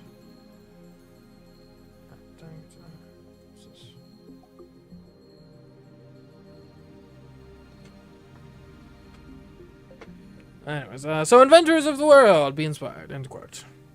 Wasn't it a genius with 1% of inspiration, 99% perspiration? Sorry to disappoint, but in recent years it's become common knowledge that this is a misquote.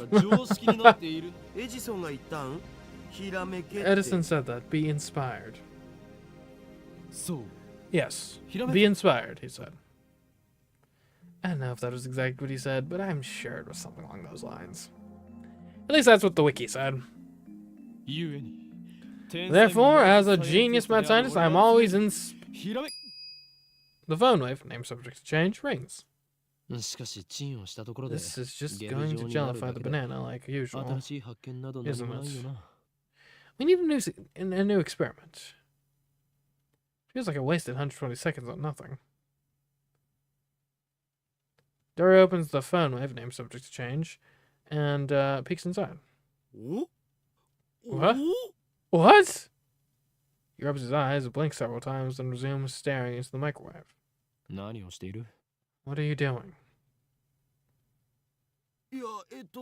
Well, it's jellified again, I assume? Gone. Gone? That's a good one. That's a good one, buddy. I mean, thermodynamics, and yeah, mass cannot be created or destroyed. I doubt this thing was able to, like, blast it into pure energy. Gone? What's gone? The banana. What is he talking about? I pushed Daru aside and looked into phone wave. Name subject to change. It's gone. There's nothing inside. The banana has vanished without a trace.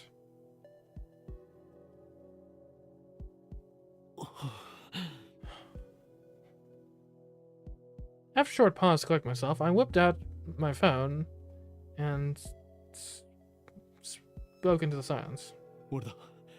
It's me. Slight problem. We may have awakened something terrible. What do you mean, something terrible? I ignored Dora's panicked cry.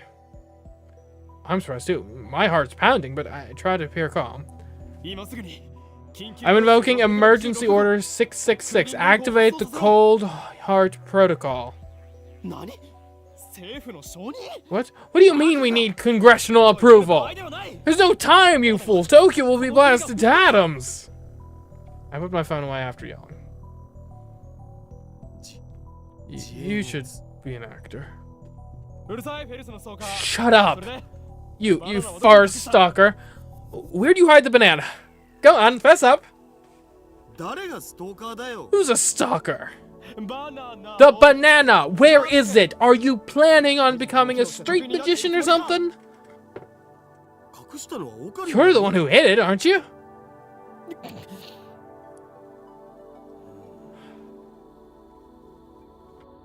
Uncomfortable silence.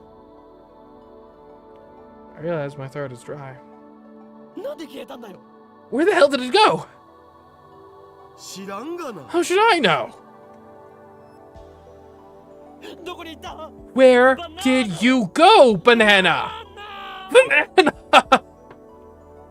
I take the turntable out of the microwave, scour every nook and cranny, but find neither peel nor stem of the banana. Wait. I think I get it now. It's not an electromagnetic weapon.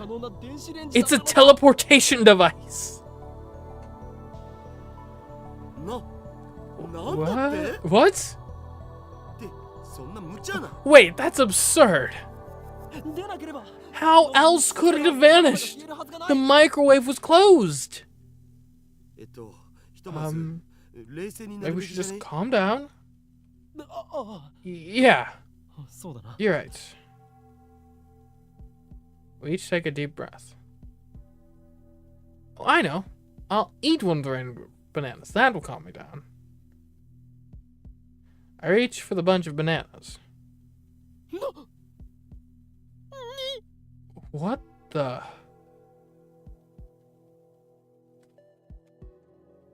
Curious. Huh.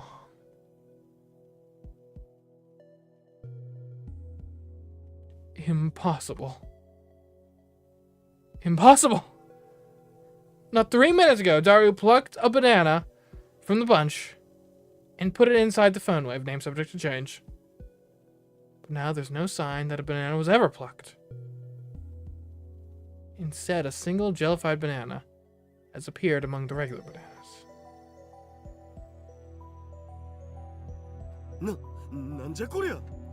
Not more than 3 minutes ago, eh? So, it's clearly some sort of time device, right? It seems like it's, well...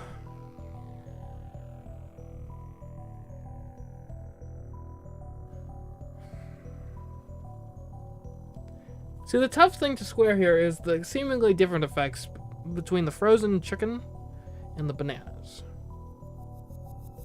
Right? I also, the greenness of the banana looks like somewhat unripe, but I think that might just be the jellification process. But clearly it's making the banana return to, what I assume it returned to its state 2 minutes ago. Right? That would also explain why at least someone's thawed frozen chicken. You put it in there and it becomes more frozen, because it was more frozen however long ago you put it in there. It changing space is interesting, right? Because it doesn't always do that, right? The bunch didn't disappear, but that one did. Because, like, it doesn't seem like it's generally returning its state to its position in space 2 minutes ago. But in this case, it's hard to explain. Unless it's just always been the case that, like, I doubt we were just, like, sitting in there. Darwin notices it too. He reaches out to touch it, but I quickly stop him. Wait! How many bananas are in the lab right now? Just these, I think. Is this gelbana attached to the same stem as the banana you just picked? I don't know, man. I wasn't paying attention. It doesn't look like it was ever plucked. No cuts or anything. Aside from the gelification, it looks completely normal. Huh. Hey, Daru. Could this possibly be the word I spoke impulsively a few seconds ago? I hesitate to speak it again, but I must. Because no matter how unbelievable it may be, we saw it with our own eyes. My head's full of question marks. I don't know how this happened, but if I were to explain it as I saw it, the banana that was inside the phone wave, name subject to change, returned instantly to its bunch. In other words, a teleporter. We've invented a teleporter.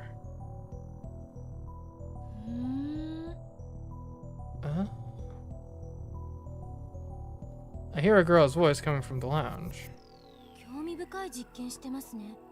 That looks like an interesting experiment. Who's there? My heart just skipped a beat.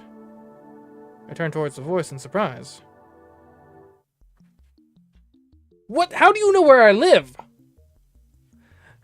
And get pierced by a sharp stare.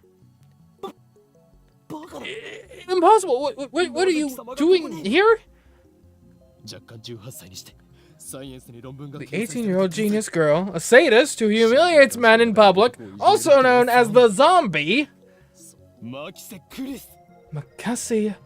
Kurusu. It's exposition, bro. I mean, you needed to know, didn't you? Who are you calling a zombie? What is the meaning of this? What is your purpose here? I'm here to see you, Okabe Rintaro-san. Or is it Kyoma-san? Wait, how the hell does she know my real name? I've never spoken it in front of her. I was right. You're one of the organization's top agents. An Esper with superhuman powers. I wonder you rose from the dead. I'm not dead, alright? Please stop killing me off. Hashida-san, can you do something about this guy? You came at a bad time. Makase, she with a car and freaking out like this. Daru doesn't seem fazed by this girl's entrance. Why? Have you betrayed me, Daru? Calm down, man. Are you being blackmailed, or did she seduce you? I glance at Kurusu. He's my right-hand man. How dare you? You crossed the line, bitch. Get a hold of yourself. Kurusu's eyes flash dangerously, I think. Such intensity from an 18-year-old. Maybe she didn't resurrect after all? Or after her first death? Maybe she's a robotic killing machine constructed to replace the dead Kurusu. Is that it? For now, I'll do as I'm told. Hashida-san gave me the address after yesterday's lecture. He also told me your name. That's all? The truth is kind of let down, actually. 俺と話をしに来た。 So you're here to see me, is that it? そうです。 Yes, you claim to have seen me die? I came to see if that was the truth, or just a pathetic excuse to grope me. I came for the answer. Now that she mentions it, she did treat me like I was a perv yesterday. And to be fair, like, justified. Well, I suppose I should be grateful that she didn't call the cops on me after what I did. But what choice did I have? Anybody would react the same way if a dead person reappeared before them, right? But your current behavior is all the answer I need. It was all an act to grope me. My initial hypothesis was correct. Not so fast. There's more to this than you know. I must clear my name, or I'll be labeled a perv forever. Anyway, let's put that aside for now. Really? That's a relief. I was sure she was going to call the police.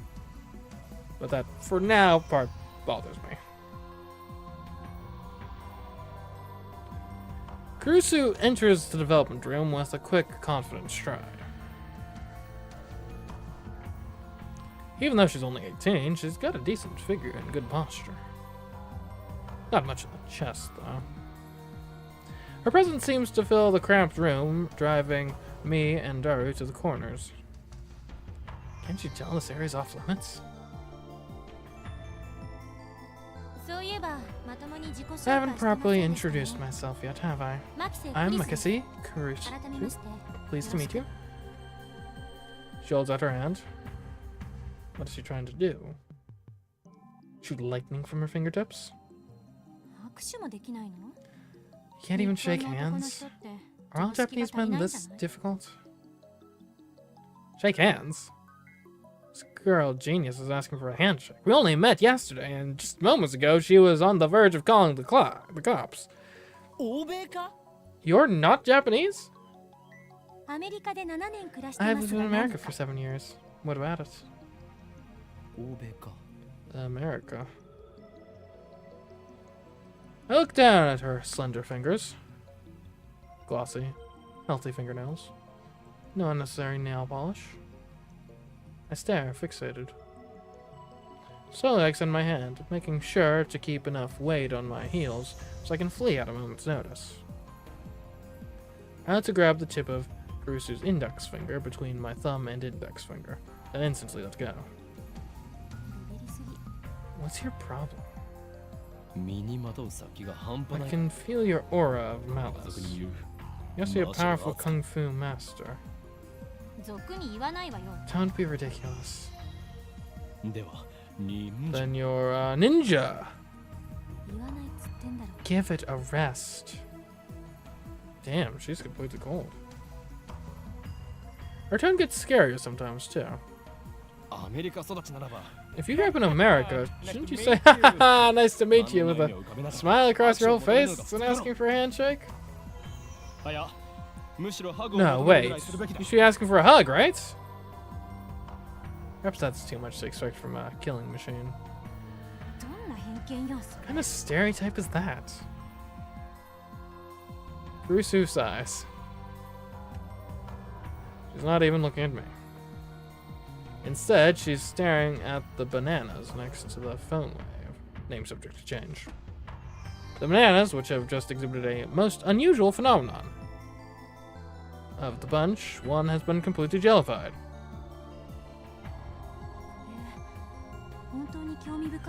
Fascinating. Kurusu brings her face closer to it to get a good look. Have any forceps? No. Oh. And then Kurusu stabs the gelatinous banana with her index finger. She buries her beautiful fingertip knuckle deep into slimy banana. What are you doing? That's precious data! It's squishy. Kurusu extracts her finger, pieces of gel clinging to her fingertip. She puts that fingertip into her mouth without any hesitation. No taste. Gross. She says it with a straight face. You have quite the appetite, I see. A side effect of the resurrection, perhaps? If you're that hungry, I guess I could give you a banana or two. No thanks. Either way, those bananas are Miyushi's. Come, don't be shy. This is an offering. Take it. As if I would eat some perv's banana. Perv's banana? Daru starts shaking as if he's been electrocuted. Dude. What's wrong? Eats a perv's banana? Squishy. Gross with sour expression. Dude, what are you going on about?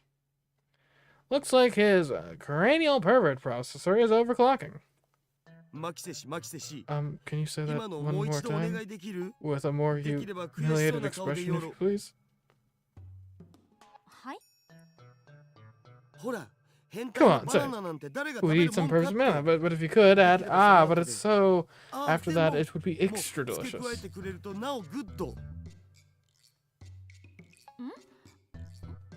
Huh?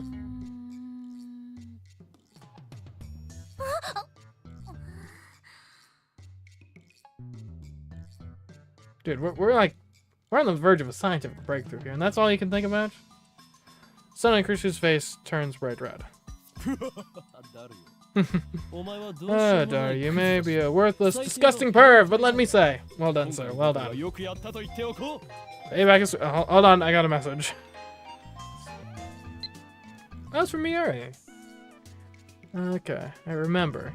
Used to go around shouting burn and stuff. Why do boys want fire powers? I think flower powers or plushy powers would be cuter, don't you? I mean, that's lovely, but I'm kind of busy right now. Payback is sweet. Not far off from maximum combo. Let's show this conceited little girl how true adults fight. Aren't we all the same age here? So, Makase Kurisu, just imagine something, didn't you? By all means, tell us what. Don't be shy. Why, you... Come on, say it, genius girl. What's the imagination of a genius like? I'd love to hear from you. You ass! Kurisu turns her back to us with perked shoulders. Looks like she's capable of expressing human emotion after all. That was not a robotic killing machine. I feel refreshed. Haven't felt this good in years. Way to go, Daru. That's my right-hand man. Always gets the job done. I get it. You're both pervs. Yeah. Well, you could say that. Don't admit it, you idiots! I don't want to hear that from you. Okay, if I came off as a little rude, I apologize. Kurisu sighs deeply and turns back to us. Her composure has already returned. I was only acting that way because you molested me, but I'll ignore that for now. I wish she would stop saying for now. It's like she's gonna call the cops on me later. Please tell me what happened to this banana. I'd also like to hear about that. Kurisu glances at the phone wave, name subject to change. That microwave thing. That's top secret. The one thing I'm cleared to share with unauthorized individuals is that its name is the phone wave. Name subject to change.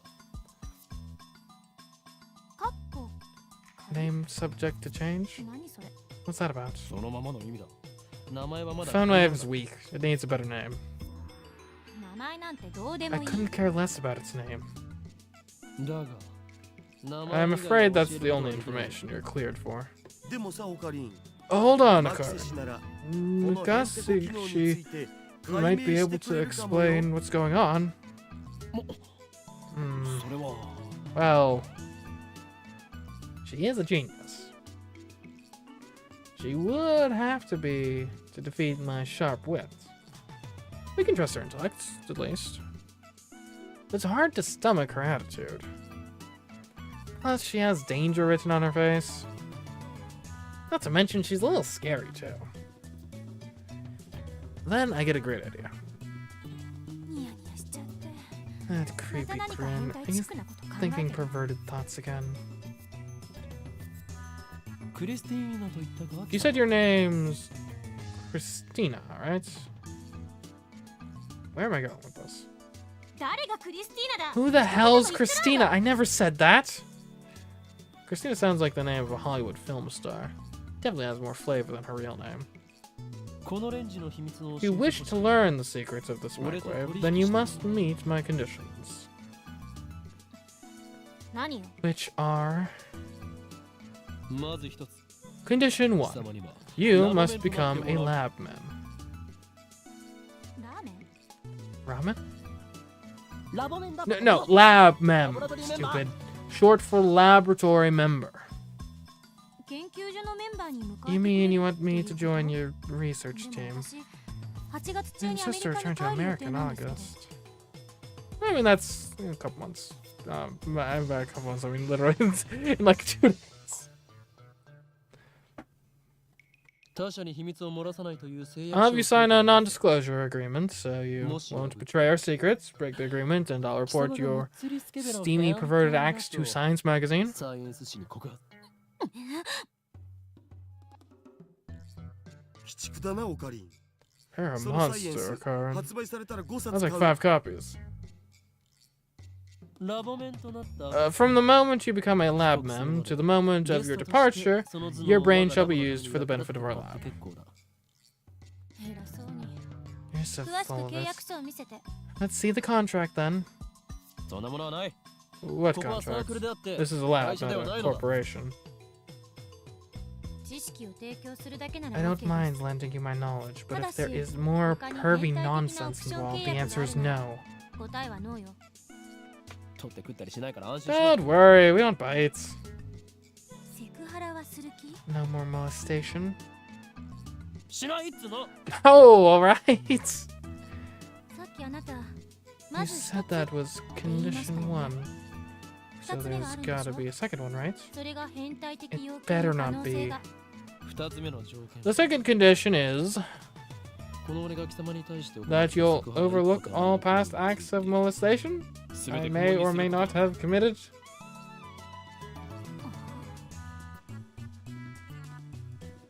オカリンちっちゃえ。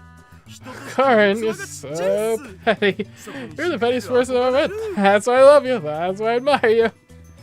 誰に言われたくない Shut up, Daru. You have no right to talk. By the way, Daru's perverted acts aren't included. You two can work it out yourselves. なんだとこら、ふざけ What る the な。 hell, man? こちらからの要求は以上 Those are the conditions. この2点を飲めない If you can't accept them, then you must leave here at 今 once. すぐ So what'll it be? I don't think it's a bad deal at all. 悪くないとあんたにとってでしょ You mean for you? Rusu puts her fingers to her brow and shakes her head in an exaggerated gesture. まったく Jeez, I feel like I'm hyper secreting 開いた口が noradrenaline. 塞がらないわ Let me pick my job off the floor. 貴様が顎関節症になろうとしたことではない I don't care about your dislocated jaw. Do you accept the conditions or not? クリスティーナ Answer me, Christina. だからティーナって Stop つけるわ adding Tina. My name's Kurisu. Oh, I didn't even realize that it was a play on her name. Christina Karus. Okay. Because, yeah, I get it now. Because, English, or foreign words in general in Japanese, because of the structure of the language of Japanese, they, like, they don't do a lot of consonants right next to each other, so they end up adding, like, a bunch of A's and stuff. So, Christina would become Kurisutina, like Kurisatina, I guess. Or something.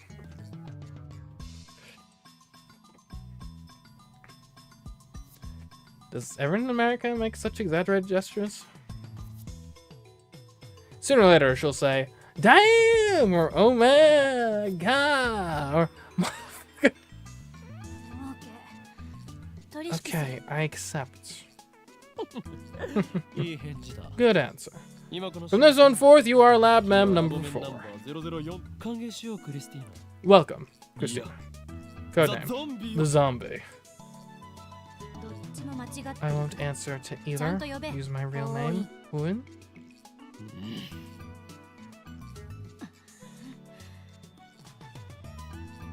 We spent a minute staring each other down. Kurusu's the first to look away. She does so in a way that says, "Good grief. You're such a child." You say something, genius perv girl.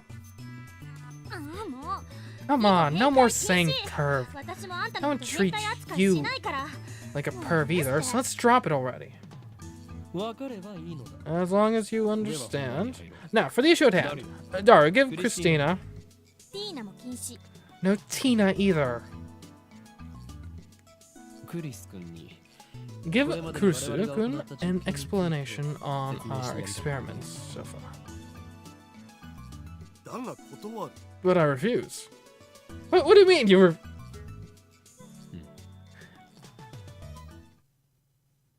In the end, I'm the one who has to explain along the way. I also relate the tale of my heroic deeds, which enrages Kurusu, of course, but I finally tell her everything about the bananas and the phone wave, name subject to change. Kurusu doesn't ask any questions. She's quick to understand, as expected of a genius. Fascinating. Let's hear your opinion. I think we can at least throw out completely worthless theories like electromagnetic weaponry and teleportation. The lady doth protest too much. Can you run the experiment one more time? I want to see it for myself. Fair enough. Without waiting for our approval, Kurusu plucks an untouched banana and sticks it in the microwave, then starts entering the commands on her phone. It's strange. She's still wearing her usual frown, but I can't shake the feeling that she's really enjoying herself. I can't put my finger on why. It's all a hunch. But I mean, she is a scientist, why shouldn't she enjoy experimenting? Okabe-san, Hashida-san, please watch the bananas. Who are you to give me orders? I am the mad scientist who... Whatever, just keep your eye on the bananas. Okay, so she's a little snippy. Dara and I do as we're told, and stare at the bananas. Truth be told, we were planning to watch the bananas anyway. After missing it the first time, we're determined to witness what transpired with our own eyes. 60 seconds have passed. Any change? Nope. Any second now, the jellified banana should reappear on the stem. If it only happens once, we can just call it an accident and be done with it. But if it happens twice, then that's proof that something actually is going on. I do wonder, it is plausible. It might not happen for observing it.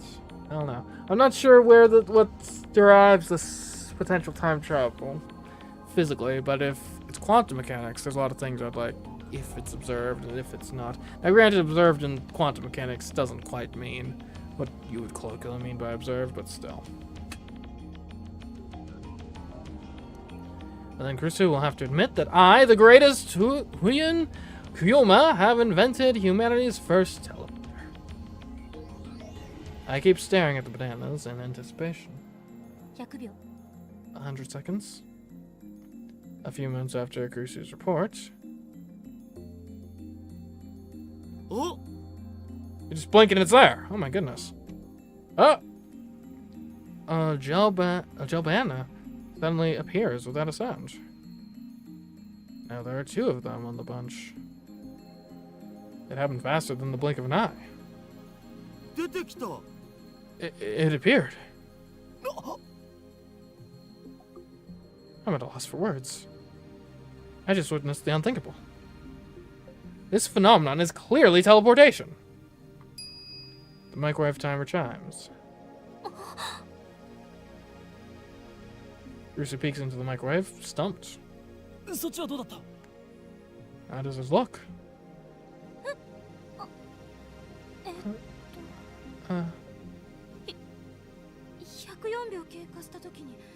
At 104 seconds, it disappeared.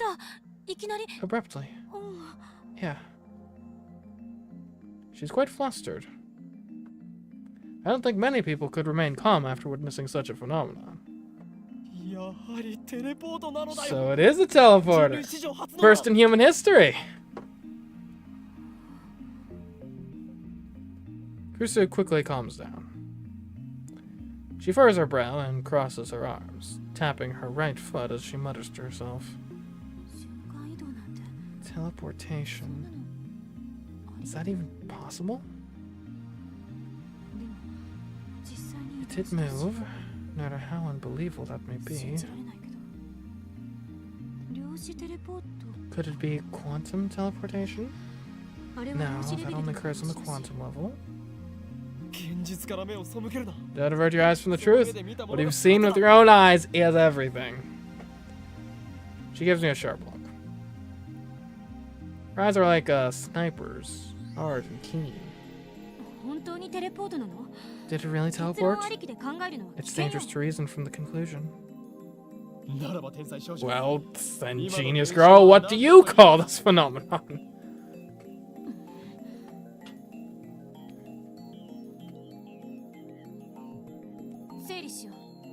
Let's sort this out. Neither the banana bunch nor the frozen chicken teleported, correct? So maybe there's a size limit for objects that can teleport? But aren't those chicken pieces smaller than bananas? We use the same chicken for each experiment. They come in 12 packs. Mira only buys her favorite juicy chicken number 1. That's quite a lot, then. And what about salt? You experimented with salt too, right? We used a handful of table salt on a plate for one experiment. Nothing happened. Maybe the plate was in the way. Of course, we tried it without the plate, but that didn't change anything. Then maybe each individual grain of salt was too small, or something. I need a clue. Well, could it be the fact that the banana bunch is a living organism? I mean, obviously it's dead, but it's a living organism? And could that have something? Like, the thing that gets me is like, okay. So clearly it's... Like, I think it's time travel based on teleportation based. I think it's, like, restoring it to a previous state. But, like, I guess the question is, like, what... Like, the bunch doesn't return to its previous physical location. But the single banana does return to the bunch. So what would be the... What, like, anchors it to the bunch? I guess is the question. Looks like our genius girl is fighting a hard battle. She starts pacing the room, looking a little annoyed. Anything else? Have you noticed anything else about the phone wave? Not phone wave. Phone wave name subject to change. Forget about that. So, have you noticed anything or not? Chris is looking at Daru. Looks like she's asking him, not me. True, he should know more about the phone wave name subject to change than I do. He's done all the maintenance on it, after all. Oh, right. One time it shot off a huge electrical discharge. What? I don't know anything about that. That's because you weren't around when it happened. Discharge? How much? この開発室が It's like a fluorescent light lit up the development room. That's about 2 seconds, I guess. どういう状況で起きたの？ What were the circumstances? こいつに繋いでる携 I 帯の was 調整 adjusting the cell 専 phone 用のものを attached 外 to して it and 代わり hooked に it 自 and 分の put 携 my 帯 own に接 in. 続してそしたらしばらくして A little bit later, Sparky Sparky. それはいつのことだ？ When was that? 昨日の昼だよ Around noon オカリ yesterday. ンがドクター中 Oh, when 町 you の had to see 発表 Dr. 会を聞いたと Nakabachi's presentation. Oh, that's roughly when I, sent that message. ドクター中鉢。 Dr. Nakabachi. That's right, I went to see Dr. Nakabachi's conference yesterday. Come to think of it, he stole his time travel theory from John Titor. Maybe the current John Titor is actually Nakabachi. だが待て。 But wait, Dari, didn't you say that Dr. Nakabachi's presentation was 中 cancelled? 止になったと。そうその時 Yeah, but でもオカリ you ンは went with 中止 Miyushi にも anyway, かかわらず remember? マユシと一緒に出かけていったろう Why would I have done that? No, I don't remember that. After all, Nakabachi's presentation wasn't cancelled the way I remember it. Still don't understand why my memories seem to disagree with everyone else's. そういえばその時間。 That reminds me, I sent you an email back then. Did you get it? メールって An email? 昨日 ATF That で見せてくれた email you ね showed me at ATF yesterday. When I nod, Kurusu comes closer. それって確か私が It その said 発表 someone 会で男 stabbed に me 刺さ at れ the て死んだって presentation, didn't いう it? 内容だったわよね。ああ。 Yeah, but for some reason Dory's phone received it a 1 week 週 ago. 間以上前に届いていて。はあれって Huh? オカリン Well, の嘘 wasn't じゃな that い one of your で stories? ないとタイムスタン If プ it がお wasn't, かしな then こと that に would なる make じゃ the ん timestamp weird. 俺はいつも真実しか言わん。 I always speak the truth. If you don't trust me, I'll show you my send history. I whip out my phone and call up the history. But ない。 it's gone. Not a trace of that mail remains. According to my memory, I think it was about 30 minutes after Dr. Nakabachi's conference. About 10 people, including me, saw Kurushu's body, panicked and fled Radha-Khan. That's when I sent that mail. But no matter how many times I check, there's no record of it. It should be there, but it isn't. Just like the banana inside the phone wave. Name subject to change. なぜないんだ。俺は確 Where かに did 送っ it たぞ。 go? 昼の1 Could 時 have 前には。 sworn I sent it just before 1 p.m. まさにその時間だ Oh よ yeah, that's when the 現象が discharge 起きたのは phenomenon happened. いいともが終 The わる show I was 直前 watching だっ was たから about to な end. Suddenly a flash of inspiration strikes. Inspiration. Edison would be proud. This isn't something you can accomplish with effort. Basically, I'm a genius. I turned to Daru and Kurusu with a huge grin on my face. なるほどな。 I get it. So that's what happened. 何？ What? ああこれはオカリンの Oh, this is one of Akarin's I'm usual not habits, so don't mind it, seriously. 黙れ。 Silence. 俺は気づい I've た。 reached the answer, and now the world will tremble. I slapped the top of the phone with name subject to change. 俺が送ったメ The ールの不可思議な disappearance 現 of 象 my と mail. The strange timestamp and the sudden electrical discharge must be 何か関係がある。 related somehow.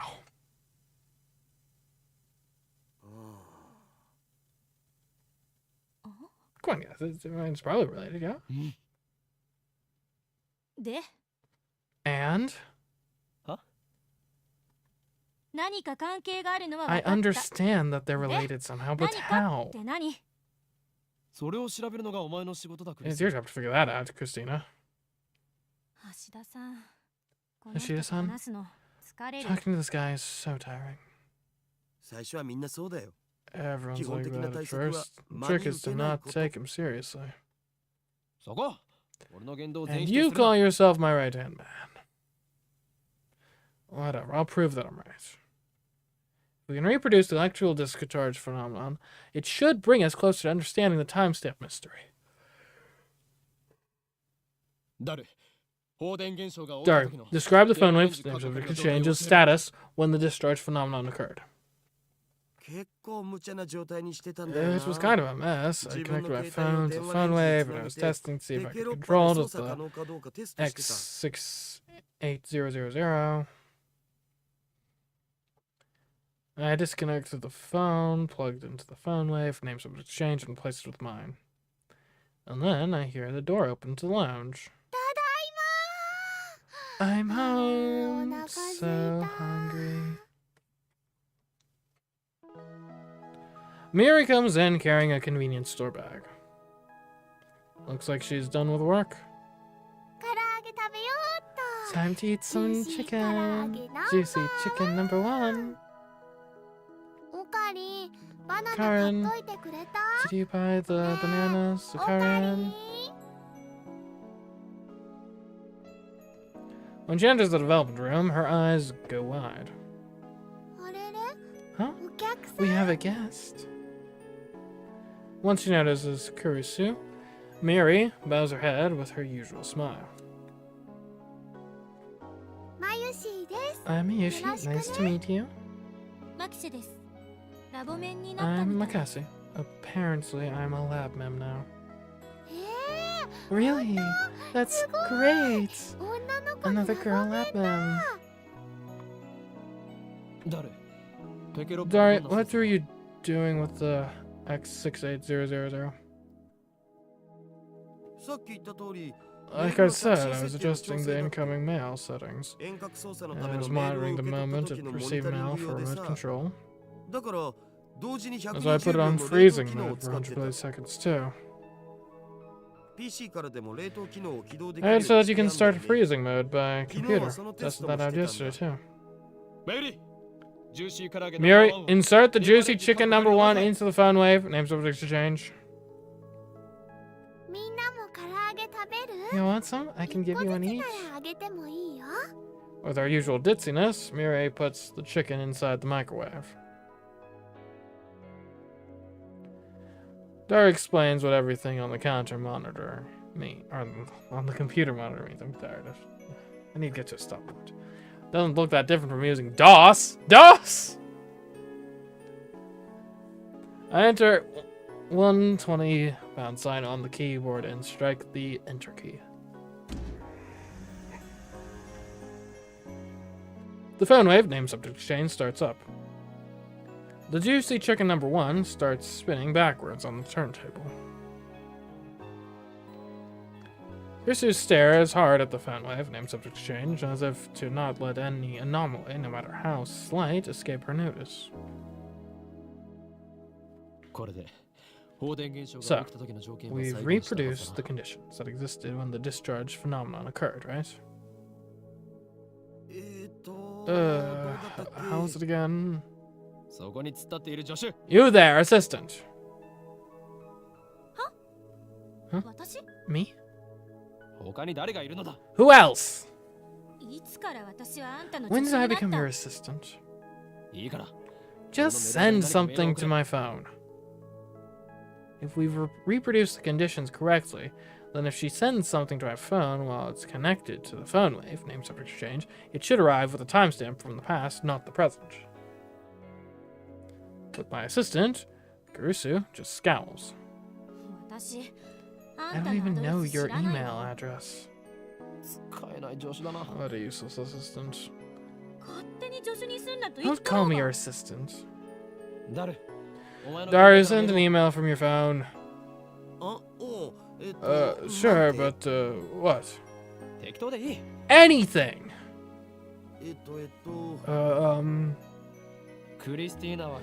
Send Christina's a perv. I thought we agreed to stop saying that. Well, let's compromise and go with Akaran's a perv.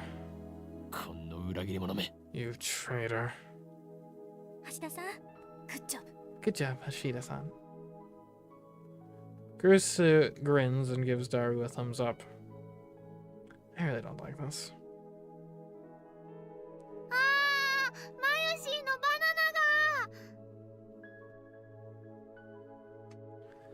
Oh no, Yoshi's bananas. It sounds like Miuri has found the results of our latest experiments. ゲルバナになってるよ。 They became gel bananas. 実験に使わせてもらったの。 We experimented on them. これ、 But they were Mayushis. メール送信するぜ。 Want me to send the mail now? マユシーさん、お金は You'll be 後で in 払うの。 reimbursed later by そこの Hyun 法 Sun. 院さん That が。 is. なぜ俺なのだ。 Why me? もう、 Jeez, why do you always have to experiment on Mayushi's food? もし Ah, かしてこ don't の tell me you're experimenting on the chicken 実験してる too. のかな。そういうことだ。 We are. はいはーい。送信するよ。 Okay, send the now. 送信 Sending, ポチッ sending. とな。 Miuri slips past me and steps up to the active phone wave name subject exchange. Before anyone else can react, she grabs the handle. Whoa, whoa, not in the middle of the experiment, please! おい待て。開けるな Wait, don't open that! おや？ Huh? But it's too late. Blue-white light fills the room, crackling angrily, like the heart of a storm. 放電してる。 Electrical discharge. A violent sparking sound.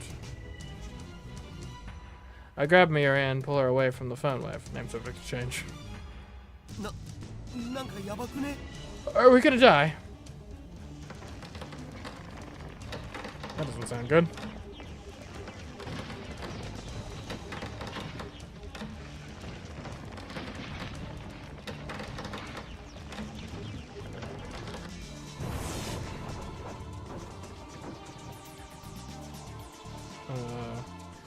A thin cloud of smoke fills the room. It smells like something's burning. My eyes are numb from all the flashing lights. I try blinking several times to regain my sight. I can hear Kurusu and Daru coughing. 全員怪我 Everyone はないか。 okay? なんとか。 Somehow. 2秒どころか That もっ was と長い時間 definitely more 放 than 電してなかった 2 seconds. Miuri squeezes my upper arm with her slender fingers. おかえり。 Karen, what just happened? 何が起きたのか My vision gradually returns. Miuri looks perplexed. 大丈夫か。やけどとかしてないか。 Are you okay? No burns or anything? It doesn't hurt anywhere, so I think I'm okay. な。平気だと思うけど。 Looks like covering Miuri was the right choice. I may be an insane mad scientist, but I still risk life and limb for the safety of my comrades. I gently let Miuri out of my embrace. Well, that was something. Wipe the sweat off my brow. ちょっとこれ見て。 Hey, look at this! Kurusu's voice is strange. With my vision finally restored, I take another look around the room. What I see strikes me speechless. Don't tell me the chicken's become a chicken. Oh, dang it. The large table in the center of the room is made of thick, solid wood. It can hold about 5 or 6 people without breaking. That's why we placed the phone wave names of exchange and the X68000 on it. That table's been split in two as if by a woodcutter's axe. The computer and other parts connected to the microwave are scattered across the floor. And the microwave itself has broken through the table. It's literally stuck in the floor. 何ぞこれ。どう The なっ hell? て。 How did that? Yeah, it's a microwave, but it's not heavy enough to make a hole in the floor. 放電現象だけじゃこうはならない。 This can't be caused by electrical discharge. Some other phenomenon? I shake off my surprise. This is no time to be standing with jaw agape. Ian Kyoma. Seize the moment.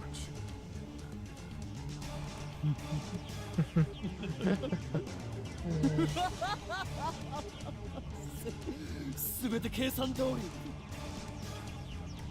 Just as my calculations predicted. First, some maniacal laughter. Next, I tried to take out my phone and do the usual, but unfortunately it's still plugged into a phone wave. Names of exchange. Elsai Kongu. I whisper the words. Words that have no meaning. Words I use simply because they sound cool. These words have meaning because they have no meaning. After years of repeated use, just speaking them is enough to calm my heart. So, about Mayushi's chicken. Huh?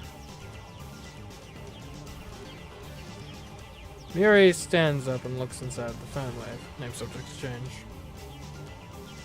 It's embedded in the floor, but she somehow manages to pry the door open. Miyushi's chicken is all burnt black. I pat Miuri's shoulders to cheer up. Juicy chicken number 1 made a noble sacrifice for the progress of science. Let us pray for his happiness in the next life.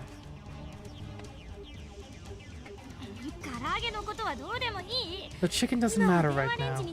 We need to determine what happened with the bone wave. It doesn't matter. That's so mean, Christina-chan. Hey, Hyurian, Kyuma. Do something about this. Miyushi-san learned my name wrong.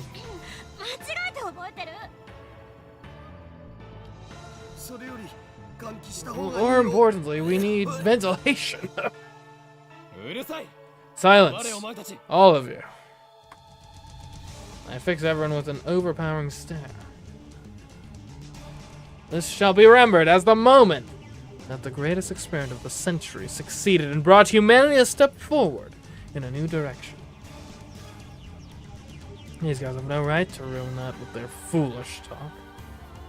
My heart pounding, I detach my phone from the phone wave. Name subject to change. Luckily, it's completely unharmed. I open it. It still works.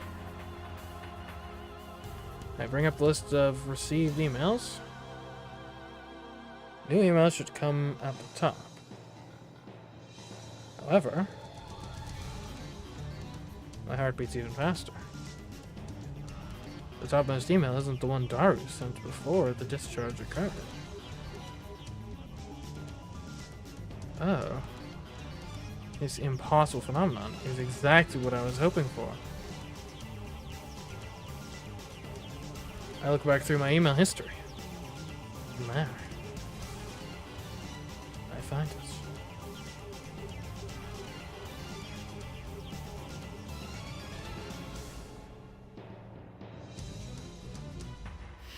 Carnes,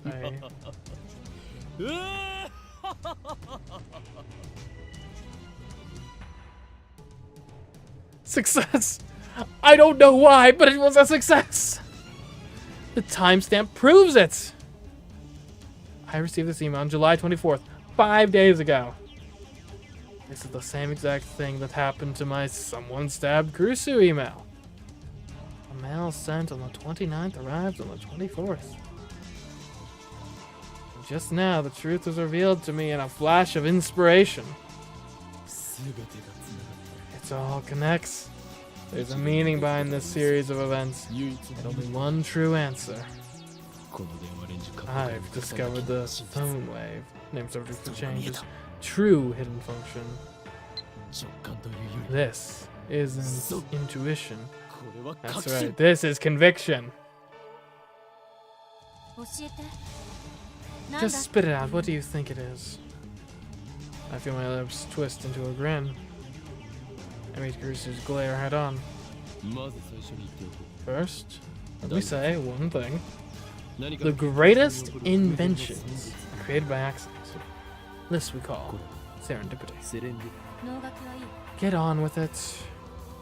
How dare she ruin my speech? Oh well, let's get to the point. メールは過去 The mail was sent to the past. 溶けかけた唐揚げは冷 The 凍状態 chicken に returned to its frozen state. 房からちぎられたバナナは The 房へと plucked 戻 banana returned to the bunch. まさか No way. Cruiser seems to get it now. As expected, my genius assistant. Yes, way. This is the choice of Stein's gates. この電話レンジ The phone wave names have just changed. タイムマシン Here's a time machine! And scene.